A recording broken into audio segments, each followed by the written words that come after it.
Hello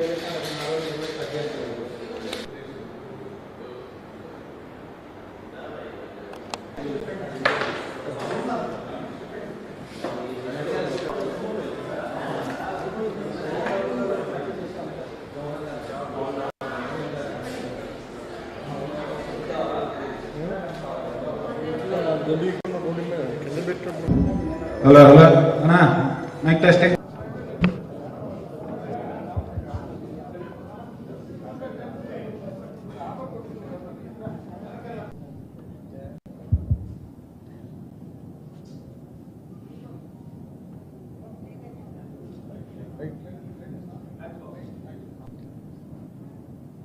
YSR Congress Party కేంద్ర కార్యాలయంలో ఈరోజు పెద్ద ఎత్తున రాజ్యాంగ రూపశిల్పి పూజ్యులు పెద్దలు డాక్టర్ బిఆర్ అంబేద్కర్ గారి చిత్రపటానికి జ్యోతి ప్రజ్వలన చేయవలసిందిగా శ్రీ జంగా కృష్ణమూర్తి గారిని ఆ కార్యక్రమాన్ని నిర్వహించవలసిందిగా కోరుతాను.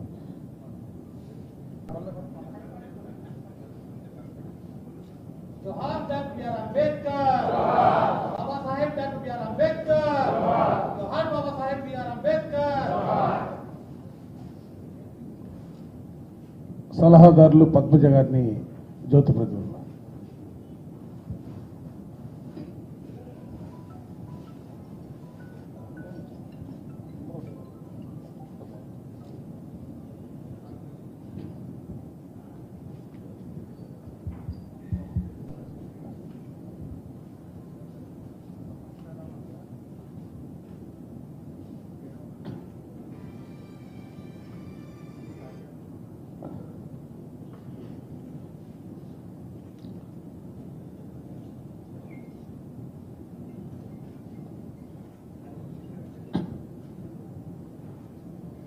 ప్రపంచం యావత్తు కూడా భారతదేశం వైపు ఎప్పుడు కూడా భారతదేశంలో ఎన్నో కులాలున్నా, ఎన్నో మతాలున్నా, ఎన్నో ప్రాంతాలు ఉన్నప్పుడు కూడా, ఎన్నో జాతులు ఉన్నప్పుడు కూడా భారతదేశంలో నివసించే ప్రతి ఒక్కరు కూడా భారతీయులు అనే భావాన్ని గుండెలు నిండా రోజు ప్రపంచంలోనే ఒక పెద్ద ప్రజాస్వామిక దేశంగా భారతదేశం మనుగడ కొనసాగిస్తుందంటే దానికి కారణం మనం రచించుకున్నటువంటి రాజ్యాంగం. ఆ రాజ్యాంగంలో దేశానికి పెద్దలు వేణుగారు మంత్రివర్యులు వారిని అంబేద్కర్ గారికి నివాళులు అర్పించవలసిందిగా కోరుతాను. ఈ పక్కన అన్నా వేణన్నా ఈ పక్కన ఇట్లా అన్నా. అందుకే మనం మాట్లాడుకున్నటువంటి ప్రతి సందర్భంలో తీసుకుంటే భగవద్గీత అనండి, ముస్లింలు తీసుకుంటే ఖురాన్ అనండి, లేదా క్రిస్టియన్ తీసుకుంటే బైబిల్ అనండి. కానీ భారతదేశంలో అన్ని కులాలు, అన్ని మతాల వారికి సంబంధించి ఒక పవిత్రమైనటువంటి గ్రంథం భారత రాజ్యాంగం. భారత రాజ్యాంగం ఇవాళ ఎందుకంటే ఈనాడు ఈ దేశంలో అందరూ కూడా కలిసిమెలిసి ముందుకు సాగే పరిస్థితులు, ఒక మంచి వాతావరణం ఉందంటే ఆ రోజు మనం రచించుకున్నటువంటి ఆ రాజ్యాంగ స్ఫూర్తి వల్లే ఇది సాధ్యమవుతుందన్న అంశాన్ని కూడా ఈ సందర్భంగా చెబుతూ గుర్తు చేస్తూ ఈ రాష్ట్రంలో గౌరవ ముఖ్యమంత్రి జగన్మోహన్ రెడ్డి గారి నాయకత్వంలో ఆ వైఎస్ఆర్ కాంగ్రెస్ పార్టీ ప్రభుత్వం ఈరోజు ఆ రాజ్యాంగ స్ఫూర్తికి అనుగుణంగా పేదరికాన్ని తొలగించడానికి, ఈ రాష్ట్రంలో అందరూ కూడా కలిసిమెలిసి అభివృద్ధి పథంలో రావడానికి అనేకమైనటువంటి కార్యక్రమాలు తీసుకుని ముందుకు సాగుతున్నటువంటి అంశాన్ని కూడా ఈ సందర్భంగా గుర్తు చేస్తూ ఏదైతే రాజ్యాంగ స్ఫూర్తి ఉందో ఆ అందరూ కూడా పూర్తి స్థాయిలో కట్టుబడి ముందుకు సాగుతామన్న అంశాన్ని కూడా మరొక్కసారి ఈ సందర్భంగా చెబుతూ ముందుగా, ఎందుకంటే దయచేసి మాట్లాడే వాళ్ళందరూ కూడా కాస్త క్లుప్తంగా మాట్లాడవలసిందిగా కోరుకుంటూ ముందుగా ప్రభుత్వం విప్పు జంగా కృష్ణమూర్తి గారిని మాట్లాడాల్సి కోరుతాం.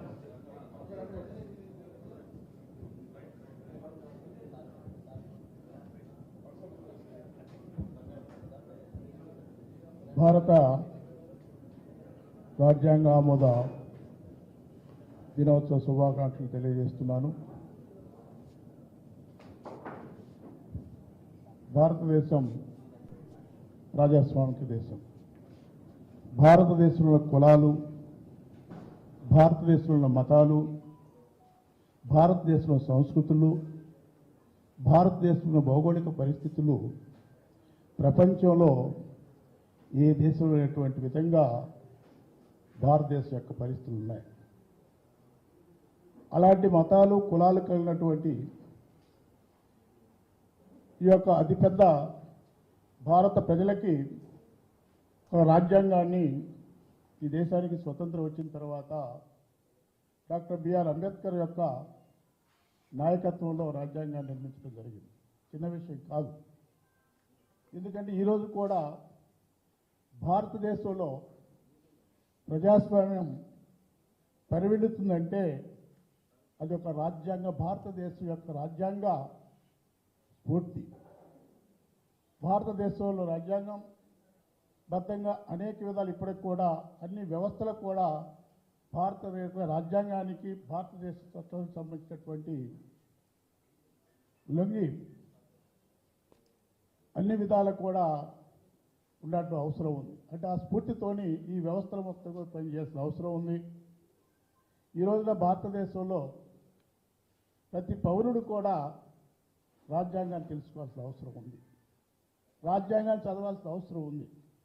ఎందుకంటే భారతదేశం వివిధ జాతులు, వివిధ సంస్కృతులే కాకుండా కూడా అనేకమైనటువంటి వివక్షలతో కూడినటువంటి అనేకమైనటువంటి సామాజిక పరిస్థితులు ఉన్నటువంటి దేశం భారతదేశం. కాబట్టి భారతదేశంలో ప్రతి పౌరుడు కూడా రాజ్యాంగ షెడ్యూల్ సంబంధించి రాజ్యాంగాన్ని చదవవలసిన అవసరం ఉందని కూడా నేను అనుకుంటున్నాను.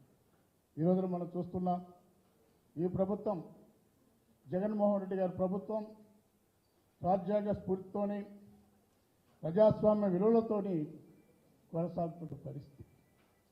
అంటే రాజ్యాంగం ఏదైతే ఇచ్చిందో రాజ్యాంగబద్ధంగా ఉన్న అన్ని వర్గాలకు కూడా అన్ని అవకాశాలు కల్పిస్తున్న విధంగా కూడా రాజ్యాంగ స్ఫూర్తితో ఈ రోజున జగన్మోహన్ రెడ్డి గారు ప్రభుత్వం వస్తున్న విషయం కూడా మీరు ఒకసారి గుర్తు చేస్తున్నారు. ఎందుకంటే అన్ని ఎస్సీ, ఎస్టీ, బీసీ, మైనార్టీ వర్గాలకు సంబంధించి రాజకీయ పరంగాను, ఆర్థిక పరంగాను, సామాజిక రుగ్మతను తొలగించడంలో కానివ్వండి అన్ని విధాలుగా రాజ్యాంగ స్ఫూర్తితో పనిచేస్తున్నటువంటి ప్రభుత్వాన్ని, రాజ్యాంగబద్ధంగా వస్తున్న ప్రభుత్వాన్ని ప్రజలందరూ కూడా ఆశీర్వదించాల్సిన అవసరం ఉంది. రాజ్యాంగబద్ధంగా ఈ రోజున రాజ్యాంగ దినోత్సవం సందర్భంగా మీ అందరికీ కూడా నా హృదయపూర్వకమైనటువంటి శుభాకాంక్షలు తెలియజేసి సెలవు తీసుకుంటున్నాను. పార్లమెంట్ సభ్యులు సోదరుడు నందిగం సురేష్ గారిని మాట్లాడారు. ఈ రోజున భారత రాజ్యాంగ ఆమోదం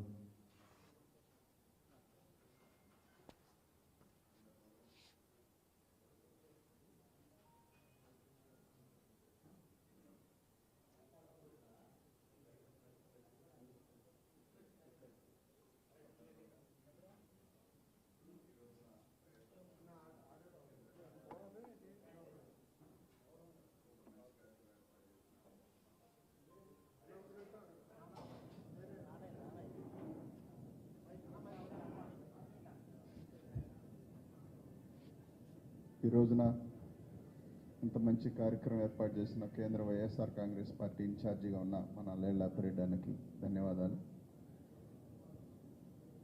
మనకి దేశ ప్రజలందరూ కూడా ఇవాళ ఇంత సంతోషంగాను ఇంత గొప్పగాను చదువుకొని ప్రతి ఒక్కళ్ళు ఎవరి హక్కులు వాళ్ళు కాపాడుకునే విధంగా రాజ్యాంగం ఉందంటే అది మహానుభావులు మరి బిఆర్ అంబేద్కర్ గారి గొప్పతనం మాత్రమే. ప్రపంచ దేశాల్లో ఎక్కడా లేని విధంగా బిఆర్ అంబేద్కర్ గారు మరి మన రాజ్యాంగం రాయడం, దాన్ని వాళ్ళ ఆమోదింపు దినంగా మనం చేసుకోవడం, అదేవిధంగా గతంలో రాజ్యాంగం ఒకటి ఉంది అని చెప్పి పాలన ఎక్కడా కూడా చేయని వ్యక్తులు మనం కళ్ళారా చూసాం. కానీ జగన్మోహన్ రెడ్డి గారు వచ్చిన తర్వాత బిఆర్ అంబేద్కర్ గారి స్ఫూర్తితో పనిచేస్తున్న విధానం మనం అందరం చూస్తూ ఉన్నాం. మన హక్కులు ఇచ్చే విషయంలో కానీ, మనకు ఉపయోగపడే విషయంలో కానీ, మనకు మేలు చేసే దానిలో కానీ ఎస్సీలకి, బీసీలకి, మైనార్టీలకి ఆయనగా అండగా ఉన్న విధానం మనందరం కూడా గమనించాలి. గమనించి రానున్న రోజుల్లో మరింత బలంగా ఇలాంటి ముఖ్యమంత్రిగా మళ్ళీ పనిచేసే విధంగా మనందరం కూడా జగనన్నకు అవకాశం కల్పించాలి. మరి అంబేద్కర్ గారి స్ఫూర్తితో దేశం మొత్తం మీద ఎక్కడా కూడా పాలన కొనసాగడంలా, కానీ ఆంధ్రప్రదేశ్లో మాత్రం ఖచ్చితంగా జగన్మోహన్ రెడ్డి గారి హయాంలో కొనసాగుతూ ఉంది. మన హక్కులు ఏమున్నాయో అడిగి మరి మీకు ఏం న్యాయం చేయగలను, మీ వాళ్ళకి ఏం కావాలి అనే అడిగే విధంగా చూస్తూ ఉంటే జగనన్న గొప్పతనం మరి కనిపిస్తూ ఉంది. కాబట్టి మనందరం కూడా ఆయన స్ఫూర్తితో, బిఆర్ అంబేద్కర్ గారి స్ఫూర్తితో జగనన్న అడుగులో అడుగు వేసి మన రాష్ట్రాన్ని అభివృద్ధి దిశగా అడుగులు వేసే దాంట్లో మనందరం భాగస్వాములం కావాలని చెప్పి మనస్ఫూర్తిగా కోరుకుంటూ మరొకసారి రాజ్యాంగ ఆమోద దినోత్సవం సందర్భంగా మీ అందరికీ శుభాకాంక్షలు తెలియజేస్తూ సెలవు తీసుకుంటా ఉన్నాను. Thank you. ఎస్సీసీఎల్ అధ్యక్షుడు ఈ ప్రత్యేకమైనటువంటి దినంలో పంచుకుంటున్నటువంటి పెద్దలందరూ ప్రధానంగా దేశానికి రాజ్యాంగం కావాలి, అది రిటర్న్గా ఉండాలి, మేమైతే పరిపాలించాం అక్కడక్కడ ఈ దేశంలో కొన్ని భాగాల్ని 200 సంవత్సరాలుగా చూసాం ఈ దేశాన్ని.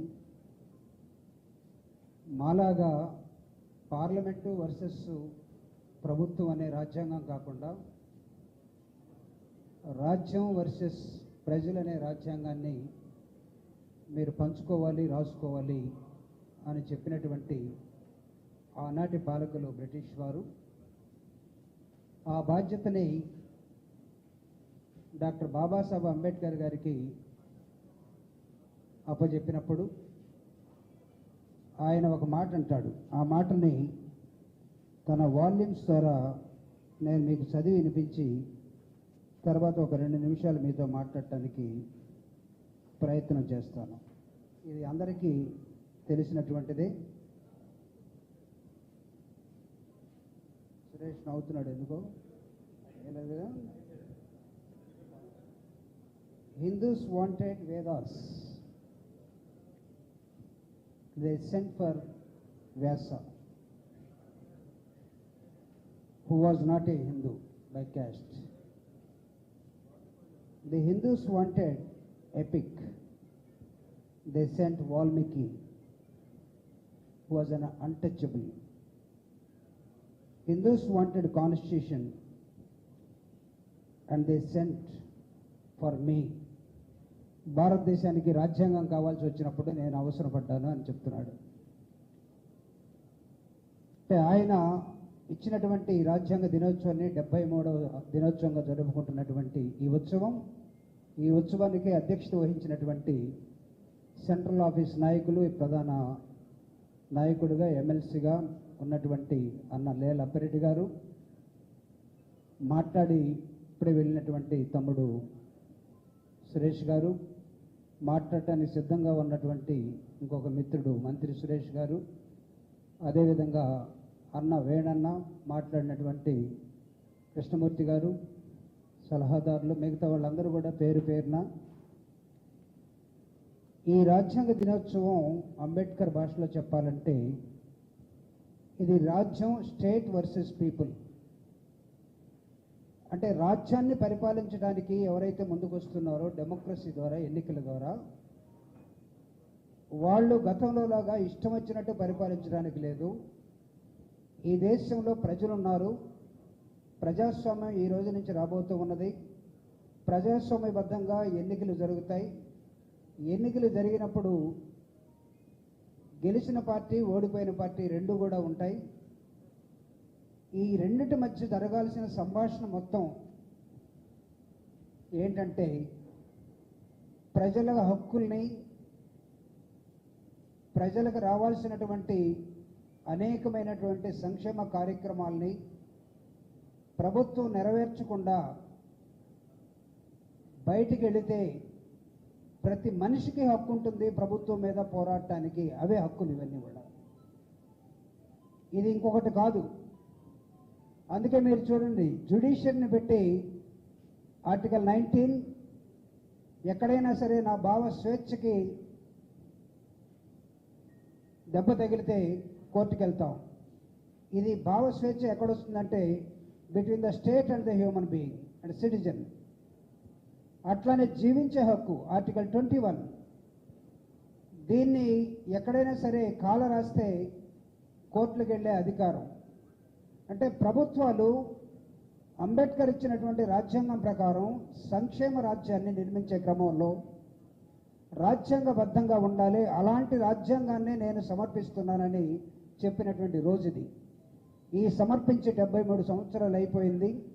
అయితే భారతదేశంలో ఉన్నటువంటి ప్రధానులు కానీ, రాష్ట్రాల్లో ఉన్నటువంటి ముఖ్యమంత్రులు కానీ నిజంగా ఈ రాజ్యాంగాన్ని పాటించి పరిపాలించారా లేదనేది ఒక క్వశ్చన్ వేసుకుంటే, ఈరోజు ఆంధ్రప్రదేశ్లో జరుగుతున్నటువంటి పరిపాలన భారతదేశంలో ఏ రాష్ట్రంలో లేనటువంటి, భారతదేశంలో ఏ కేంద్ర ప్రభుత్వం చేయనటువంటి అనేకమైన అంశాల్ని జగన్మోహన్ రెడ్డి గారు భారత రాజ్యాంగ స్పిరిట్ ఏదైతే ఉందో దాన్ని తీసుకొని ముందుకెళ్తున్న నేపథ్యాన్ని మనం ఈరోజు ఇక్కడ గమనించాల్సిన అవసరం ఉంది. చాలామంది అంటూ ఉండొచ్చు, అక్కడ దాడి జరిగింది, ఇక్కడ సరిగా రాలేదని.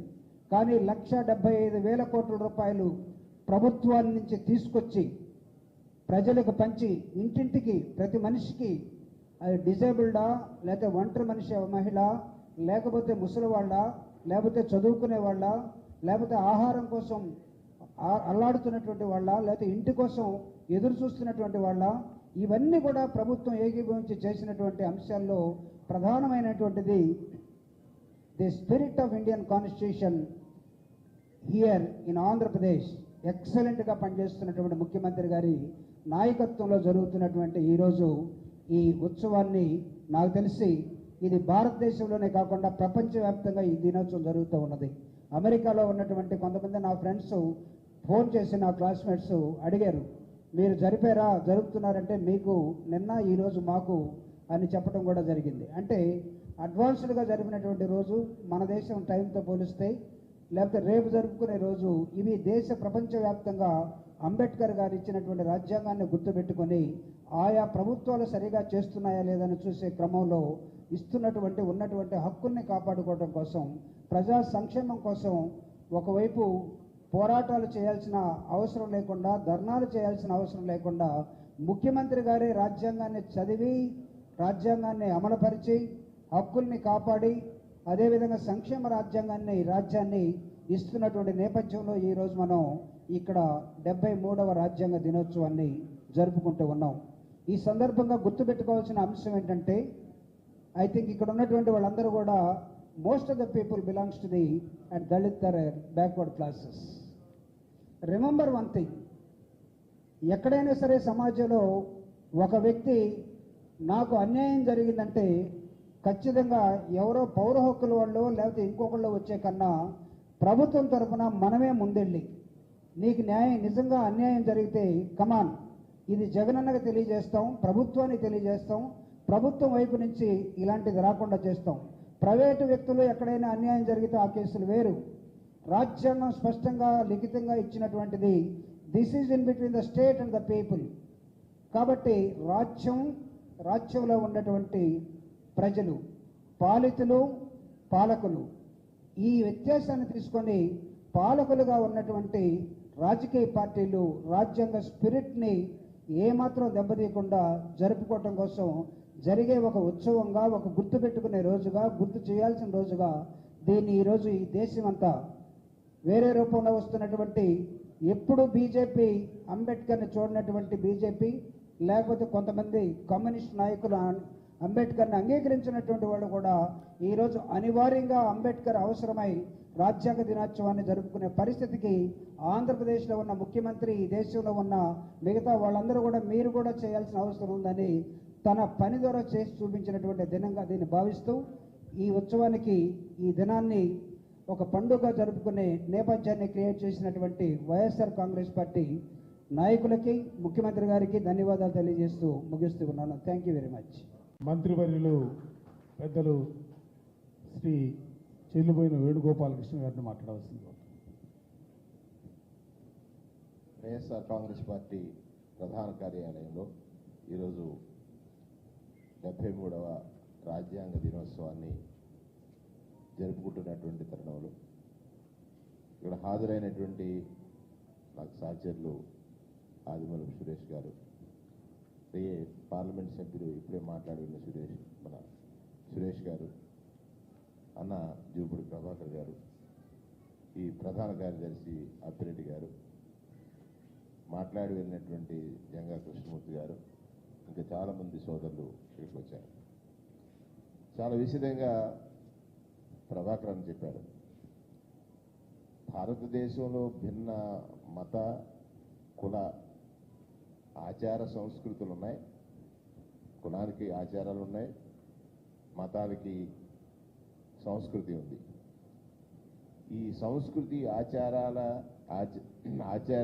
ఆచారాలని ఆచరించేటువంటి వారందరికీ కూడా ఒక ప్రామాణిక గ్రంథాలు ఉన్నాయి, హిందువులకి, ముస్లింలకి, క్రైస్తవులకి.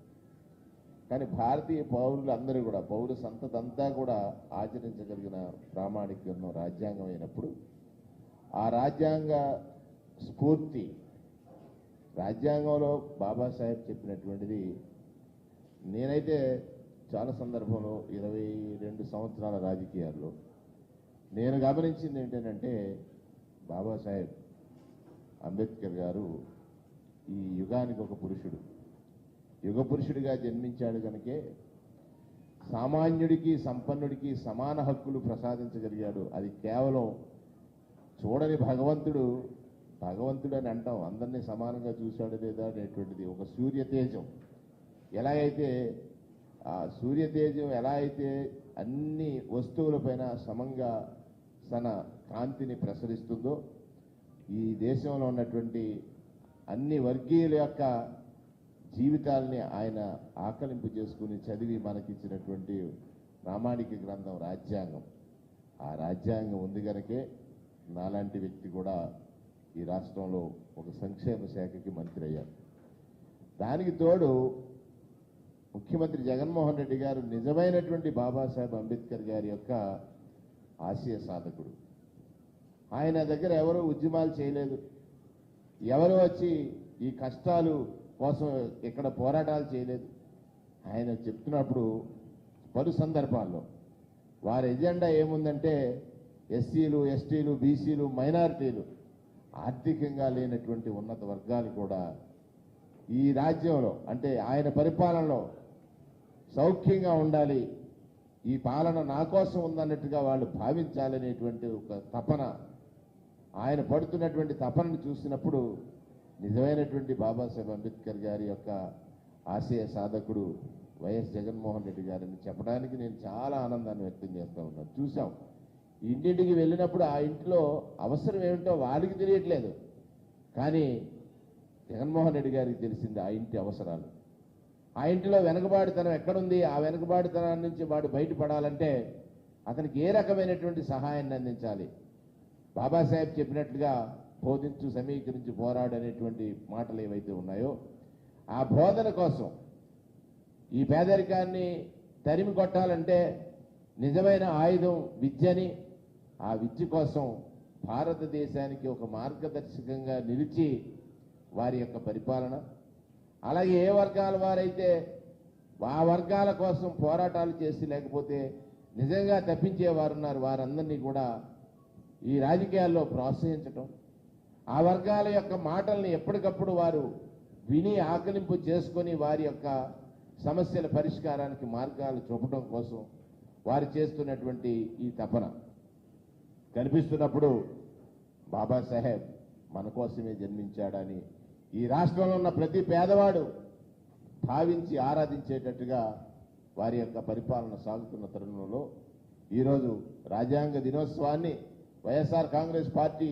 ప్రధాన కార్యాలయంలో మనం అందరం జరుపుకోవడం అంటే, రోజు మతాచార గ్రంథాలు చదవక్కర్లేదు కానీ, కులాచారాలు పాటించక్కర్లేదు కానీ, ఆచరించాల్సింది మాత్రం బాబాసాహెబ్ ఇచ్చినటువంటి రాజ్యాంగం అనేటువంటిది ప్రతి పౌరుడు అర్థం చేసుకోవాలి, ప్రతి పౌరుడు ఆచరించాలి. ఆచరించినప్పుడు భారతదేశానికి నిజమైనటువంటి సౌభాగ్యం అనేటువంటిది మాట సందర్భంగా మనవి చేస్తూ, ఇవాళ కార్యాలయంలో ఇంతమంది సోదరులు ఎస్సీ, ఎస్టీ, బీసీ, మైనారిటీలే కాకుండా ఉన్నత వర్గాలు కూడా బాబాసాహెబ్ గారిని ఆరాధించేటువంటి రోజుగా వారిచ్చినటువంటి గ్రంథాన్ని మనం పాటించి ఈ సమాజానికి ఉత్తమ సమాజంగా తీర్చిదిద్దడానికి కావలసినటువంటి అన్ని అడుగులు వేసేటువంటి ఒక దశ మన నాయకుడు జగన్మోహన్ రెడ్డి గారు మనకిచ్చిన సందర్భంలో రాజ్యాంగ దినోత్సవ శుభాకాంక్షల్ని ప్రజలందరికీ కూడా ప్రధాన కార్యాలయం ద్వారా తెలియజేస్తూ సెలవు. పెద్దలు గౌరవనీయులు శాసన మండలి సభ్యులు అన్న లేల అప్పిరెడ్డి గారి అధ్యక్షతన ఈరోజు సెంట్రల్ పార్టీ ఆఫీసులో 73వ రాజ్యాంగ దినోత్సవం జరుపుకుంటున్న శుభ సందర్భంలో కార్యక్రమంలో పాలు పంచుకుంటున్నటువంటి మంత్రివర్యులు సహచరులు గౌరవనీయులు శ్రీ చెల్లుబోయిన వేణుగోపాలకృష్ణ గారు, బీసీ వెల్ఫేర్ మినిస్టర్ గారికి, రాష్ట్ర ఎస్సీసీల అధ్యక్షులు, పార్లమెంట్ సభ్యులు సోదరులు నందిగం సురేష్ గారికి, అన్న జూపుడి ప్రభాకర్ గారికి, అట్లాగే రాష్ట్ర మాదిగ కార్పొరేషన్ అధ్యక్షులు చైర్మన్ మరి అట్లాగే రాష్ట్ర మాల కార్పొరేషన్ అధ్యక్షులు, రాష్ట్ర గ్రంథాలయ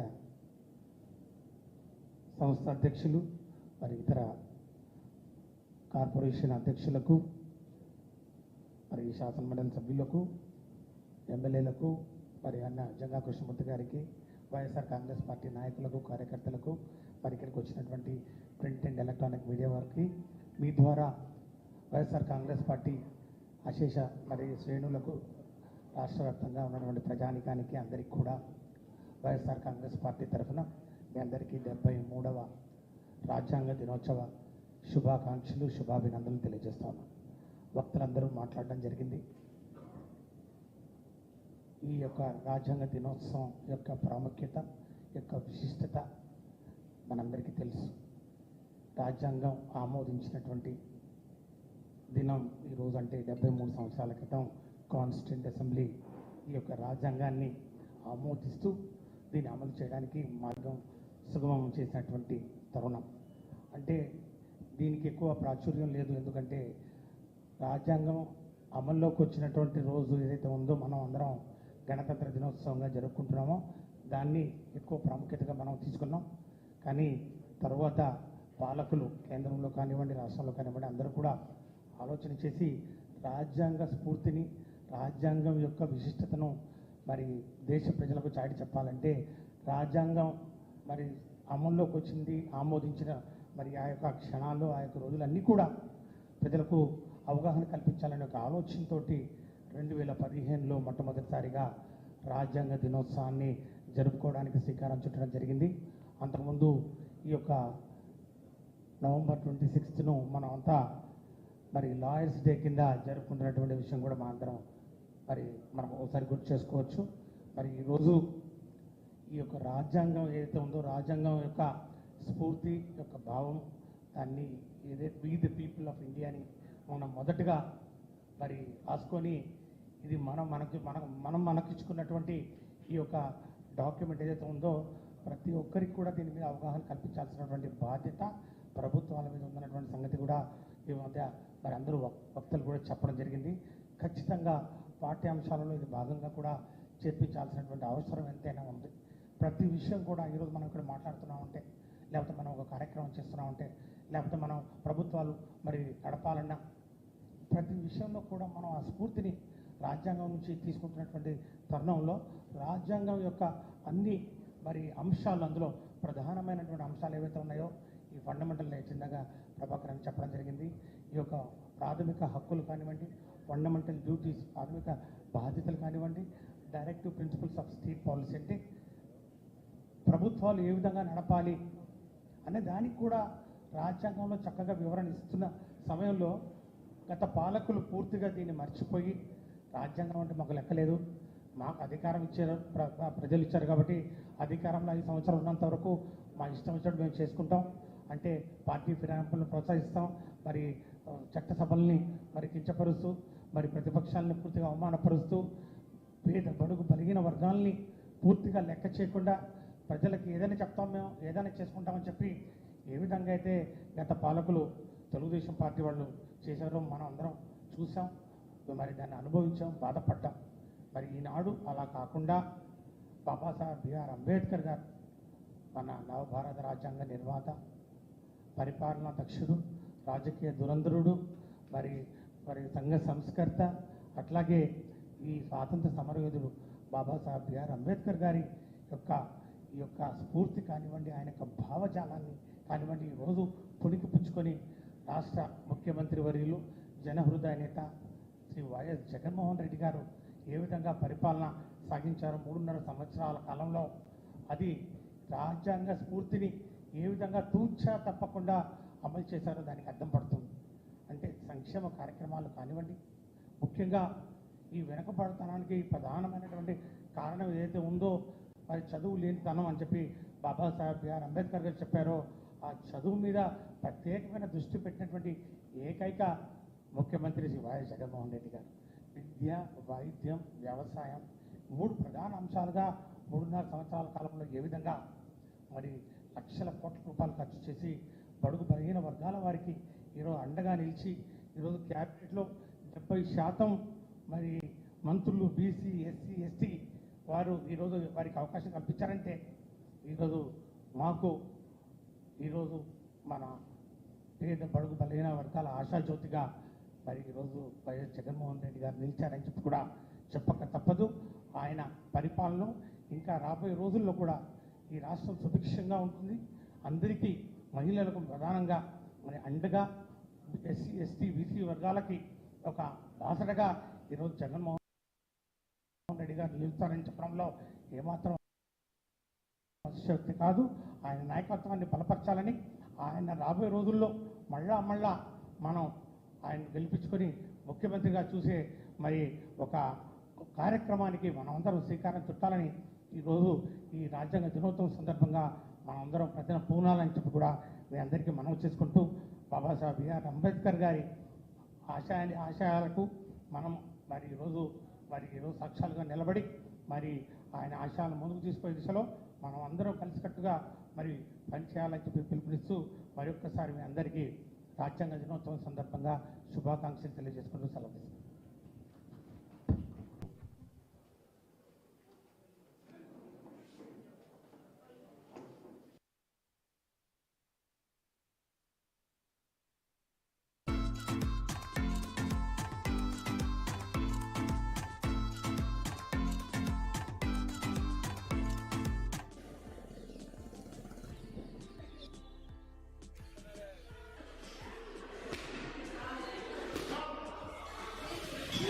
Good lip.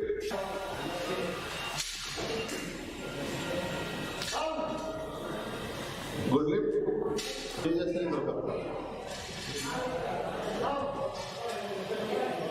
Good lip.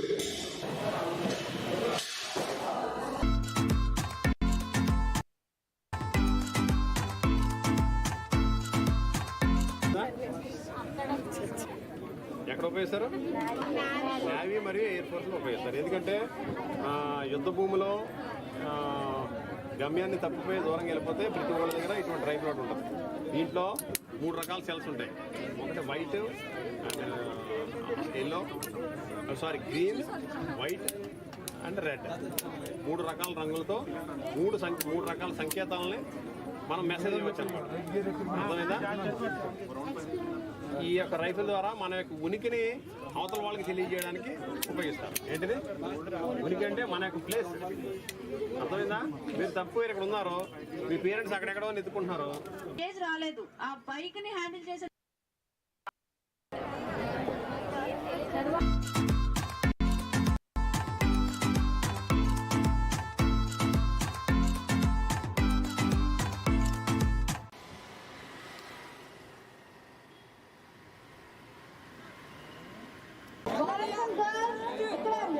Middle of the ground ఇక్కడ అందరూ నిల్చుంటున్నారు.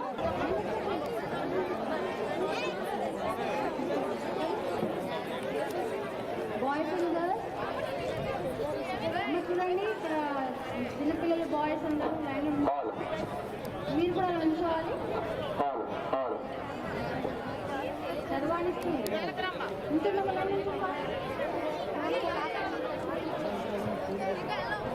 ఒకళ్ళ విధాలు ఒక నిల్చున్నామా with physical distance by following the COVID precautions. Please stand. You are having a mask, please wear it.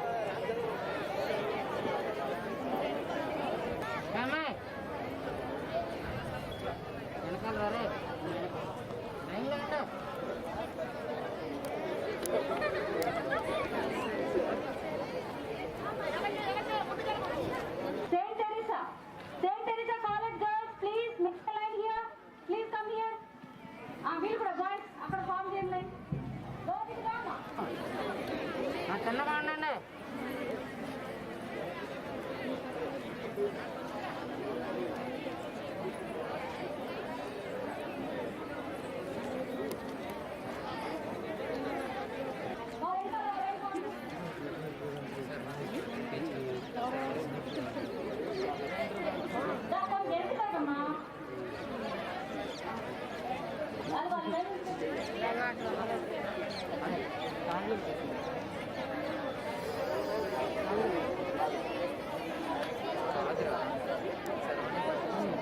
అమ్మా ఈ ఫస్ట్ లైన్ చూడమ్మా ఆడపిల్లలు లాస్ట్లో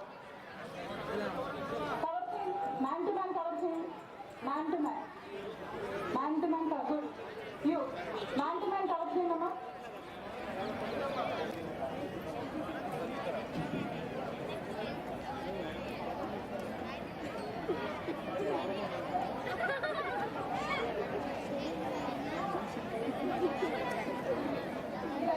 ఈ లైన్ కూడా మ్యాన్ టు మ్యాన్ కవర్ చేయాలి.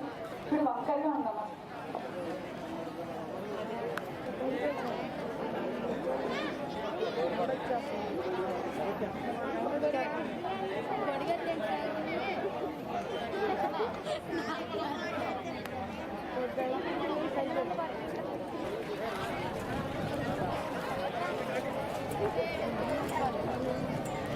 సెయింట్ టెరిసా కాలేజ్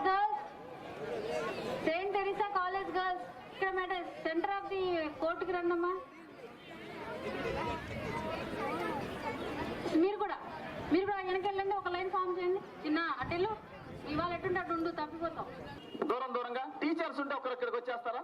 టీచర్స్ ఉంటే ఇక్కడికి వచ్చేయండి అమ్మా, ఎదరికి వచ్చేయండి. 2 నిమిషాలు. అంతా మన డియర్ స్టూడెంట్స్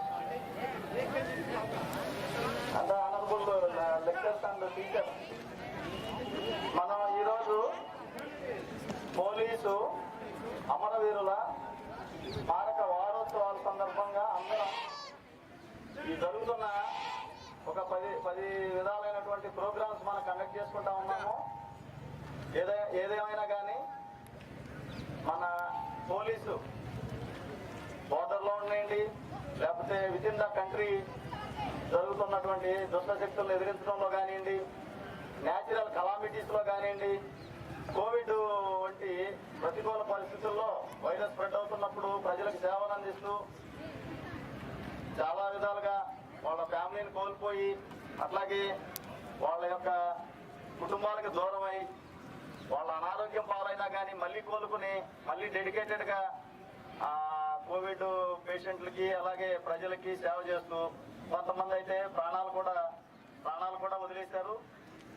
వాళ్ళ త్యాగానికి నిరతిగా మన ఈ ప్రోగ్రాంలన్నీ వాళ్ళని స్మరించుకుంటూ చేస్తున్నాము. అట్లాగే ఇక్కడ పెట్టినటువంటి 15 స్టాల్స్ లో పోలీసుకు సంబంధించిన అనుబంధ డిపార్ట్మెంట్లు ఇవన్నీ కలిసి వాళ్ళ యొక్క టెక్నికల్ ఎక్విప్మెంట్ వీటన్నిటితో మనం నేర పరిశోధనకు కానీ, నేరాలను ప్రివెంట్ చేయడానికి కానీ, అట్లాగే ప్రమాదాలకు కానీ, ఏదైనా దోపిడీలు, దొంగతనాలు, హత్య నేరాలు, వైట్ కాలర్ అఫెన్సెస్ ఇటువంటి అన్నిటిలోనూ కూడా ఈ విభాగాలన్నీ కలిసికట్టుగా పనిచేసి సమాజానికి ఎంతో సేవ చేస్తా ఉన్నాయి. అలాగే అత్యున్నతమైన త్యాగం ఏంటంటే ప్రాణత్యాగం. అత్యున్నతమైన త్యాగం ప్రాణత్యాగం. ఇంకా అంతకంటే మనం త్యాగం చేయగలిగింది లేదు. అలాగా మన జిల్లాలో ఒక 11 మంది ప్రాణత్యాగం చేశారు. వాళ్ళ భవిష్యత్తు తరాలకి వాళ్ళ యొక్క త్యాగం అనేది ఎప్పటికీ కూడా మర్చిపోలేనిది.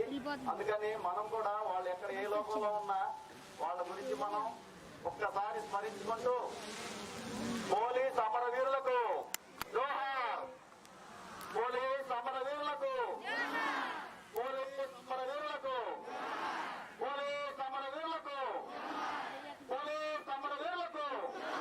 అట్లాగే మన జిల్లాలో ఒక 11 మంది మన ఈ చనిపోవడం జరిగింది. ఈ అమరులైనారు. వాళ్ళందరి యొక్క ఆత్మ శాంతించాలని అన్యదా భావించొద్దు. మిమ్మల్ని అందరినీ కొంచెం ఎండగా ఉంది నుంచోబెట్టినందుకు. అందరం కూడా దయచేసి 1 నిమిషం మౌనం పాటిద్దాం. వాళ్ళ ఆత్మ శాంతి కోరుతూ, వాళ్ళ యొక్క కుటుంబ సంక్షేమం కోరుతూ మనందరం కూడా వాళ్ళ త్యాగాన్ని స్మరించుకుంటూ ఒక్కసారి మనసులో స్మరించుకుంటూ వాళ్ళ ఆత్మ శాంతి కలగాలని ఒక్క నిమిషం మనం మౌనం పాటిద్దాం. 1 minute మౌనం పాటించాలి. విజిల్ వేసిన వెంటనే వాళ్ళ కళ్ళు మూసుకోండి, స్టార్ట్ చేయండి. మన విజిల్ వేసిన వెంటనే కళ్ళు తెరవండి. టెన్షన్, స్టోనెక్టివ్, టెన్షన్, రెడీ.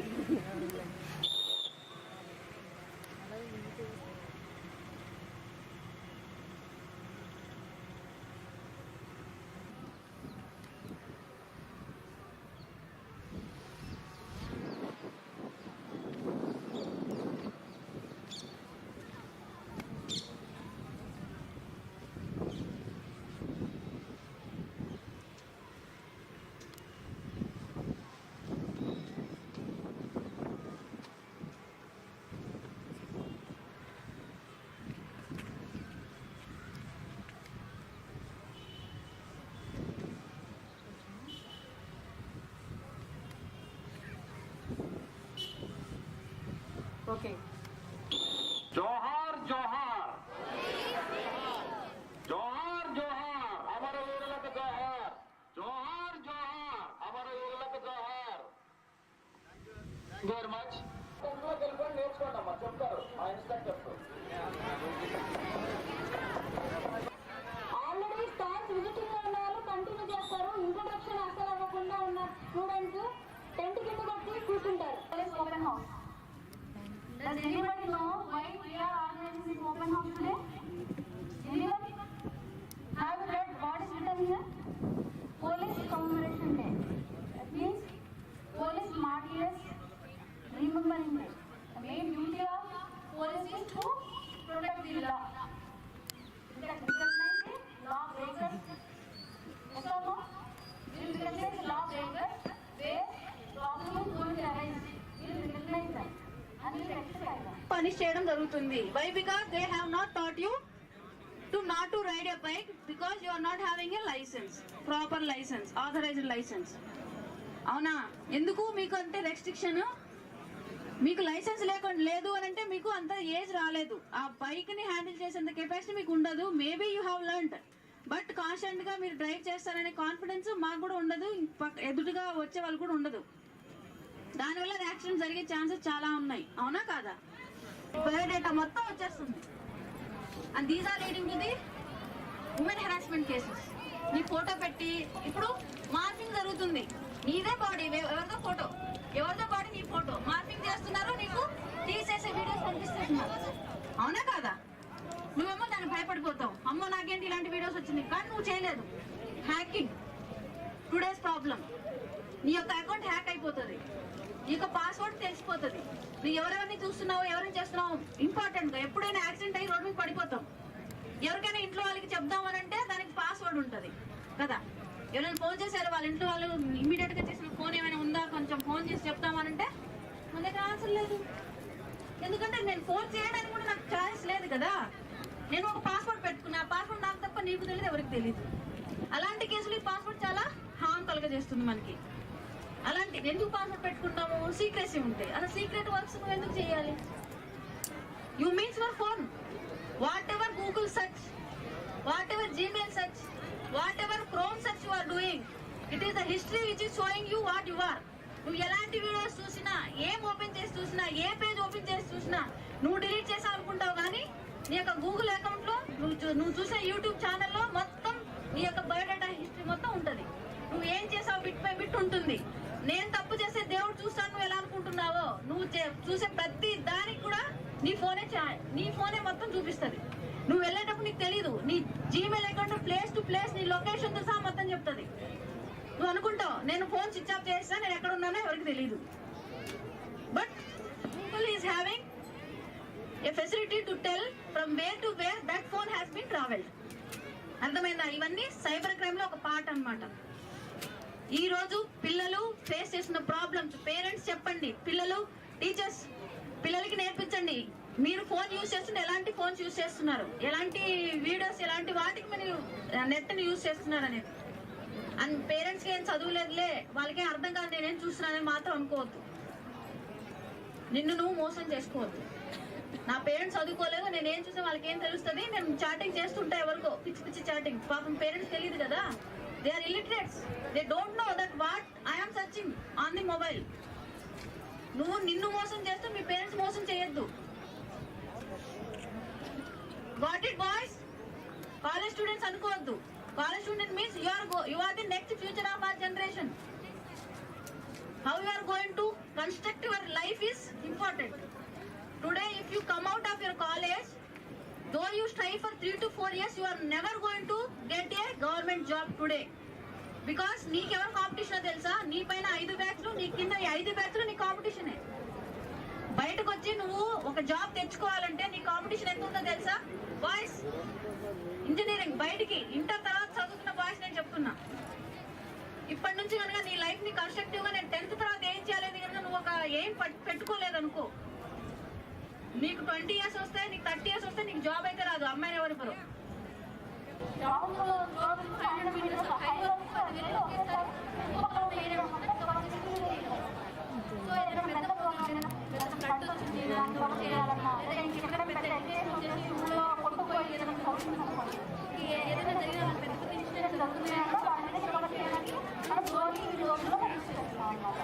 అలా కాకుండా భారతదేశంలోని ట్రెండింగ్ కోసం కూడా వాడుతున్నారు. మన రీసెంట్గా కోవిడ్-19లో కేరళలో ప్రకటించినప్పుడు లోని దానికి 4 డైరెక్షన్స్ చూసుకుంటాయి అన్నమాట. దానికి దాన్ని ఒక మనం లాంగ్ లొకేషన్ చూస్తాం. ఆ లొకేషన్ దగ్గర వాళ్ళు వదలడం అలా అందుకే ఎవరికైతే మనం చేయాలో ఆ లొకేషన్ చేయడం కూడా జరిగింది. And really, technology is harmful. Obviously, ఒక వాళ్ళు లోన్ తీసుకెళ్ళి ఎక్కువ తీసుకెళ్ళి గ్యాలరీస్ ఏదైనా ప్రొడక్షన్ చేయడం ఆ విధంగా ఒక గ్రూప్ ఆఫ్ మెంబర్స్ కంపేర్ చేస్తుంది. ఆ విధంగా కూడా లోన్ తీసుకుంటుంది. ఎలా వాడాలి అలాగే వాడాలి. అలాగే ఫోన్ మొబైల్ ఫోన్లో నువ్వు ఏం చేయాలి, ఏం నేర్చుకోవాలి అవే నేర్చుకో. అరవైదు వాటిలో ఇప్పుడు ఓపెన్ చేసి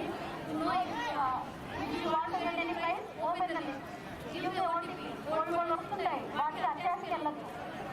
అడ్రస్కి వెళ్ళారా మీకు 0 బ్యాలెన్స్ అయిపోతుంది.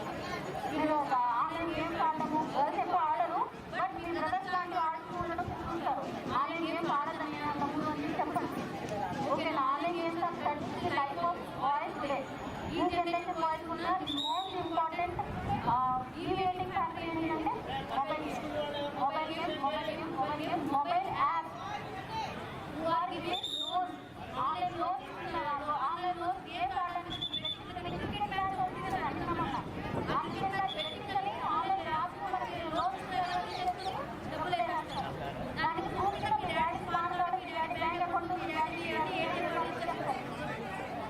ఆన్లైన్కి ఒకసారి నువ్వు డబ్బులు వాడేసావు. ఇంకా నీ ఫోన్ వస్తాయి, మీ డాడీ అకౌంట్ డబ్బులు తెలియకుండా ఆడుకుంటున్నాను నేను అప్పుడు కదా అని అనుకుంటారు. ఇంట్లో ఉన్న డబ్బులన్నీ అవగొట్టడం అసలు ఇలాంటి ఆన్లైన్ గేమ్లు ఇవన్నీ సైబర్ క్రైమ్స్ అంటారు. ఈ రోజుల్లో అన్నములాగా అతిలాగా బ్యాగ్ పట్టిపోయారు, నా ఫోన్ పట్టిపోయారు. ఏం జరగలేదు. ఈ ఫోన్ నీ దగ్గరే ఉంటుంది. నీ అకౌంట్ పాస్వర్డ్ తెలిసిపోతుంది. ఫోన్ పెట్టుకోండి తీసుకుంటారు. నువ్వు ఎక్కడికైనా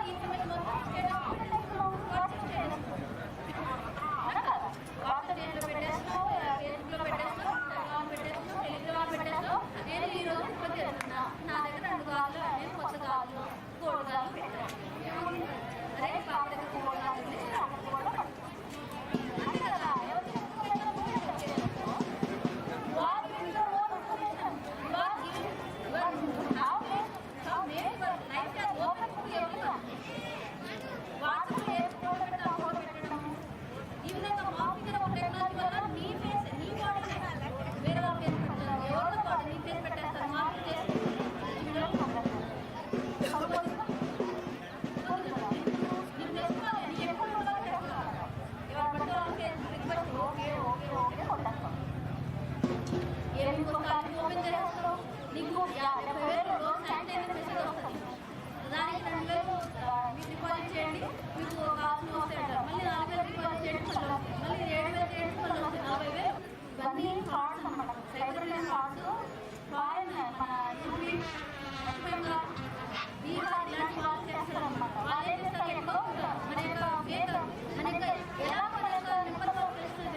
ఉంటే తగ్గుతుంది. ఓకే ఓకే ఓకే అప్పుడు నీ ఫోన్లో ఉన్న డేటా అంతా వాళ్ళకి.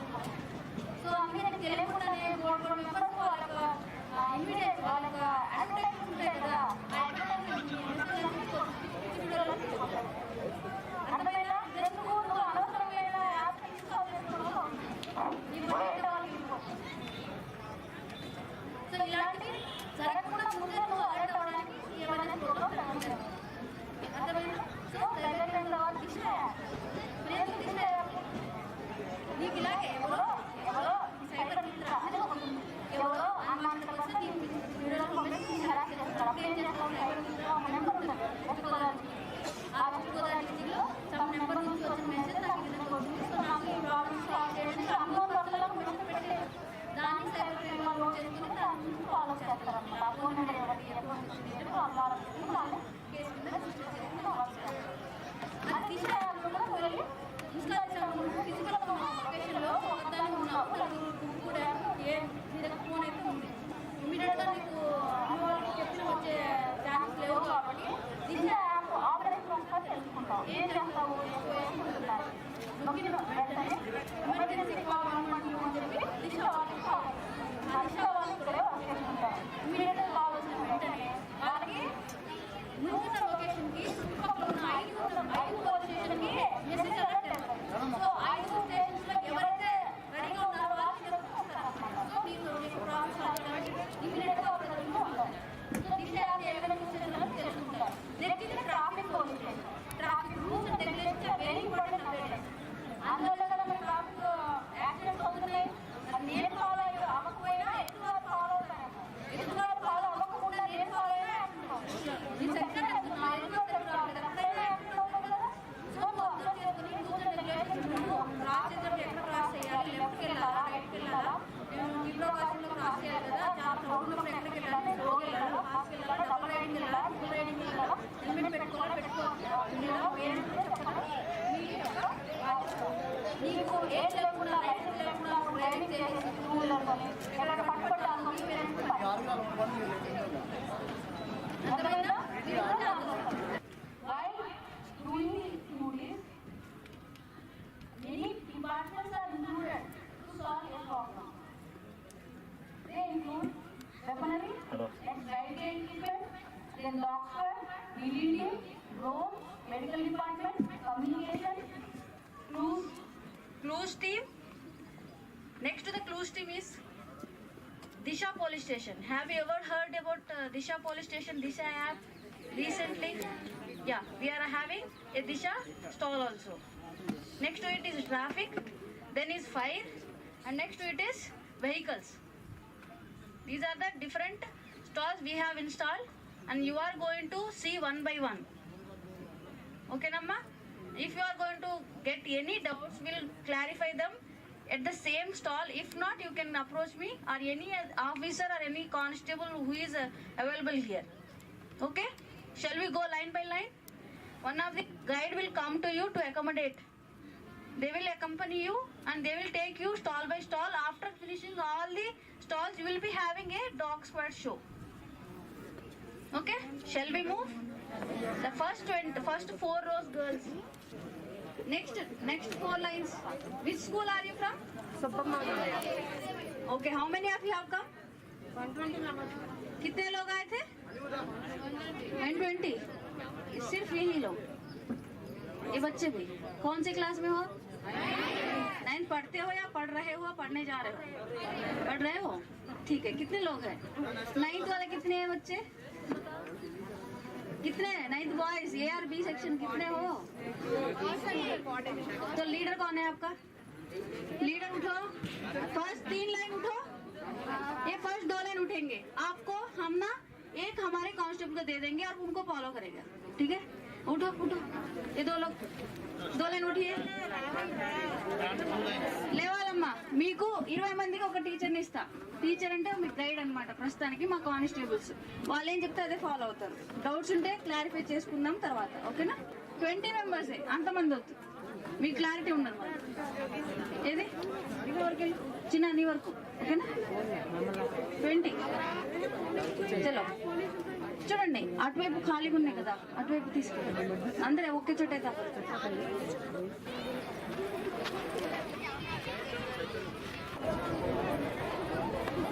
మీరు కూడా రండి అమ్మా.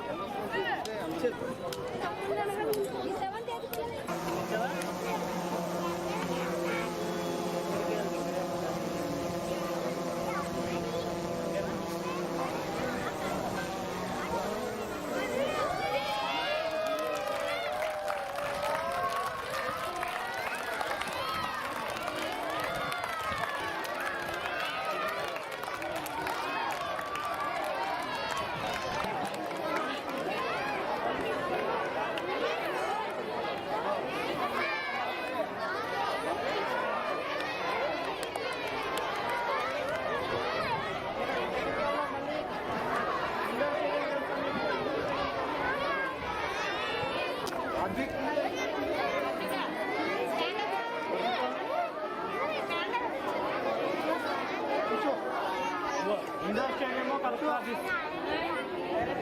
इंडोर स्टेडियम में कलेक्टर ऑफिस, इंडोर स्टेडियम में कलेक्टर ऑफिस, ओके ना? Indoor stadium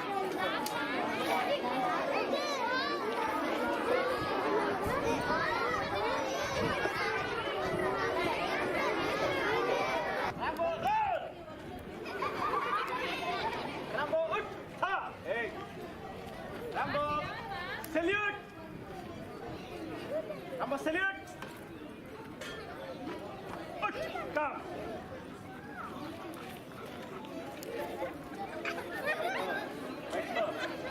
Rambo, white up! Rambo, heel! Rambo, white up! ఇది దాస్ కూడా మన తీసుకున్నప్పుడు కాశీ పట్టేది.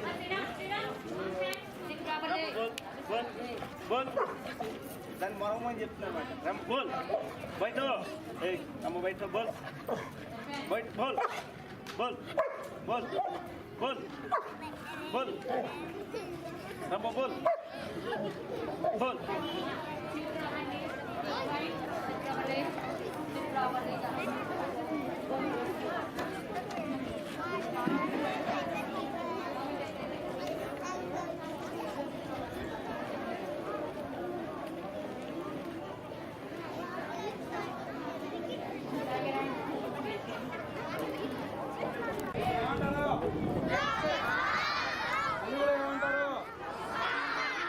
కుక్క అంటే ఎవరికి ఇష్టం చేతులు ఎత్తండి. ఓకే క్లాప్స్ కొట్టండి.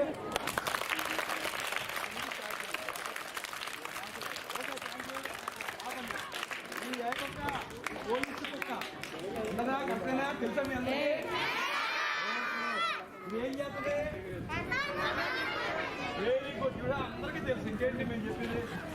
కొత్త దొంగలు పట్టింది. ఓకేనా? అంతేకాకుండా బాంబులు కూడా పట్టుకుంటుంది.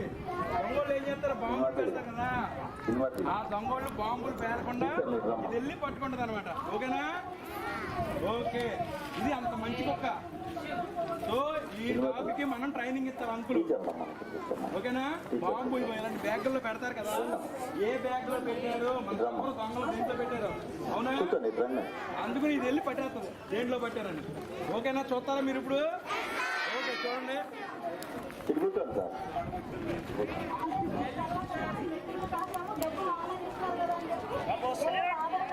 ఓకే, చూడు సాఫ్ కడు.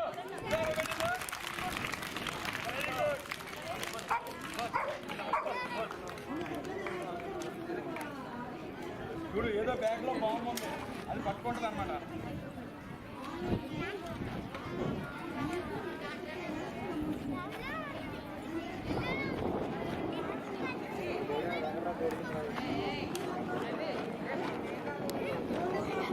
అదిగో దాంట్లో పట్టేసుకుంది సార్.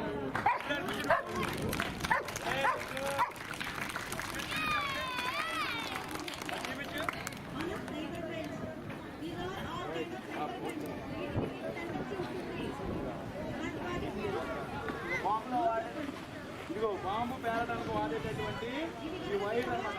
మన దీపావళి బాంబులకి వాడతాం వైర్లు. ఇలాంటి వైర్ ఉండడం వల్ల బాంబు ఉంటే పేలిపోతుంది. అందుకనే ఇది పేలకుండా పట్టుకోవద్దు. పట్టుకుందా? అయితే మనకి డాగ్ గుడ్డే కదా. ఓకే, వీళ్ళకి అక్కడ నమస్కారం పెట్టి కదండి. వీళ్ళకు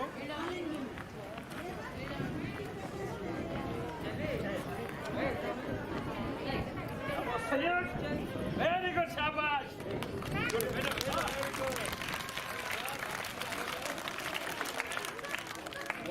దీనికి ఏంటంటే ప్రతిదీ లోడ్ చేయాలి, ఫైర్ చేయాలి. దీనికి మాత్రం లోడ్ చేయాలి. మెజ్జిల్ కానీ 3 రౌండ్ బర్స్ట్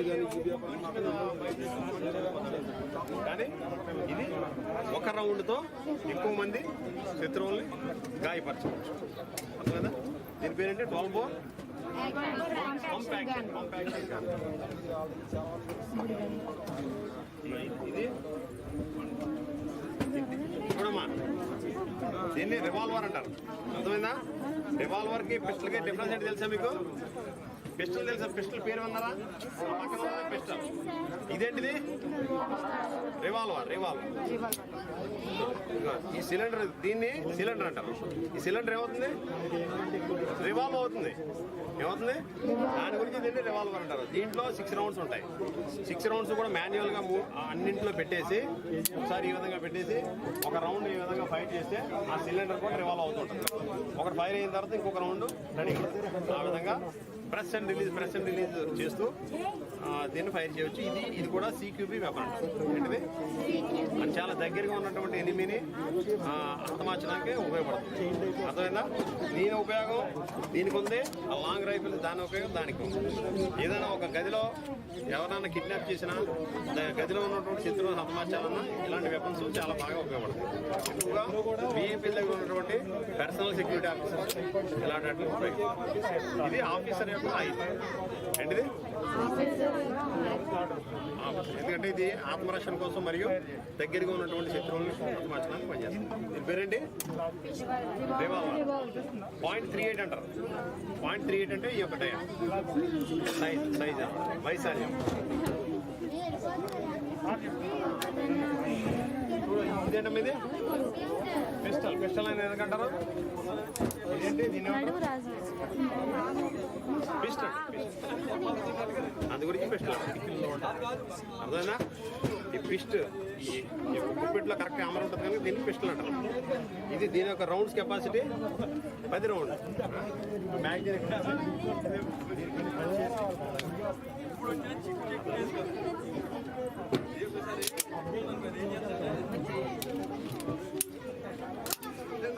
చూడండి, కనిపిస్తుందా?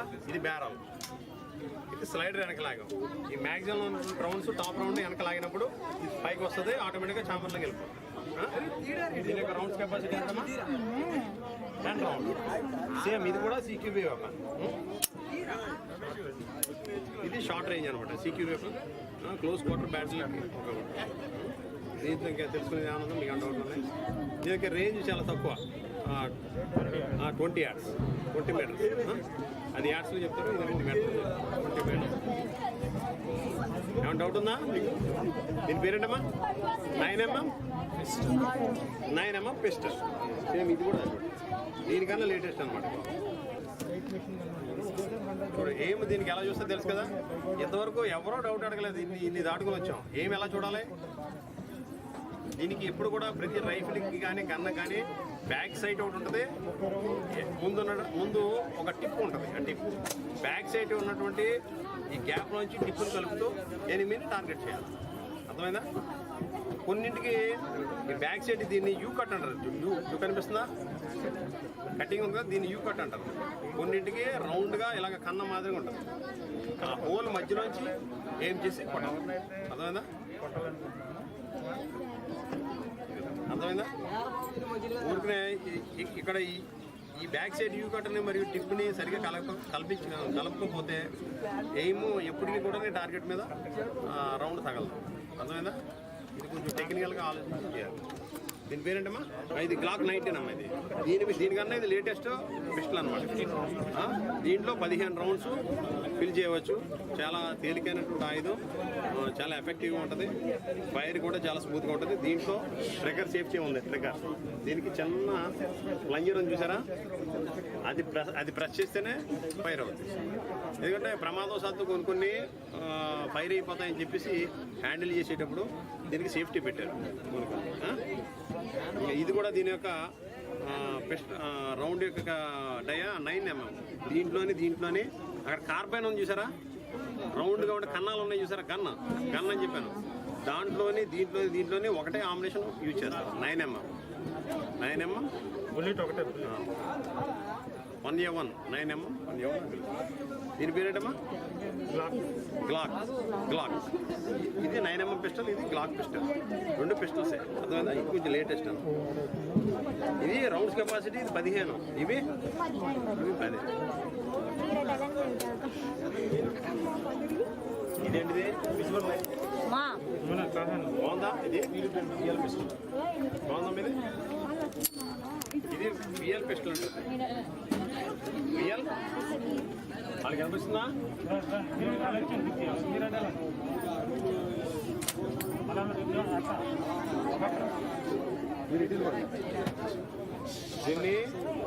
దీన్ని ఎక్కువగా నేవీ అండ్ ఎయిర్ ఫోర్స్లో బాగా ఉపయోగిస్తారు. అర్థమైందా? ఏంటమ్మా ఎక్కడ ఉపయోగిస్తారు? నేవీ మరియు ఎయిర్ ఫోర్స్లో ఉపయోగిస్తారు. ఎందుకంటే యుద్ధ భూమిలో గమ్యాన్ని తప్పిపోయి దూరంగా వెళ్ళిపోతే ప్రతి వాళ్ళ దగ్గర ఇటువంటి డ్రైవ్ రోడ్ ఉంటుంది. దీంట్లో 3 రకాల సెల్స్ ఉంటాయి. ఒకటి white and green, white and red. 3 రకాల రంగులతో 3 రకాల సంకేతాలని మనం మెసేజ్ ఇవ్వచ్చు అనమాట. అర్థమైందా? ఈ యొక్క రైఫిల్ ద్వారా మన యొక్క ఉనికిని అవతల వాళ్ళకి తెలియజేయడానికి ఉపయోగిస్తారు. ఏంటిది ఉనికి అంటే? మన యొక్క ప్లేస్. అర్థమైందా? మీరు తప్పు ఇక్కడ ఉన్నారు, మీ పేరెంట్స్ అక్కడెక్కడో ఎత్తుకుంటున్నారు, నువ్వు ఇక్కడ ఉన్నావని చెప్పేసి తెలియాలంటే ఇక్కడ నుంచి జిఎఫ్ రైఫిల్ పెట్టి పైకి ఫైర్ చేస్తే అక్కడ ఎంతో చాలా దూరంలో ఉన్న 2-3 కిలోమీటర్ల డిస్టెన్స్ ఉన్న మీ పేరెంట్స్ ఆ యొక్క ఈ ఫ్లేమ్ని చూసి ఇక్కడేదో గన్ ఫైర్ అయింది, మన పాప అయి ఉంటుందని చెప్పేసి వస్తారు. అలాగా యుద్ధ భూమిలో సోల్జర్స్ ఎవరైనా మిస్ అయిపోయినా నేవీలో కూడా సముద్రంలో కూడా మీరు గమ్యం చెప్పగలరా? కనిపించరు. అలా నైట్ టైము చాలా ఈజీగా దీని ద్వారా ఐడెంటిఫై చేయొచ్చు. అలాగే ఎయిర్ ఫోర్స్ అండ్ నేవీలో బాగా ఉపయోగపడుతుంది. ఒకవేళ హెలికాప్టర్ విఐపీలు వచ్చినప్పుడు ఇక్కడ మన పోలీసులో బాగా ఉపయోగపడి విఐపీలకు మాత్రమే. అర్థమైందా? సీఎం గారు వస్తారు హెలికాప్టర్లో, వాళ్ళు జీపీఎస్ ద్వారా కొంత దూరం వస్తారు, కానీ దగ్గరికి వచ్చిన తర్వాత అంత యాక్యురేట్గా జీపీఎస్ పని చేయకపోవచ్చు. మనకి ఉనికిని ఈ జిఎఫ్ రైఫిల్ ద్వారా తెలియజేస్తే ఫలానా చోట ఇక్కడ ఉంది, మనకి హెలిప్యాడ్ ఇక్కడ ఉందని చెప్పేసి ఈ ఫైర్ చేసినప్పుడు ఈ ప్లేన్ ద్వారా వచ్చి ఉంటారు. అదే కదా దీని పేరేంటమ్మా?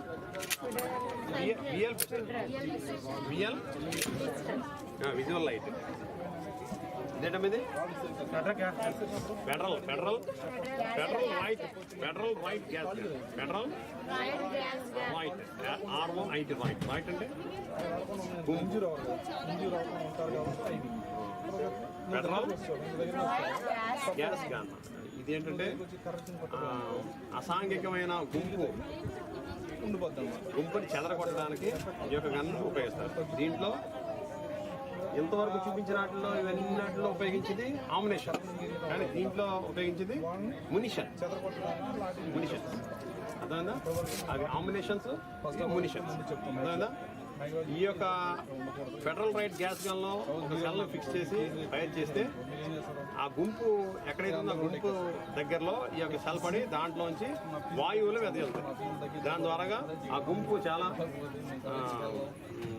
డిస్టర్బ్ అయ్యి కళ్ళు మండిపోవడం, ముక్కు దురద పెట్టడం, చాలా భయంకరమైన హెడేక్ రావడం, దుమ్ములు వచ్చేయడం ఇలాంటివి జరుగుతాయి. అప్పుడు ఇక గుంపు అసాంఘికమైన గుంపుని చెదరగొట్టడానికి ఉపయోగిస్తారు. అర్థమైందా? దీని పేరేంటమ్మా? Federal riot gas gun. ఇదే సేమ్ ఇది ఒకటే పని ఒకటే, కాకపోతే దీంట్లో మల్టీ షెల్. దీంట్లో ఒకేసారి షెల్స్ లోడ్ చేసేసి టపామని వరుసగా ఫైర్ చేసేసి ఎక్కువ మంది గుంపు ఈ సెల్లో ఓపెన్ చేసి మళ్ళీ కొత్త సెల్ పెట్టేలోపు గుంపు మీ మీదకి వచ్చేస్తున్నారు. దీంట్లో మల్టీ షెల్, దీంట్లో ఒకేసారి లోడ్ చేసేసి ఎక్కువ షెల్స్ని ఫైర్ చేయొచ్చాను. దీంట్లో ఎన్ని 6 రౌండ్స్, 6 షెల్స్. అర్థమైందా? Life jacket. ఏదైనా ప్రమాదంలో ఇరుక్కున్నప్పుడు, వాటర్లో ప్రమాదంలో ఇరుక్కున్నప్పుడు, ప్రయాణం చేసేటప్పుడు, వాటర్లో ప్రయాణం చేసేటప్పుడు కంపల్సరీ ఈ జాకెట్ వేసుకొని ప్రయాణం చేయాలి. ఇవన్నీ రైట్ గేర్ అన్నమాట.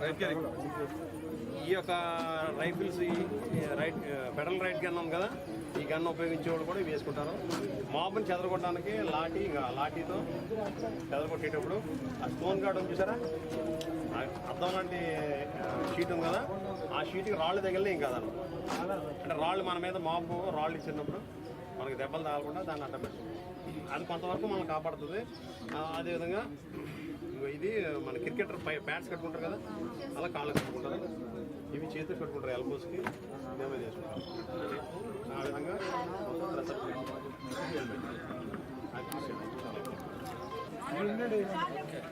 అలాగే ఫైరింగ్ జిఎఫ్ రైఫిల్ అనమాట.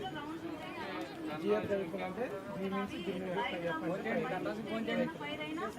గిన్నెట్ ఇదేంటంటే హైట్ దీనికి కప్పు డిశ్చార్జ్ దాన్ని ఫిక్స్ చేసి దాన్ని రౌండ్ ఫైవ్ నుంచి వెళ్ళి ఈ యాంగిల్లో పెట్టి ఫైవ్ చేస్తాం. అప్పుడు ఏంటి ఫైవ్ నుంచి వెళ్ళి గోడ అక్కడ బ్లాస్ట్ అవుతుంది. ఇది సేమ్ వెపన్, కానీ ఏంటంటే ఈ వెపన్ పాడైపోకుండా మామూలు కొంచెం గట్టిగా ఉన్నది. దానికి ఏంటంటే ఈ ఆపరేషన్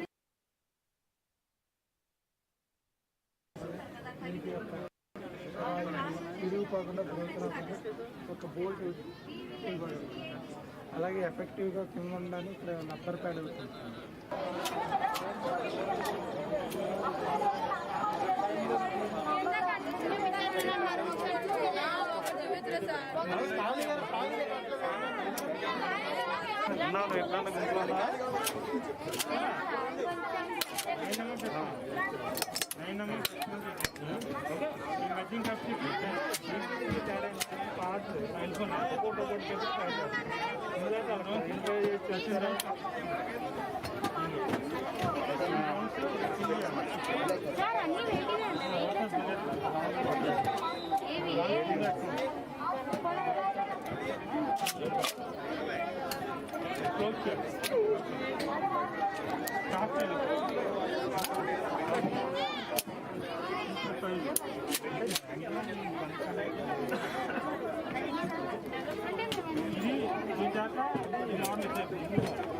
ఓకే కదా, లేటెస్ట్ లాస్ట్ లైట్ కోసం లాస్ట్ హాస్టల్ ఏంటంటే బుల్లెట్ కలర్స్ ఉంటాయి. లాస్ట్ నైన్ ఇందులో ఇన్న రౌండ్స్ 50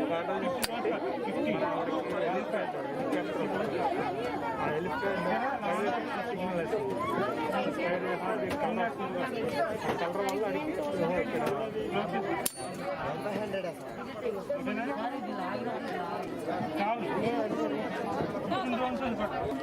వీళ్ళందరూ వచ్చినప్పుడు ఏంటంటే ఒక హెలికాప్టర్ దిగారు సపోజ్, ఆ హెలికాప్టర్ దిగారంటే మనం ఏం చేయాలి, దానికి ఏదో ఒక సిగ్నల్ చూపించాలి. ఆ సిగ్నల్ చూపించాలంటే మనం అంత ఎత్తుకి వేయగలము, లేకపోతే ఏ విధంగా ఏదో చేయగలమా, చేయలేము. ఎత్తగానే ఏమి ఇసరం కానీ ఏమి చేయలేము. కాబట్టి ఈ విఎల్ బెస్ట్ని ఉపయోగించి గ్రీన్ కలర్ ఉంటుంది అన్నమాట. Green, red, yellow 3 types of ఉంటుంది అనమాట. అది గ్రీన్ కలర్ పైకి మనం కొట్టేసరికి మొత్తం ఫ్లాష్ పడికి ఓకే ఇక్కడ దిగడానికి మీకు అనుకూలంగా ఉందని సిగ్నల్ పంపిస్తాం అనుకున్నాను. అప్పుడు అతను ఏం చేస్తాడంటే ఆ సిగ్నల్ని బట్టి అతను ఇక్కడ దింపుతాడు అన్నమాట. అది ఇది రియల్ బెస్ట్. ఇది బెస్ట్లు అనమాట.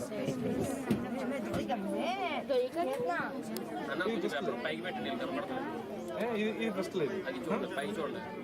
ఇది ఇందులో వచ్చేసరికి 10 రౌండ్స్ ఫిల్ చేయొచ్చు అనమాట. అంటే 10 బుల్లెట్లు ఫిల్ చేయొచ్చు. ఇది ఒకసారి కట్ చేస్తే సరిపోతుంది. ఇది అంటే షార్ట్ రేంజ్ అనమాట. ఒక 15 yards అంటే ఐ మీన్ ఒక 50 మీటర్లు, ఒక 100 మీటర్ల వరకు ఫైర్ చేయడానికి. అంటే ఇప్పుడు పెద్ద పెద్ద వెపన్స్ ఉన్నాయనుకో, సపోజ్ అవి మనం ఫైర్ చేయడానికి అవకాశం ఉండదన్నమాట. అంటే మన ఇళ్ళు ఉంటాయా, సందులు ఉంటాయా, ఆ సందులో మనం ఫైర్ చేయాలి. ఈ measuring capacity 34 rounds. 34 rounds.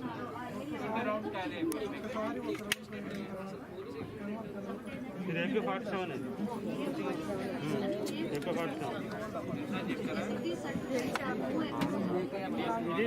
AK-47 magazine. Measuring capacity 30 rounds. 30.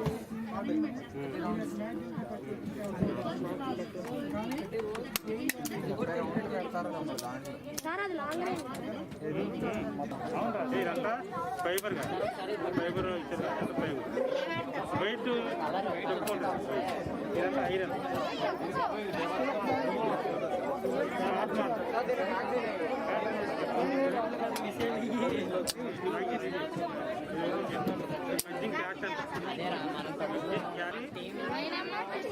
ఎప్పుడైనా శత్రువులు మనకు కనపడకుండా ఒక బిల్డింగ్లో దాచుకుని మనం ఫైర్ చేస్తుంటారు, వాళ్ళు మనకు కనపడరు. అటువంటి టైంలో ఆ బిల్డింగ్ మనం కూల్ చేయవలసి వస్తుంది. అటువంటిప్పుడు దీంట్లో ఇద్దరు ఆపరేట్ చేస్తారు. ఒకరేమో దీంట్లోంచి మధ్య నుంచి బాంబు వేస్తారు, బాంబు వేసి పక్కన పడుకుంటారు. అంటే తన పని ఏంటి, బాంబు ఫిల్ చేయడం. మన ఫైరర్ పని ఏంటి, 45 degrees యాంగిల్లో పెట్టి ఎక్కడైతే మన టార్గెట్ అనుకుంటాం ఫైర్ చేయాలి. బాంబు వెళ్ళి ఆ బిల్డింగ్ని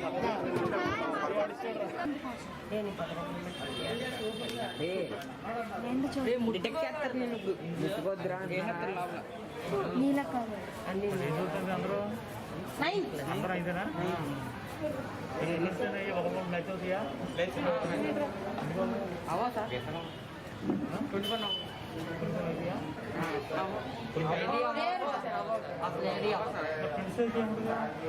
ఇద్దరు బాలకలు ఉంటారు. ఏమన్నా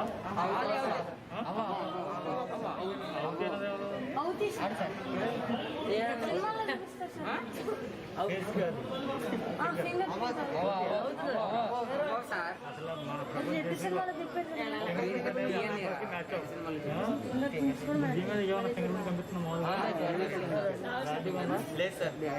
కదా పట్టుకున్నా సార్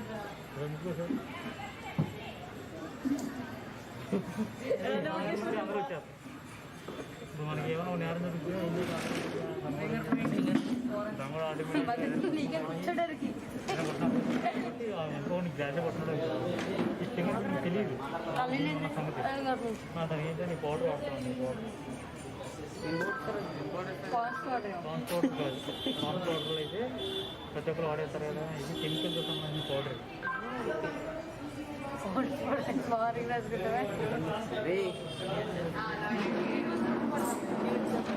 దీని మీద నువ్వు ముట్టుకున్నా కదా, ముట్టుకున్నారు కదా, అందరూ ఇప్పుడు నేరస్తులు దొంగతనం చేసేది 6,000 ముట్టలు ఉంటాయి, నెయ్యి ఉంటాయి, ఇంట్లో కూడా ఉంటాయి. వాటర్ అవుతారు కదా, అది మీరు దాని మీద మేము ఇచ్చేసిన తర్వాత ఇంట్లో దొంగోడు వేలుముద్రలు మనం తీసుకోలేం కదా, అది ఉన్నాడు కదా, మనం తీసుకోలేము. అందువల్ల ఏం చేస్తామంటే ఈ వేలుముద్రలో దొంగోడి ఇంట్లో అది ముందుగా ఐడెంటిఫై చేసుకుంటాం.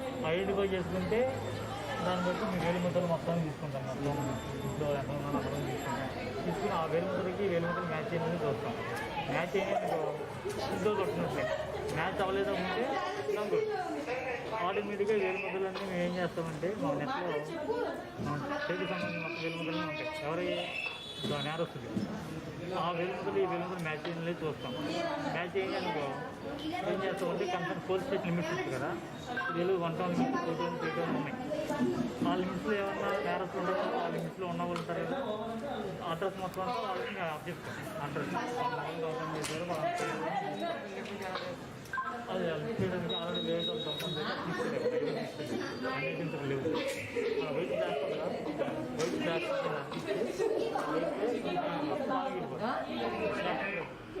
అది వేరే తీసుకుని ఇప్పుడు కంప్యూటర్లో చేస్తే సెకండ్ ఎవరి మీద ఏంటనేది నాకు తెలుసుకోవాలి. బాధ నాకు తెలుసుకున్నాం అంతే కదా. అవి మ్యాచింగ్ గ్యారంటీగా పలానా ఊళ్ళో ఉండాలని చెప్పి చెప్తూ ఉంటారు. ఆ 2 టౌన్ లిమిట్స్ సంబంధించిన అడ్రస్ కాదు, 2 టౌన్ ఎస్ఐ గారికి వాళ్ళు వెళ్ళి ఆ ఎంక్వైరీ చేసి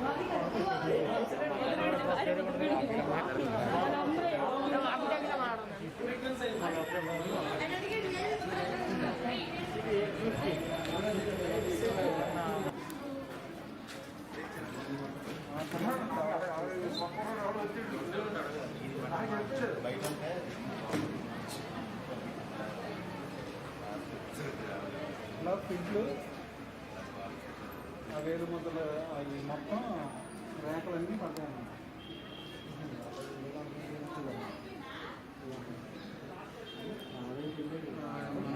దొంగతనం చేసినప్పుడు పట్టుకున్న ఐటమ్ మీద ఏ ఆర్టికల్ అయితే పట్టుకున్నారో, లేదంటే బ్రేక్ చేసి వెళ్ళినప్పుడు తలుపు మీద కానీ డోర్స్ మీద కానీ అన్నింటిలో అన్నప్పుడు వాటిని మనం సేవ్ చేస్తాం. వీటిని లిఫ్ట్ చేస్తాం. దీన్ని ఫోటోగ్రఫీ చేసుకుంటాం. ఫోటోగ్రఫీ చేసుకుని దీని ద్వారా లిఫ్ట్ చేసి మనం దీన్ని డేటాబేస్లో పెడితే ఆ డేటాబేస్లో సేవ్ అయిన లిస్టులో వీడి పేరు ఉంటే మాత్రం వెంటనే చూపిస్తారు. ఇలాగ ఆల్రెడీ ఇలా తీసుకోవడం జరిగింది. దొంగతనం చేసినప్పుడు పోలీసు వాళ్ళు తీసుకుని దీన్ని సేవ్ చేస్తారు. ఈ సేవ్ చేసిన డేటా నుంచి దొంగతనం నుంచి ఇలా దొరికినప్పుడు ఛాలెంజ్ చేస్తే మనకు వెంటనే నేరం ఎవరు చేశారు పంపుతుందన్నమాట. దీని ద్వారా దొంగలు పట్టుకోవచ్చు. మా నైట్ జరిగితే తెల్లారి సాయంత్రం వల్ల ఎవరు ఏంటంటే వివరం వచ్చేస్తారు. ఆ ఫింగర్ ప్రింట్స్ డెవలప్ చేసేటప్పుడు కామన్గా ఈ వైట్ బ్లాక్ వాడతాం. అలాగే పేపర్స్ మీద కానీ కొన్ని ఐటమ్స్ మీద వీటితో డెవలప్ చేస్తే వాటికి ఆ కలర్స్ వాడతాం. ఆబ్జెక్ట్ని బట్టి ఏ కలర్ వాడాలి ఏంటని ఆ కలర్స్ వాడతాం. వాడిన తర్వాత ఈ యూవీ లైట్స్ అంటారు, అల్ట్రా వైలెట్ లైట్, ఎక్స్రే కిరణాలు సంబంధించిన లైట్స్ అన్నమాట. ఇవి వాడేటప్పుడు కంటికి తగలకూడదు లైటింగ్.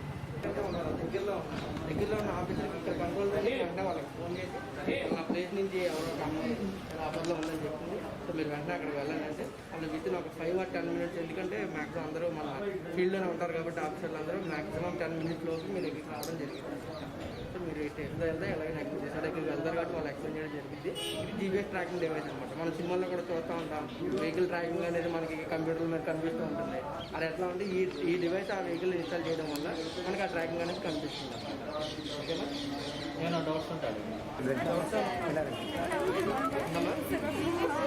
దీనికి ఇంటర్నెట్ ఉండాలమ్మా. దీంట్లో సిమ్ కార్డు ఉంటుంది ఖచ్చితంగా.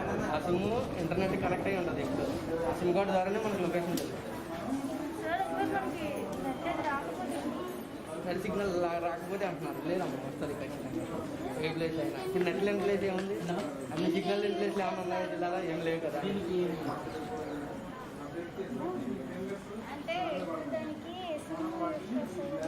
దీనికి సిమ్ కార్డ్స్ ఏమి ఉండవమ్మా, ఓన్లీ ఫ్రీక్వెన్సీ మీద పనిచేస్తాయి. ఎఫ్ఎం రేడియో ఉంది కదా, ఎఫ్ఎం రేడియోలో సిమ్ కార్డ్ ఏమైనా ఉంటుందా? బట్ వాళ్ళు పాడే పాటలన్నీ మనకి వినిపిస్తాయి కదా. సో సేమ్ ప్రిన్సిపల్ దీంట్లో కూడా యూజ్ అయింది. ఆ ఫ్రీక్వెన్సీ వేరు, ఈ ఫ్రీక్వెన్సీ వేరు. ఆ ఫ్రీక్వెన్సీ అందరూ వినొచ్చు, ఈ ఫ్రీక్వెన్సీని అందరూ వినకూడదు. అందరూ వినలేరు, రిస్ట్రిక్టెడ్ అన్నమాట. వాళ్ళే వింటారంటే ఇది ఓన్లీ డిపార్ట్మెంట్లో వాళ్ళే తప్ప ఈ ఫ్రీక్వెన్సీని వేరే వాళ్ళు యూజ్ చేయడానికి ఉండదు అనమాట. ఓకేనా? సిమ్ కార్డ్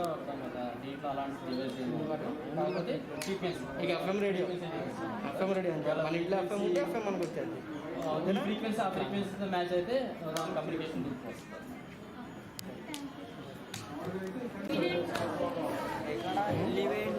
ఇవన్నీ కూడా ఇవైతే తక్కువ 5-3 కిలోమీటర్లు అట్లా పండుగ. ఇదైతే మనకి ఇచ్చి మాత్రం ఇట్లా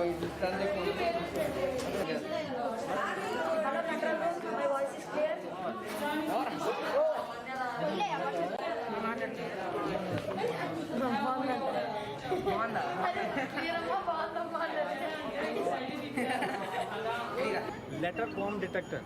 ఒక విఐపి యొక్క లెటర్ని మనం చదవడానికి ఓపెన్ చేసుకొని చదవడానికి ఉంది కదా.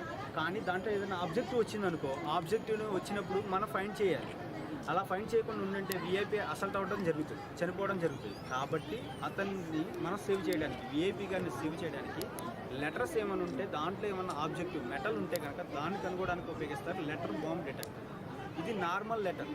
ఓకేనా? నార్మల్ లెటర్ మనం చేసినప్పుడు ఏమైనా సౌండ్ వచ్చిందా? మీ దగ్గర ఏమైనా ఆబ్జెక్ట్ ఉందా? చిన్న ఒక రింగ్ ఉంది, చిన్న మెటల్ పెట్టాం దీంట్లో. అంటే ఏదో మెటల్ ఉంది. మన మెటల్ వచ్చినప్పుడు మెటల్ అంటే సౌండ్ వచ్చిందా? మనకు బీప్ సౌండ్ వచ్చింది అంటే దీంట్లో ఏదో ఆబ్జెక్టివ్ ఉంది అని. ఆబ్జెక్టివ్ ఏంటో మనం చూసుకొని ఫైండ్ చేసుకొని విఐపి గారిని కాపాడడానికి మనం చేయడం జరుగుతుంది. అలా లెటర్ బాంబ్ డిటెక్ట్. చెక్ చేస్తే ఏమవుతుంది? మనకి ప్రాబ్లం. సో అలా ఏం కాకుండా ఈ సిస్టమ్ యూజ్ చేసి చెక్ చేస్తాం అన్నమాట. ఇప్పుడు నేను దీంట్లో ఏముందో లేదు తెలియదు కదా. సో నేను దీంట్లో వేస్తున్నాను. మనకి ఎలాంటి ఇండికేషన్ ఏమీ లేదు కదా. మనకి ఎలాంటి ఇండికేషన్ లేదు. రైస్ క్వాంటిటీ మనం రైస్ మిల్కి వెళ్తాం, అక్కడ వాడు క్వాంటిటీని ఏం చేస్తారు? మిషన్ మీద వెయిట్ మిషన్ పెట్టి చెప్తారు. అంటే ఒక నెంబరింగ్ అనేది దాంట్లో కేజెస్ వెయిట్ చూపిస్తున్నారు. మనం ఫైండ్ అవుట్ చేస్తాం ఇన్ని కేజెస్ ఉన్నాయి. బట్ మనం ఇక్కడ ఏం ఫైండ్ అవుట్ చేయలేము కదా. బట్ ఫైండ్ అవుట్ చేయాలని మనకు ఒక ఇండికేషన్ రావాలి. బట్ ఇప్పుడు ఇక్కడ చేస్తాను మనకి ఎలాంటి ఇండికేషన్ ఏమీ లేదు. నెక్స్ట్ ఇది ఐఏడి, ఇంప్రూవైజ్డ్ ఎక్స్ప్లోజివ్ డివైస్ అనమాట. అంటే దీంట్లో ఒక మెటల్ ఉండొచ్చు, ఎక్స్ప్లోజివ్ ఉండొచ్చు, ఒక నైఫ్ ఉండొచ్చు, లేకపోతే బ్లేడ్ ఉండొచ్చు, ఏదైనా ఉండొచ్చు, ఉండకపోవచ్చు. బట్ దీన్ని కూడా మనం చెక్ చేస్తాం. ఏమైంది? అంటే సౌండ్ బట్టి మనకి ఏం తెలుస్తుంది? దీంట్లో ఒక ఒక డేంజరస్ ఒక రిస్క్ ఏదైనా ఉంది, ఎక్స్ప్లోజివ్ ఉంది, లేదా ఒక మెటల్ ఉంది. సో ఈ మెటల్ మనం ఫైండ్ అవుట్ అయితే చేస్తాం. ఈ ఫైండ్ అవుట్ చేసిన దాన్ని మనం ఎలా డిఫ్యూజ్ చేయాలి ఏంటనేది ఫర్దర్ ఇవి ఈ సిస్టమ్స్ చెప్తాయి. 1 కిలో అయితే 1 కిలో, 200 కిలోస్ అయితే ఎంత ఉంటే అంత అక్యురేట్గా అది పలానా ఐఈడి అని అక్కడ ఎంత వెయిట్ ఉంటుంది ఇండికేట్ చేస్తాం. కనిపెట్టిన దాన్ని మనం ఏం చేయాలి, వదిలేయాలి. దాన్ని ఏం చేయాలి, డిఫ్యూజ్ చేయాలంటే ఒక ప్లేస్ తీసుకురావాలంటే ఇలాంటి ఇన్స్ట్రుమెంట్స్ ఉపయోగించాలి. అట్లా కాకుండా ఇప్పుడు కొద్దిగా తీవ్రవాదులు తెలుగు మీరు ఇది ఆఫీసుల్లో బాంబులు పంపిస్తున్నారు.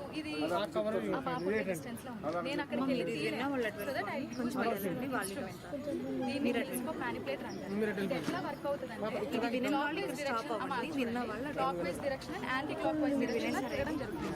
దాన్ని ఏం చేస్తాం మనం, ఆ ఎక్స్ప్లోజర్ తీసుకెళ్ళి మనం దాన్ని పట్టుకోవాలి. సైలెన్స్ తీసుకెళ్ళి దాన్ని ఏం చేస్తాం మనం, హోల్ చేయాలి. హోల్ చేయాలంటే ఫస్ట్ అది ఏం చేయాలి, ఓపెన్ చేయాలి. దాన్ని ఓపెన్ చేసి జాగ్రత్తగా ఎక్స్క్లూజివ్ని పట్టుకునే విధంగా చేసి దాన్ని ఇలా మనం హోల్డ్ చేసుకొని ఒక సేఫ్ ప్లేస్కి మనం తీసుకురావడం జరుగుతుంది. సేఫ్ ప్లేస్కి తీసుకొచ్చిన తర్వాత మనం దాన్ని అట్లా గాలి వదిలేలేము కదమ్మా. Still it is dangerous for us. దాన్ని కనిపెట్టాము, తీసుకొచ్చి ఒక ప్లేస్లో పెట్టాము, అయినా సరే అది మనకి డేంజర్. దాన్ని ఏం చేయాలి, మనం డెఫ్యూజ్ చేయాలి. డెఫ్యూజ్ చేయాలంటే రిమోట్ వైర్ కట్టర్ అని ఈ ఇన్స్ట్రుమెంట్ని మనం వాడచ్చు. ఇదేంటంటే రిమోట్ సహాయం ద్వారా మన వైర్ని కట్ చేయడం జరుగుతుంది. ఒకళ్ళు హోల్డ్ చేయండి, అక్కడ పెట్టి ఆ ఎక్స్క్లూజివ్ని మనం ఆ ప్లేస్కి తెచ్చుకున్న తర్వాత వైర్ని అక్కడ ఉండేలాగా ఈ ఇన్స్ట్రుమెంట్ని ప్లేస్ చేస్తాం. ప్లేస్ చేసుకున్న తర్వాత ఆ వైర్ని మనం కట్ చేయడం జరుగుతుంది. Then will be out of danger. అక్కడ చుట్టుపక్కల ఉన్న వాళ్ళందరూ అవుట్ ఆఫ్ డేంజర్. ఇది ప్రాసెస్. కనిపెడతాము, ఒక సేఫ్ ప్లేస్కి తెచ్చుకుంటాము, డెఫ్యూజ్ చేస్తాము. అర్థమైందా? దాన్ని ఎలా చెక్ చేస్తే చేతులు పెట్టారు పీఈటీ అన్న ఏంటని చెప్పిందంటే, దాంతోపాటు ఏం చెప్పిందంటే పీఈటీ అని దాంతోపాటు ఏం చెప్పిందంటే అది 100 గ్రాములు ఉందా, 500 గ్రామ్స్ ఉందా, 1 కిలో ఉందా అనే ఐటెం కూడా చెప్పిద్ది అన్నమాట. Explosive vapour detector. మనం వీటన్నిటితో ఒక బాంబు కనిపెట్టేస్తాం. ఐఈడి ఎక్కడ ఉందో కనిపెట్టాం. దాన్ని ఏం చేస్తానంటే మనం పట్టుకొని బయటి ప్లేసులు తీసుకురావాలి. ఇప్పుడు సపోజ్ ఒక పెద్ద ఏరియాలో ఉందనుకో, రూమ్లో ఉందనుకో, దాన్ని అలా ఉంచలేము, దాన్ని బయట తీసుకురావాలి. ఇది ఏంటంటే టెలిస్కోప్ మ్యానిపులేటర్. ఇది విత్ అవుతుందా అంటారు, విత్ అవుతూ ఉంటుంది. అంటే మనం ఎంతవరకు ఎక్స్టెండ్ చేసుకోవాలి అంతవరకు ఎక్స్టెండ్ చేసుకోవచ్చు. దీన్ని ఎక్స్టెండ్ చేసుకొని ఎక్కడైతే బాంబు ఉందో ఆ బాంబు దగ్గరికి వెళ్ళి మనం ఆపరేట్ చేసుకోవచ్చు అన్నమాట. అంటే ఓపెన్ చేసుకొని, జామ్ని ఓపెన్ చేసుకొని తర్వాత క్లోజ్ చేసుకొని దాన్ని ఒక ప్లేస్ నుంచి ఇంకో ప్లేస్కి తీసుకెళ్ళచ్చు. అలా తీసుకెళ్తే ఓపెన్ ప్లేస్లో తీసుకెళ్ళిన తర్వాత ఆ బాంబు దొరికింది. ఆ బాంబుని ఏం చేస్తామంటే మనం అక్కడే ఉండి ఆపరేట్ చేస్తామనుకో, బాంబ్ బ్లాస్ట్ అవుతాం.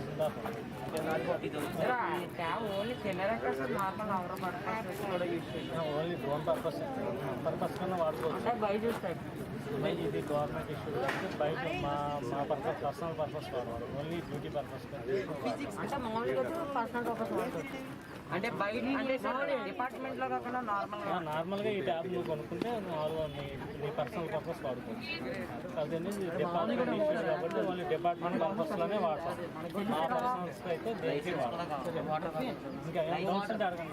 Licence 2,40,000 licence buy back licence ఉండాలి. వితౌట్ లైసెన్స్ అప్లై చేయాలి.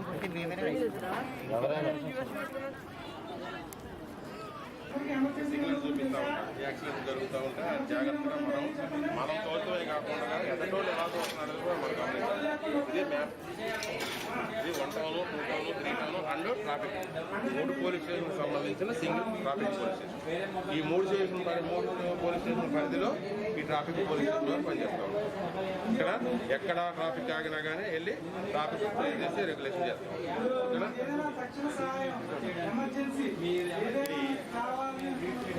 ఎక్కడన్నా ఎమర్జెన్సీగా ఒకవేళ యాక్సిడెంట్ అయినప్పుడు, ఎక్కడన్నా యాక్సిడెంట్ అయినప్పుడు ఆ యాక్సిడెంట్ ప్లేసుల్లోకి ఏ వెహికల్ కానీ ఏ జంతువులు కానీ మనుషులు కానీ వెళ్ళకుండా దీన్ని చుట్టూరు కూడా రౌండ్ అప్లో పెరగడతాం. అలాగే ఎక్కడన్నా ఏదన్నా రోడ్డు ప్రమాదం వర్క్ జరుగుతుంది ఆ ట్రాఫిక్ డైవర్ట్ చేయడానికి కూడా ఇది ఆ సైడ్కి వెళ్ళకూడదు ఓకేనా.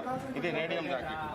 దీని ఏం చేస్తామంటే నైట్ టైం వెహికల్స్ వస్తూ ఉంటాయి కదా, ఆ నైట్ టైం వెహికల్స్ వచ్చినప్పుడు మనకు ఇలాగే ఉంటే కనుక డ్రైవర్ కాదు చీకట్లో చూస్ చేస్తారు. ఈ చేసుకొని ఉండటం వల్ల ఏమవుతుందంటే ఈ రేడియం రిఫ్లెక్షన్ అయ్యి అక్కడ పోలీసువారు ఉన్నారు అనేది గమనిస్తారు. ఇది కానీ అది కానీ ఇటువంటి రేడియం జాకెట్ వేసుకొని నైట్ టైం డ్యూటీ చేస్తారు ఓకేనా. ఇది పనిచేస్తారు. ఇది వీల్ లాక్ అంటే మోటార్ సైకిల్ కాదు, కార్లు అన్ని వెహికల్స్ ఉంటాయి కదా, ఈ నో పార్కింగ్ లో కారు పెడతారు. ఆ నో పార్కింగ్ లో కారు పెట్టినప్పుడు వీల్కి లాక్ వేస్తాం. ఇది వేస్తే కనుక ఇంకా వెహికల్ వెళ్ళదు. అప్పుడు ఏం చేస్తాం, ఆ డ్రైవర్ కానీ ఓనర్ కానీ వచ్చినప్పుడు ఈ వీల్ లాక్ తీసేసి ఆ డ్రైవర్ కానీ ఓనర్ కానీ ఫైన్ ఇంపోజ్ చేస్తాం. లైఫ్ జాకెట్ మనం వేసుకుని పెద్దవాళ్ళని రక్షించడానికి ఉపయోగపడుతుంది. ఎక్కువగా బోట్లో జర్నీ చేసేవాడు కంపల్సరీగా చేసుకోవాలి. ఇది వచ్చి హోజ్, డెలివరీ హోజ్. ఇది వచ్చి వాటర్ ట్యాంకర్. మా వెహికల్ దగ్గర వెనక ఎక్విప్మెంట్ ఉంటుంది, దానికి తగిలించి దీని నుంచి ఫైర్ ఎక్కడ జరుగుతుందో అక్కడ వరకు ఇంచుమించు 15 రోజుల దాకా ఉంటాయి. ఇలాంటివి మనకి ఎంతవరకు కావాలంటే అంతవరకు వాడుకోవచ్చు. దీనికి వచ్చి బ్రాంచ్ ఉంటుంది. బ్రాంచ్ వచ్చి హ్యాండ్ కంట్రోల్. మనమే వాటర్ ఆన్ అండ్ ఆఫ్ కూడా మనమే చేసుకోవచ్చు. ఇది 3 టైపుల్లో వాటర్ జల్లుతుంది. ఒకటి వచ్చి జెట్ స్ట్రైట్గా వస్తుంది, ఇంకోటి వచ్చి ఫాగ్, ఇంకోటి వచ్చి స్ప్రే. ఫాగ్ అంటే గొడుగు ఉంటుంది కదా, అంబ్రెల్లా టైప్లో వస్తుంది అన్నమాట. ఓటీపీ మీరు ఎంటర్ చేయగానే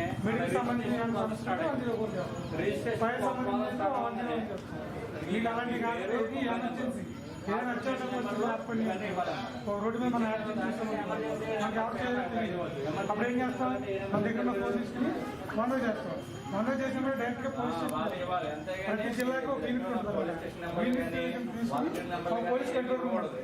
ఆ పోలీస్ కంట్రోల్ రూమ్ లో ఈ 100 సంబంధించిన ఎక్విప్మెంట్ ఉంటుంది.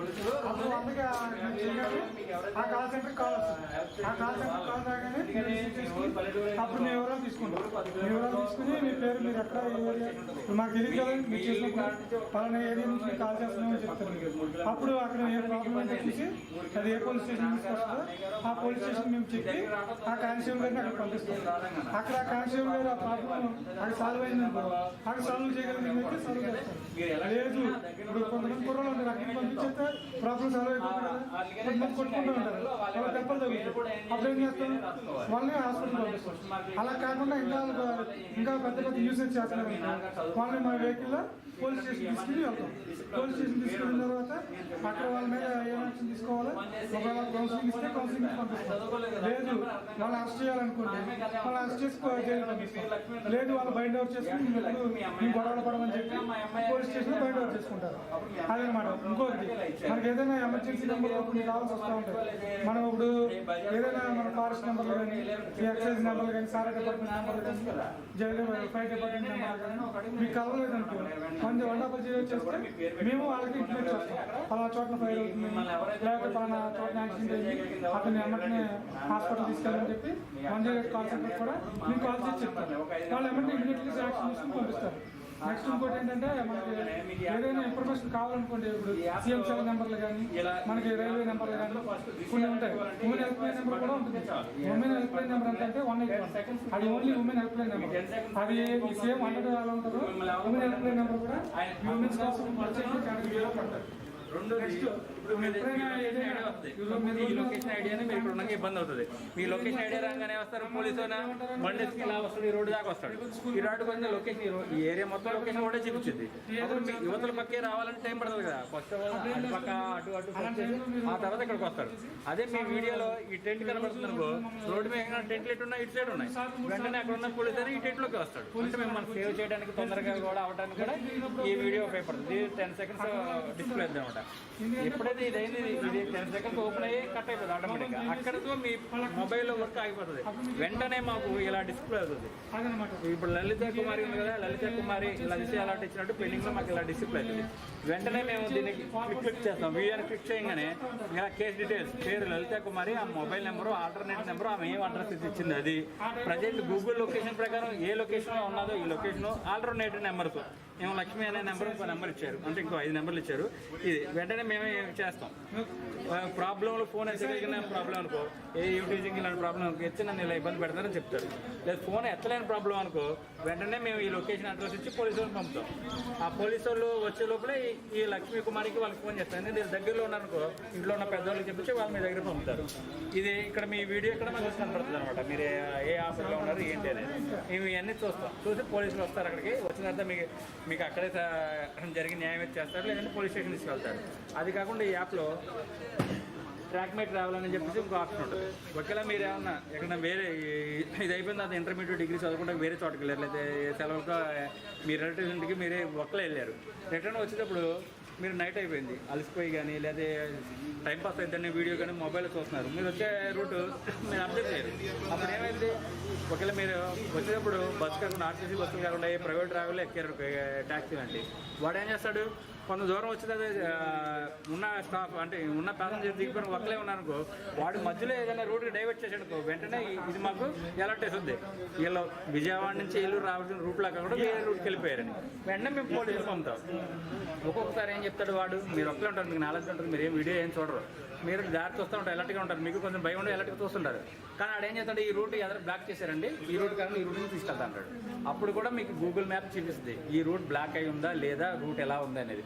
వీడు అయినా సరే గూగుల్ మ్యాప్ కూడా వేరే రూట్ చూపిస్తున్నాడు ఏంటి, వాడేదో మనకి మిస్గైడెన్స్ చూపిస్తున్నాడు అని, అందుకు ఉపయోగపడుతుంది. ఇలా ఉపయోగపడుతుంది. కెమెరా అన్ని కెమెరాలాగే వీడియో రికార్డ్ చేయడమే కాకుండా మోషన్ డిటెక్షన్ అంటే కదలికలో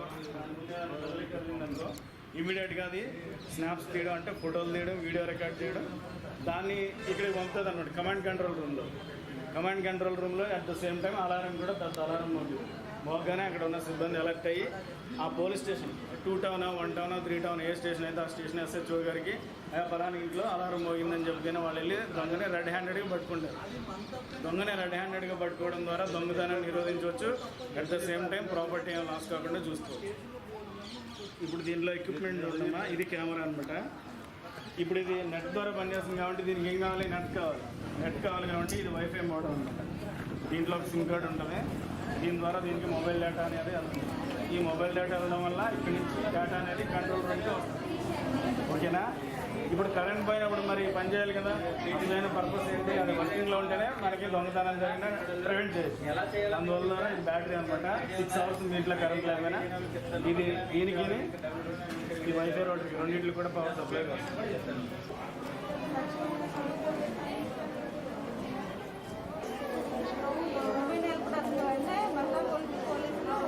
పోలీస్ స్టేషన్కి వచ్చిన బాధితుల్లో ఎవరైనా లేడీస్ ఉంటే వాళ్ళ మగవాళ్ళతో కాబట్టి మనతోటి అన్ని ఉమెన్ హెల్ప్ డెస్క్లో లేడీస్ని ఏర్పాటు చేశారు అనమాట. అది దానికి కావాల్సిందే. ఉమెన్ హెల్ప్ డెస్క్లో ఏంటంటే వచ్చిన బాధితులకి అక్కడ కుర్చీలు ఏర్పాటు చేయడం, వాటర్ ఏర్పాటు చేయడం, వాళ్ళు అవైలబుల్గా వాళ్ళ బాధను అంతా చెప్పుకోవడానికి ఇదిగా మంచిగా ట్రీట్ చేయడం అన్నమాట. అందుకని ఉమెన్ హెల్ప్ డెస్క్ దానికి ప్రత్యేకించి పెట్టారు. ఇది SOS యాప్ అందరూ డౌన్లోడ్ చేసుకున్నారు, మీరు అందరూ ఏర్పాటు చేశానమాట. రీసెర్చ్ చట్టానికి సంబంధించి ఇవి అంటే ప్రభుత్వం గవర్నమెంట్ రీసెర్చ్ మహిళా మిత్ర అంటే మనకి ఏదైనా ఆపద జరిగినప్పుడు ఏ నంబర్ కన్సల్ట్ చేయాలి, 100 కానీ 112 కానీ సైబర్ నేరాలు ఏంటండి, సైబర్ నేరాలు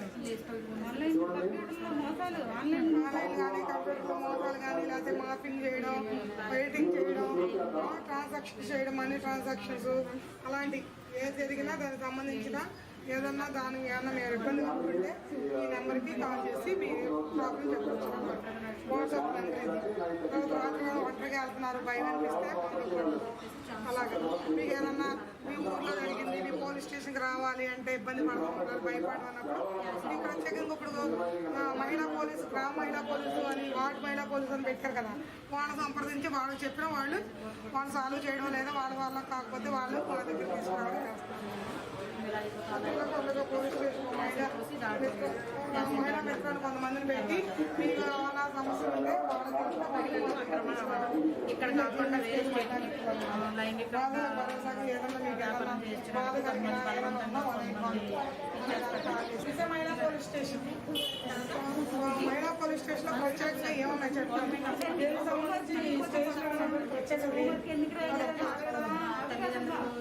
రేప్ కేసు ఏదైనా జరిగితే అతను వెంటనే ఉరిశిక్ష వేయడం, రోజుల్లో తీర్పు రావడం, సైబర్ నేరాలు 2 ఏదైనా జరిగితే అతను 2 సంవత్సరాలు జైలు శిక్ష వేయడం, తర్వాత అన్ని కోర్టులో ప్రత్యేకమైనటువంటి కోర్టు ఏర్పాటు చేయడం, తర్వాత వాళ్ళ అత్యాచార కేసులకి జీవితంగా ఫైల్ చేయడం, లైంగిక వేధింపు చేస్తే అతని యొక్క వివరాలను బయటకు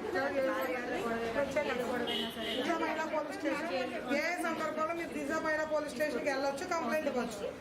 ఏ కొన్ని ఉన్నాయన్నమాట వాటికి సంబంధించి ఏదైనా జరిగితే అక్కడ మీరు దిశ మహిళా పోలీస్ స్టేషన్ కంప్లైంట్ ఇవ్వచ్చు. గృహహింస అంటే ఏంటి, కుటుంబంలో శారీరకంగా కానీ మానసికంగా కానీ లైంగికంగా కానీ లేదా డబ్బులు కావాలని కానీ ఏ విధంగా మిమ్మల్ని వేధించినా గృహహింస చట్టం కింద మీరు దిశ పోలీస్ స్టేషన్కి వెళ్ళి కంప్లైంట్ ఇవ్వచ్చు. అత్యాచారాలు మహిళల పట్ల కానీ పిల్లల పట్ల కానీ అంటే మైనర్ పిల్లల పట్ల కానీ ఏదైనా లైంగికంగా వేధించినా లేదా అత్యాచారం చేసినా అది వెంటనే మీరు దిశ పోలీస్ స్టేషన్కి వెళ్ళవచ్చు. నెక్స్ట్ లైంగిక వేధింపులు, యాసిడ్ దాడులు, లవ్ చేయమని వెంటబడి వస్తానని దాడి చేస్తానని భయపెట్టడం, అక్రమంగా రవాణా చేయడం, బాలికలను వాయిమాటలు చెప్పి ఆటలు వేయాలని చెప్పి ఎక్కడ వేరే ప్లేస్ తీసుకెళ్ళిపోయి అమ్మేయడం, వేరే ఆటలు వ్యభిచారానికి అలా ఆడుకోవడానికి ప్రయత్నం చేస్తే అక్రమ వాళ్ళపై లైంగిక చెప్పాను కదా. తర్వాత బాల్య వివాహాలు 18 సంవత్సరాల లోపన్న బాలబాలి 18 సంవత్సరాల లోపన్న పిల్లలు కానీ పిల్లలకు కానీ 21 సంవత్సరాలు ఉన్న మగపిల్లలకు కానీ పెళ్లి చేస్తారనుకోండి, తల్లిదండ్రులు కానీ లేదా పెంచిన వాళ్ళు ఎవరైనా సరే పెళ్లి చేసేస్తే వాళ్ళకి ఏంటంటే వెంటనే దిశ మహిళా పోలీస్ స్టేషన్కి తెలియపరచవచ్చు, కంప్లైంట్ ఇవ్వచ్చు. అదే కిడ్నాప్ అపహరణ, మహిళలను మైనర్లు కిడ్నాప్ చేసి లేదా దొంగతనంగా వాళ్ళు తీసుకెళ్ళిన అలాంటి కేసులో దిశ పోలీస్ స్టేషన్ న్యాయం చేస్తున్నాం. సైబర్ నేరాలు, కంప్యూటర్, ఇంటర్నెట్, మొబైల్ ఇలా బాలను మహిళలను అసభ్యంగా చిత్రీకరించడం, వేధించడం అలాంటివి చేస్తే సైబర్ నేరాలు అన్నమాట.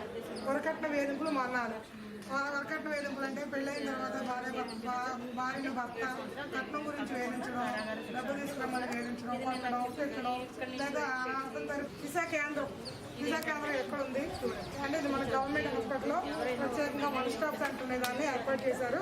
ఇదేంటంటే ఏమైనా బాధిత ఏదైనా ప్రాబ్లమ్స్ గురైనటువంటి బాధిత మన మామూలుగా ఇక్కడికి వచ్చి ఇప్పుడు తనకి ఏదైనా షెల్టర్ ఇమ్మని కానీ లేదా బాధలో ఉన్నానని చెప్పేసి అంటే తను ఏం చేస్తారంటే 1 స్టాప్ సెంటర్కి పంపించి అక్కడ అమ్మాయికి ప్రత్యేకంగా కౌన్సిలింగ్ ఇవ్వడం, ఆ అమ్మాయి యొక్క తల్లిదండ్రులను పిలిపించి అమ్మాయి కౌన్సిలింగ్ ఇవ్వడం, తర్వాత తనకి షెల్టర్ ఇవ్వడం 2 రోజులు కానీ 3 రోజులు కానీ తనకి అక్కడ షెల్టర్ ఇచ్చి చాలా జాగ్రత్తగా కాపాడడం ఇలాంటివి చేస్తాం అన్నమాట.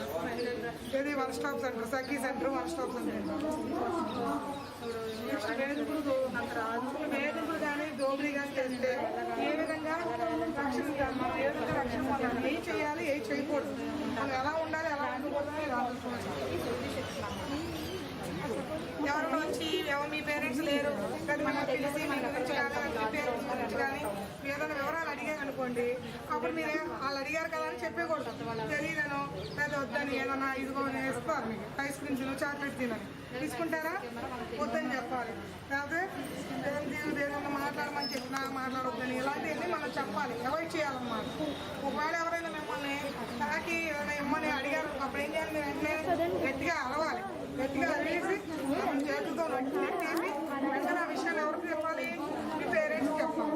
నేషనల్ హైవే ఎంతవరకు ఉంటుందో మన జిల్లాలో అంతవరకు ఈ వెహికల్స్ ఎన్ని మీరు ఏ ప్లేస్ ఏ జిల్లా కాదు ఏ జిల్లా అయినా హైవేలో ఈ వెహికల్ వస్తాయి కంపల్సరీ 10 కిలోమీటర్ ఎక్కడైతే యాక్సిడెంట్ జరుగుతుందో అక్కడ ఇమీడియట్గా ముందు వీళ్ళు ప్రత్యక్షం అవుతారు.